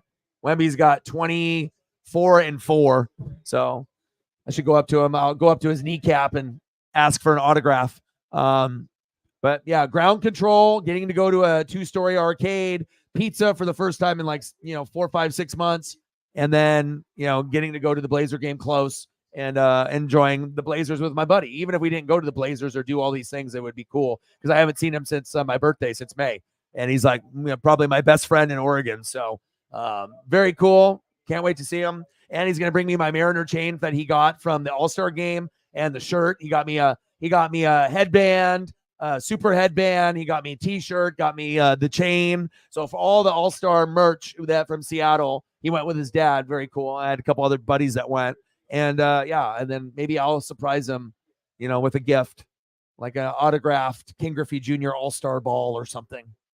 Something maybe, I love you guys, and I appreciate you guys very, very much. Thank you to Megan and Reflect and Ryan, Sarah, all of you goats, Roof, Top, in the building. And you're kicking my ass so far in fantasy. Like I told you, I always am going to be 100% Rio. I have never, in the 7 or 8 years that we've had this, 6, 7 years that we've had this league, I haven't played it against anybody that I felt that was on your level. Like this is impressive. And like I said, you're a type of person with you and your son, the super fantasy all-star team there. I can see why you guys can finish in third place like every year or be in the championship game every year because I feel I'm the same way. So, like I said, I don't lose typically, and I've never finished really lower than third, and it could be a money league. It could, but again, it all depends on how much work you put in. Are you making 30 to 50 moves, or are you making 75 to 150? And if you have good players and they don't get hurt, then you don't have to make as many moves as me. But the reason why I make so many is sometimes I'm indecisive, but I'm always keeping the hot flavor going. I go to Flavor Town more than any other person on planet Earth in fantasy. So if I got a guy that's a name, but he's not playing good, and I see fucking Mike Smith down here and he's balling out getting 20s, why the fuck am I not grabbing a Mike Smith? Because his name's Mike Smith? You grab him and you use him, and then you can get the benefits. So you're the man, man. And hopefully, we'll see where it goes. And Rooftop says, I lost in the semis. Yeah, but the thing is, if you want to know if you're really good at fantasy football, you're in this league. If you're in this league and you win this league, this will prove that you actually have the knowledge and the grind. Because, there's a lot of people that can do good in like family leagues, buy-in leagues, free leagues. But if you get into a league where people are smart, and you win, that's when you know that it's more than just someone getting lucky in fantasy. Like you have to have skill, because there's going to be so many talented people that are going to be grinding it out. And also, as you know, if you have a good draft, that's how you end up winning a championship. If you play in a 10-man league and you don't have at least a top 5 draft, you lost 100%. If you're in a 12-man league, if you don't draft within the top 6, 0% chance to win. So if you can't finish in the top 5 or 6 in drafting, you're never going to win a fantasy championship. Like you can't luck out. You actually have to have some backbone pieces. So good luck for Rooftop next year that he can win a championship. But right now we got Reflect, Dog NWSF. We're going to be battling it out. And he's going to beat me this first week, but that second week, I'm coming, baby. Baltimore Ravens, Cleveland Browns, Joe Flacco. What a cool story. What a cool story. Yeah. But the thing is, I can talk about it. It's all about if people listen and actually take action. If you want to be like a fucking phenom, one of the best in the world, all you got to do is pay attention. I learned a lot from you. I learned some from Shep. It's like, going for 3 players in a lineup isn't a death sentence. You can do Baker Mayfield, Rashad White, Mike Evans, and magically come out with like 60 plus points. Do you know how amazing that is? And then being able to do that in fantasy playoffs. Like, it's one thing to do it with like the Lions players, but to me to be able to be a Buck fan and actually use my own, I never do that. I did it. It worked. It's like the craziest feeling ever. And then also being able to do 3 and 3, 3 Lions, 3 Bucks, and you can win. That's a crazy feeling. Then it's all you have left is kicker, defense, right? And then one other spot. And then you already got half your lineup already settled for you. And if you know that they're going to win, or you think, right, then all of a sudden you have less question marks, I guess. But that's very risky. Elliot in the building. Oh, late, because you guys were going after other players. And let me look. I can look at the recap. So I took Jetta in round 1, Amon-Ra in round 2, Patrick Mahomes in round 3, dummy, the biggest dummy in the league, the guy that drafted Patrick Mahomes, idiot, Orion, right? But still made it to the championship, though. Barely even used him this year. Go figure. Round 4.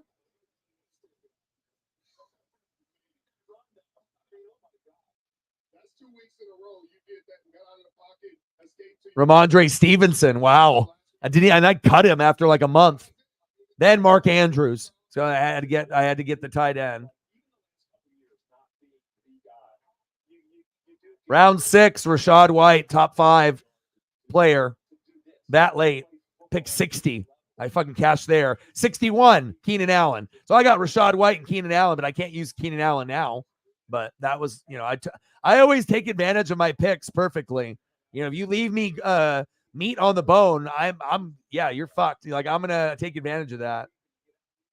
I even drafted fucking Carlson in round 8 and then cut him within like a couple weeks. Bills defense, cut them. Round 9.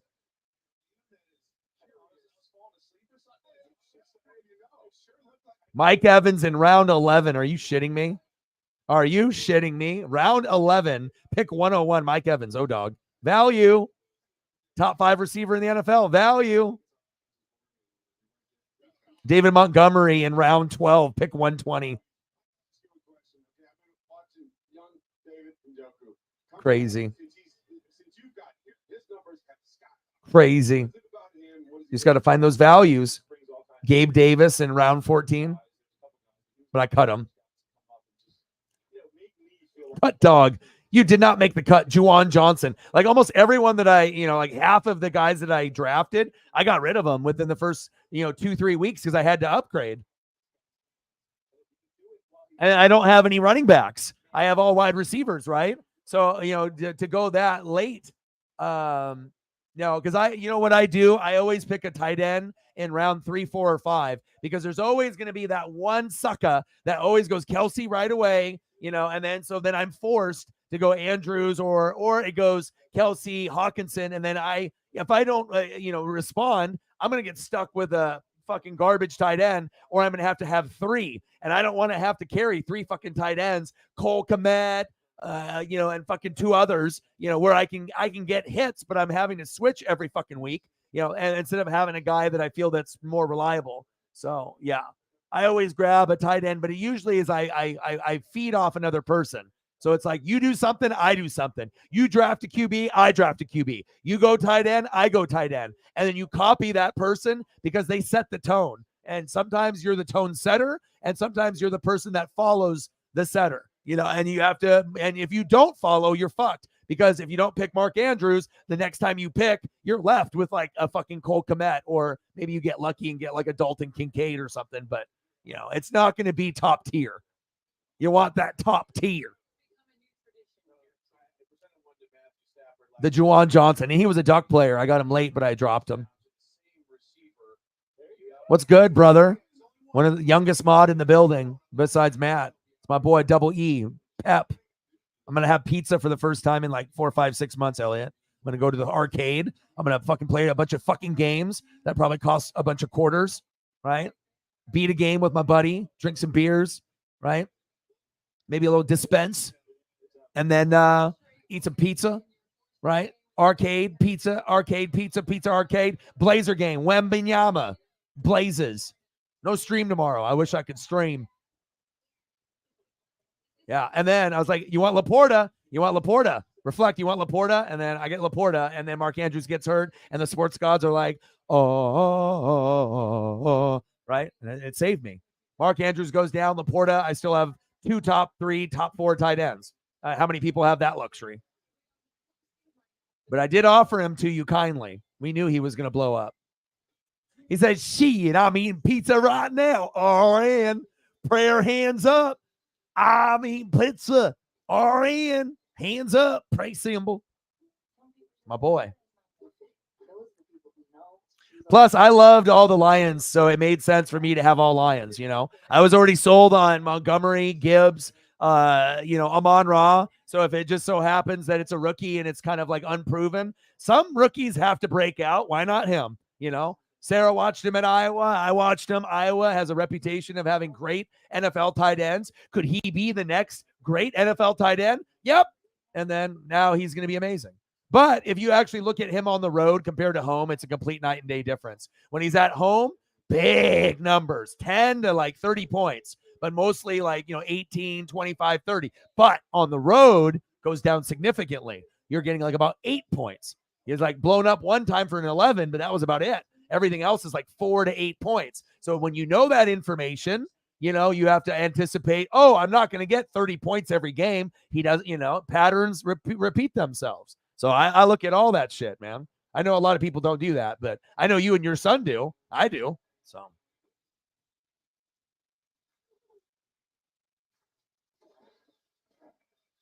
Yeah. Laporta. My life before Laporta, after Laporta. Need that. But I still feel kind of cheated because honestly, with your running backs, with Kyron, and what you got from Breece Hall, if I was able to have usage out of Patrick Mahomes like normal, right? Keenan Allen, like normal, right? Mark Andrews, like normal, right? Like the landscape of my team is on a whole nother level. You know, like any hole that I had or I had to make up, I feel that I would be the front runner, even with the amazing running backs and with Jalen. I think my team, if I had those pieces, you know, it takes that, like, you look over on my team and you're like, oh God, you know, like some goddamn super team like Dream Team 92, which I kind of felt that way about your team. You know, I was like, oh, look at this guy. Fucking this guy got a goddamn Dream Team 92 team like mine, except he's got more running backs, does what I normally do. It was like freaky. It was like looking at my own team. You know, it was like the first time that, like, if I didn't tell someone, I was like, this is my team, and they would believe me. They're like, oh, that looks like your team. That's like what you would do.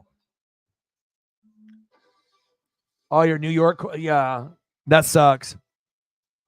Yeah. But I mean, imagine drafting Patrick Mahomes and I drafted Jalen, how you would feel. You know what I mean? Like, you drafted him high to be the guy. You know, I don't have to worry about quarterback all year besides the one bye week. Patrick Mahomes the whole way through, and then figuring I have to change every week, you know, or try to go with a couple other options. You know what I'm saying? Like, you know, having to work harder at something that I shouldn't have to work for. I'm already working the kicker and the defense and upgrading my bench and my draft of the pieces that they busted and they didn't pan out. Now I got to do fucking something that's a given in Mahomes. I got to look there. Like, thanks, guys.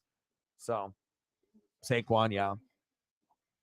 But you know, like, this is the thing. Saquon only stays healthy for like a year, and then 2 years in a row is unlikely. So if I used him the previous year and he broke out, realistically, the next year he won't.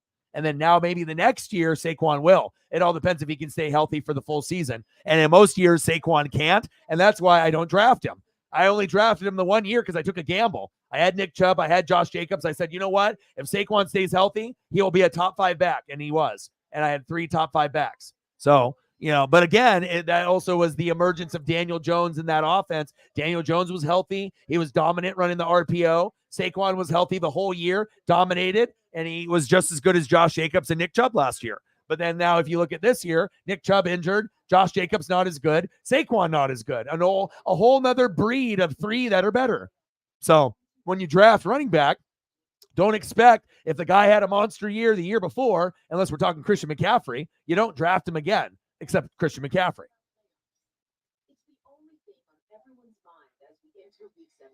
Yeah. I wish I had seen him. Could you imagine? Neither one of us had Christian McCaffrey. Like, I think 60% of the leagues or higher that are in the championship had McCaffrey on the team. So, plus, I want to be able to say that I won without running back. Like, you know what I mean? I got running backs now because you dropped Connor. I had Montgomery, you know, Ramondre Stevenson, I dumped, but Rashad White panned out. You know, Montgomery panned out as the best RB2 in the league now when he was RB1. You know, I got Connor from you. I got other running backs from you, you know, on the wire, you know, and I had to use Jalen Warren and Najee Harris for a little bit, which sucked, you know, getting me 10 points, but that kept me to survive because I went so running back thin. And then the running backs, I ended up getting them late. And then, you know, you had other needs and I needed a need. So I had to get my running backs to where yours were. So sometimes you flip, you know, you were running back heavy and then went more wide receiver. Then I went wide receiver heavy and then went more running back late. So you just have to go with the flow with the injuries and whatnot. So, yeah. Yeah, but I ain't drafting Patrick Mahomes. If I have first pick at quarterback, yeah, I'm not going to pick him. I'll go for I'd go for Josh Allen and Jalen. I'd probably go one of those two. That would be like the safest. But then if I have to be like the third person to get one, yeah, I would take a risk and go like Burrow next year. You know, if other guys were already gone, I'd go Burrow over maybe Mahomes. Unless they improve and like get like Mike Evans and, you know, some draft picks like Rome and a few others. Well, Troy Franklin. Yeah. But you had a good draft and I had a good draft, and that's really what it comes down to. We probably, you know, we probably had, you know, 2 of the better drafts. What did you think after you drafted initially? Did you think that you had a good draft or no? You guys can cheer all you want right there. So that means you can cheer now. The Broncos wish, although they, as I mentioned, they haven't been officially eliminated. They wish they were in this role right now, already punching their ticket to the postseason. But Tony, what is it possible that we do with Russell Wilson now, with everything that's going on in Denver? Yeah, well, obviously they made the choice. Go ahead and bench him for the rest. Yeah, I think it's kind of hindsight too, because like when I go back and look at the draft, and I'm like, Jesus Christ, what the hell was I thinking? But you can't predict the future at the draft. Jamal Williams, being so good at Detroit, like who did we all know that he was going to shit the bed and not be good? When AK was out, there's a lot of things. Calvin Ridley was supposed to be better early on. So no Burrow. Yeah. I think Burrow would be fun to have as long as that offense and he doesn't get hurt and the offense and defense is clicking. Like Burrow, Mixon, T. Higgins, and Jamar, like being able to triple up with 3 Bengals. I would do that.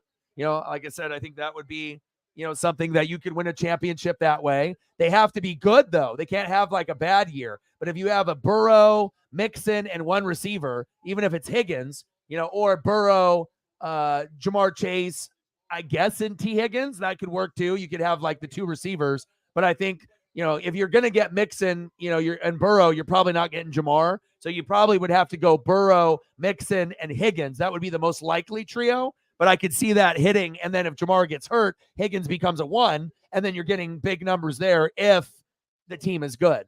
So, sometimes I look for kind of trios. What can I capitalize on? Quarterback, running back, wide receiver, or quarterback, running back, or quarterback, receiver, and then how can we stack? Stacking is a thing that we're going to teach, and if we can teach it effectively, it'll lead to little secrets coming out there in the fantasy world. I haven't been winning because I haven't been stacking. I've been too scared to stack 3 guys on a team and 3 guys on another, or even just doing 3 out of 9. And then imagine doing 3 and 3. You're rolling the dice. Not only once, but twice.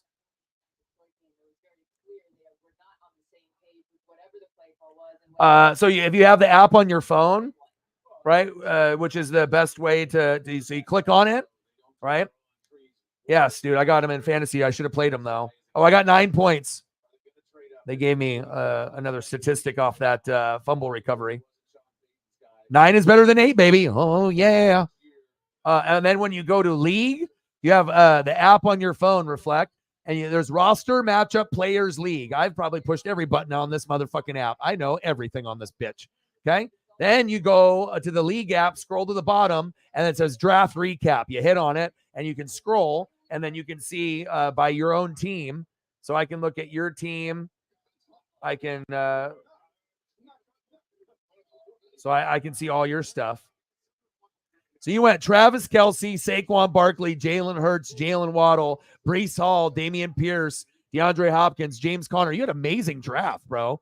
Christian Kirk, Jackson Smith-Njigba, Cam Akers, Mostert, late, pick 117. What? That was a brilliant move. That's like my low move with Evans and Keenan Allen and Montgomery. The Mostert on pick 12th round. Unbelievable. Charbonnet, Hollywood Brown, good late pick there. Vikings D, and then Joseph. So you had Hollywood Brown in 14th round, Mostert in round 12. Those are brilliant moves. Connor in 8, Hopkins in 7, Hall in 5, Waddle in 4, Hurts in 3, Barkley in 2, Kelce in 1. That's a good draft, especially in those first 8 rounds. You hit on every one besides maybe Pierce, because Pierce was supposed to be the starter, and then Singletary ended up playing better. But you had one non-hit out of the first 8 rounds. I would say that's a really good success. You're the man, is what they would say. Elliot says Joe Flacco for MVP. It's a cool story.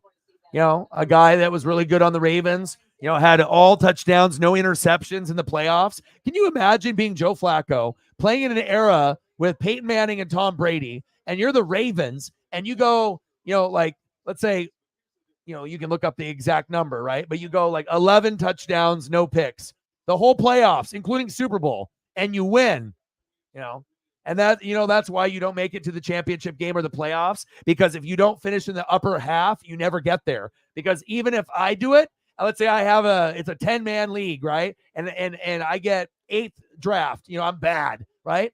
Even if I make 150 moves and I'm doing more than anyone on fucking planet Earth, and I drafted 8th, the best I can get is 4th.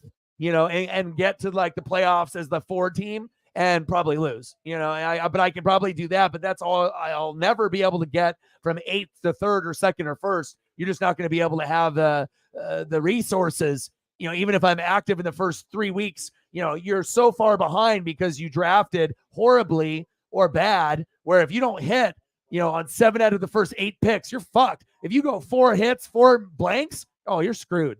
That me and Reflect are going to mollywop your ass. You're going to go in there and you're going to be projected 120, get a fucking 78, and then we're going to have a 160 on the other side. And you're like, fuck my life. Well, that guy's good at fantasy. So I can help you. Or I can do what some people did. They're like, do my draft for me. So I actually drafted people's teams because they know if you draft, that's what, you got Jetta 1 overall, Saquon, Lamar, Garrett Wilson, Henry, Kittle, Olave, St. Steve, Mixon, Fields, Goddard. This is a 4-man league, so obviously all these all-star players. Garrett Wilson, you suffered there because Aaron Rodgers got hurt. Henry, Kittle, Olave, St. Steve, Mixon, Fields, Goddard, Butker, Amari, Browns, D, Elliott, Taysom Hill. I like it. You got a little bit of Saints representation. And honestly, bro, if the Saints were the Lions this year, a lot of the Saints players would be fire in fantasy. There would be like Kamara, Olave, there's more guy. A Carr would be a fantasy guy, top 10. Imagine, you would be like, oh, I'm using Carr this week. There'd be people that would be in that boat, but you don't have the Detroit Lions. It's what you wanted and what we were hoping, but the Lions got there, but you guys didn't. But hopefully you guys will get there next year. And we play you this weekend. And at this point, the Bucs need this win more than the Saints, even though the Saints need it as well. But I feel that the Bucs are going to beat the Saints, and we'll beat the Panthers, and we're going to go into the playoffs. I really wanted to finish 3rd place. Honestly, I wanted Saints, Falcons, Bucs, Panthers, Michael Penix Jr. Thank you very much. But apparently the NFC South is the worst division in football, and we all equally suck ass. But the one team that's sucking ass a little less is Tampa. So I guess you guys are going to fucking allow me to crawl into the playoffs. So, but Baker has been playing great. So at least I have one narrative that we can say, you know what? Baker, was talked shit about. Not everyone likes him, but one thing is for sure, he's played better than anyone anticipated. Even Bucs fans, including myself, can agree to. You don't have to like him, but if you put up 26-8, I don't give a shit who you are. That's good for someone that normally would be throwing 15 to 20 picks. You have numbers like that. It wouldn't be the other way around. 8 touchdowns and 24 or 26 picks. Baker's not that bad, but I don't think a lot of people believed, including myself. So cool that not only did I believe, but I had the balls enough to pick him in fantasy. I saw the projection of him getting hot, used him, and then maybe we'll use him to win the championship. That would be so ironic. I got Patrick Mahomes on the team, but I will have Joe Flacco as well, right? And then I have Baker Mayfield, and maybe Baker Mayfield is the reason why I win a fantasy championship. I mean, who would have thought? I don't know. Nobody would have predicted that. But the Rachaad White, I did predict that, and I hit on that one. And it's just cool to have a top 5 fantasy running back when he doesn't, necessarily is known as a good player, but he gets so many receptions that he's like a PPR king. And it was like my guy, so it makes it even cooler, I don't pick players on my own team. I don't do it. Most of the time in my life, up to this year, I had never had more than 2 on my team. Chris Godwin, maybe the kicker. Chris Godwin, the defense. Mike Evans and Tom Brady or something, but it was never more than 2. So. Yeah, Garrett Wilson. But imagine if Wilson and Rodgers were healthy together. I think the Jets would have been a top 4 team, maybe as high as top 3. And the defense would have been top 10. Rodgers and that team would be pumping out 20 to 35 points a game. Wilson gets 1,000 to 1,600 yards through the air, probably closer to 1,500, 1,600, and maybe 10 to 15 touchdowns. Some games where he gets 2 or 3 in a game. I think that's what we were missing. He would have been a top 5 wide receiver in fantasy, I think. And if not top 5, top 10 for sure, especially with Rodgers. I don't care if you like him or don't. I didn't really like him on the Packers. He's his own kind of personality. But when they go to another team, I sometimes start to like a player. Tom Brady on the Pats, boo. Tom Brady on the Bucs, didn't go buy his jersey. I wasn't like some bandwagon freak. Like as soon as Brady came, I was like, Brady. No, I don't even own a Brady jersey to this day. Right? I got a Foco bobblehead for my dad in the Super Bowl year. That's like a nice one, like collectible, maybe like $80 to $100. And I got the Bucko Bruce Tampa Bay Buccaneers shirt, where instead of the knife in the mouth of the pirate, it's Tom Brady's face, right? Which I'm actually wearing right now, right? But that's it. That's all the Tom Brady. I don't got no other. I ain't no bandwagon. I got no Gronk jerseys. I appreciated that they came, but I'm not some freaking guppy. I'm a real one. I want to get a jersey of a guy that we draft, not some free agent. Even if it's one of the best combos of all time, I didn't go down to that level. I'd rather buy a defensive player, or I'd rather get an offensive lineman or a throwback jersey. Yeah, well, he actually was pretty good. He had 2 good games, 2 bad games in the first month, and then he went off. And then now, as we look at the stats, so we'll go with my team and then reflects. Baker Mayfield, and this is all position rank, right? Baker Mayfield, 10th. Baker Mayfield made it to being 10th best quarterback. Let's go. Rashad White, number 3 in the NFL. Can you imagine? O-Dog predicted top 5, got top 3. David Montgomery being injured for a few weeks, right? 2 weeks to a month, 16th ranked. Jay Jetta injured almost the whole season, 39th ranked, even though he's averaging about 20, right? Amon-Ra, number 3. Sam Laporta, number 3. James Conner injured a lot, 32. Jets D, number 5. Sanders, kicker, number 5. Mahomes, number 7. Boo. Should be number 1, 2, or 3. Boo you. Mike Evans, number 6. Deontay Johnson, 50. Singletary, 33. Ford, 19, but his will obviously go up after tonight. McLaughlin, Bucks kicker, 10. Flacco, 35, averaging more than 20 points a game, 5 weeks straight. Unbelievable. Keenan Allen, number 5. So if you hear more, top 10, that's when you know the team is fucking ridiculous, when you have more top 10 and especially top 5 pieces on your roster. Here, let's listen to Reflex. This is awesome. Okay. Jalen Hurts, 2. Brees, 5. And that'll probably go up based off tonight. Kyron Williams, 8. And he wasn't even the starter the whole year. Amazing. Ayuk, 15. Rice, 25. Kelsey, 2. Swift, 14. Bears D, 15. That was just brought in for just this week. So not a permanent thing. Just like I'm grabbing each week. I know what you're doing. Aubrey, 1. You got the number 1 kicker, dude. Congratulations. That's normally me. Barkley, 15 with injuries. Waddle, 23. Injuries a little bit. Mostert, 2. And you got him in like round 14, 12 to 14. You crazy bastard, you. You are smart. Purdy, 5. Noah Brown, 62. But that was just kind of a filler pick just recently. Goddard, 17. Just a filler pick you just picked up. And Raiders because you were looking for next week. So you started to do the pick up a little bit. Maybe even picking stuff up that normally I wouldn't pick up, but it's so late in the season. I'm just filling the roster with pieces that I might be able to use. So, but then, so then ultimately when I go Bucks heavy, I don't look like an idiot because it's working. So essentially when I went Bucks heavy and Lions heavy, then that ultimately means that I'm going number 10 quarterback, number 3 running back, right? And number 6 wide receiver. Damn. That's going to work. It has to be against the right shitty team like the Jags, but it's got to work, right? And then Lions, Montgomery 16, but if he didn't get hurt, that would be 10, right? So 16, Amon-Ra 3, Laporta 3. So if David Montgomery doesn't miss a month with an injury, that's 3, and maybe let's say 10.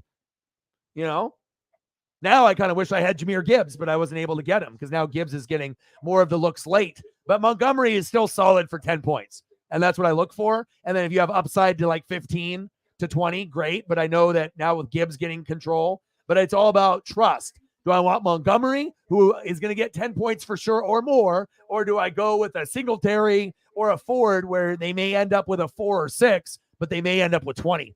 Are you willing to make that risk? So, yeah, your team is awesome. I don't know who's going to win, but Baker over Carr, no question. I honestly, after what I've seen with Carr, I wouldn't even want him on my team.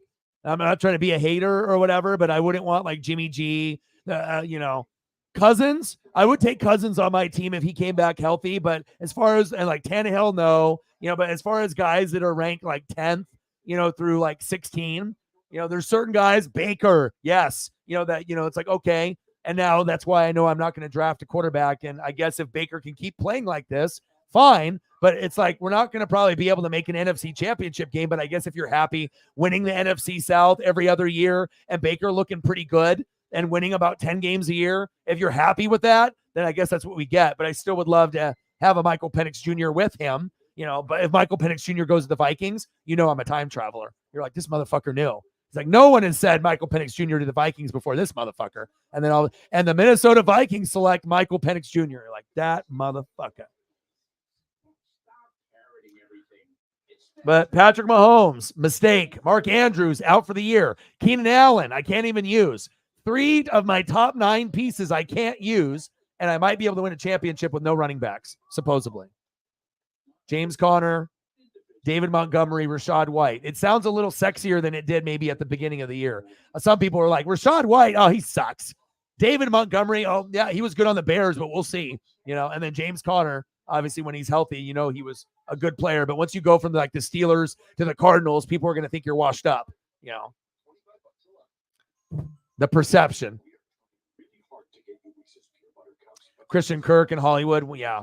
I scooped up Hollywood. I scoop up, and that's the thing. We scoop up each other's garbage because it's not garbage, it's gems. We have diamonds on the bench that we have to get rid of, and then we're smart enough to pick up the diamonds. We're not doing it, to be like to spite each other, or whatever, or like maybe, if we have to block or something. But a lot of times it's like, oh, you drop something? Ooh, value, and if I drop something, you're like, well, maybe I don't need this right now, but oh, that's a good piece. Maybe I just throw that on the bench and we'll see. Maybe I keep it for a couple of weeks. Maybe I drop it next week and but maybe I just have it because I have it. So, but I think that both of us kind of went back and forth with a lot of our roster.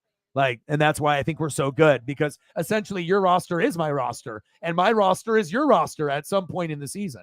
Not all of it, half of it we drafted really fucking good, better than anyone else. That's that first half. No one can take that away from us. We dominated the first part of the draft. But then after, it wasn't so good, but we made up for it by trading back and forth the best players in the league or picking them up or scooping them from other people. And then I got it from someone else, dropped them, you picked them up, or vice versa. So you still think I'll beat you by that much? Dude, I'm projected to lose. Bad. I'm projected to lose by 23 right now based on what you did with Breece Hall. But I did get 9 with a Jet defense. Think about that. How many defenses can get their ass kicked, give up 37 points, and still get to 9 or 10 points? Only one team, the Jets. And that's why I took a chance. But thank God I got that point for that fumble. I was going to say, dude, don't rob me like that. Jamal Williams, worst player in football. I drafted him. I know you did too. And like I said, I thought he would give me, but it shows you. It was scheme, goal line looks only, like 15 out of 17 touchdowns when he was on the Lions were like goal line, like on the one. So sometimes it's like an anomaly. It was that specific moment, he took advantage. And then we thought we were getting that. And what we got in return was an empty bag of potato chips. Nothing in there. Not even the crumbs on the bottom. We got screwed. But but if you're smart enough to get rid of early, find something else. Hell, I drafted Ramondre Stevenson in the 4th round. I only kept him for a month and I dumped him. Probably shouldn't have done that, but I still found a way. Should have taken Puka instead of Nico and then kept Cleveland defense. I should have kept Cleveland defense too. Yeah. And Sarah's would be Kyron. That might have been one of the biggest ones because that's such a huge instrumental piece. Like, think about it. If you didn't have Kyron, maybe you don't beat Foking. I think that's an honest assessment, right? So since you did get him, right, that leapfrogged you. You had all the running backs, and then he went on like IR, and then whatever. But then it's like you knew, and I knew, the two of us knew, once Kyron gets in, opportunity for 20 to 40 points every game he plays. And if you know football, you know. If you don't know, then you didn't know. But I knew as soon as he got back in the Sean McVay scheme, 20 to 40 points every single time. So if you know that, you don't drop a player like that. You just keep him on your bench or on IR. Yeah, but the only team to get, you know what I'm saying? Most of the time I get, dicked around, that you lose like that. I'm sitting at a 3 in fantasy and you're fucked. So Good job, dude. 27.6 out of Reflect. What a beast mode. O-Dog with a 9. But it's week 1 of a 2-week process. But see, I think we learned a lot from each other, and I think I can give pointers to you to give to your son. So he's already great. But if you get 3 great minds bouncing ideas off, then someone can have a suggestion where normally you're only going to listen to yourself, or maybe you and your son. Maybe I only just listen to me, but then maybe I bounce something off you to see what you think, and maybe I take your advice, which I have done this season. So, Ryan, I appreciate you.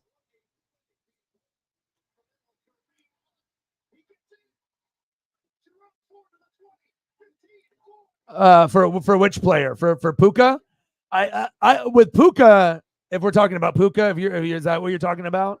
When like anytime I see someone, like break out early, like a Puka or something like that, like I already instantly, I see it. And that's why when I project earlier and faster than everyone else. So some guys, on fantasy on the wire, they'll have a game of 10, and then they have another game of 10 and then 10, and then someone picks them up.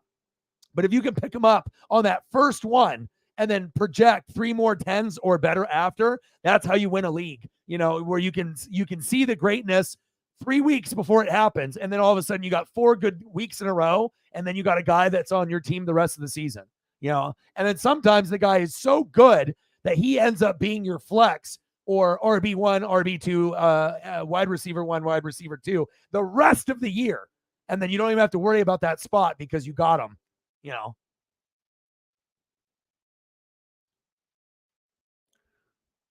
Yeah. Crazy, man. Your team is awesome. I got to catch up. I mean, on paper, your team looks better. I got you on the wide receivers. Why my wide receivers look better. But I think other than that, like kickers, defense, flexes, tight ends, everything's really even. My wide receiver is better. Your running backs are better. And then your quarterback name is more popular. And I just have to find a way to be able to get production without popularity. And that's what I try to get the most out of. I try to get the most out of guys that aren't popular. That's my thing. That's how I win championships or try to teach people. Don't worry about the Patrick Mahomeses. Worry about the Flaccos and the Baker Mayfields. It feels unnatural going with a guy that's such a low-name guy. But if you are playing hot, the name doesn't matter. You're cooking, you're baking, you keep going. So, oh yeah, blocking is essential. You are playing someone coming up and it's close. They need a tight end and you have one, but you have a couple of spots that you can dump, and then you grab 2 more tight ends. So he has nobody good to get at tight end. And then all of a sudden you win because he doesn't have a tight end. Boom shakalaka. Sometimes you gotta be kind of cutthroat. Now you don't want to lose pieces that you're never going to get back. But if you have guys that you don't mind and you're going to keep rotating those 2 pieces, sometimes you do shit like that. You see people there, you don't need them, you take them, you make sure that they don't use them against you, and then maybe you keep them long term, maybe you don't, but at least you know that they didn't beat your ass with those guys. Right? So that's my thing. All right. I love you guys and I appreciate you guys. I need to eat and go take Paisley for a walk. Reflect, the fantasy guru, future fantasy champion, unless I can get it into high gear. That Reflect guy and his son, they're kind of good. Reflect Jr. They're kind of good. Shout out to Megan and Reflect and Sarah and Elliot and Ryan. All of y'all, all the people on Twitter X watching as well. I appreciate you guys very, very much.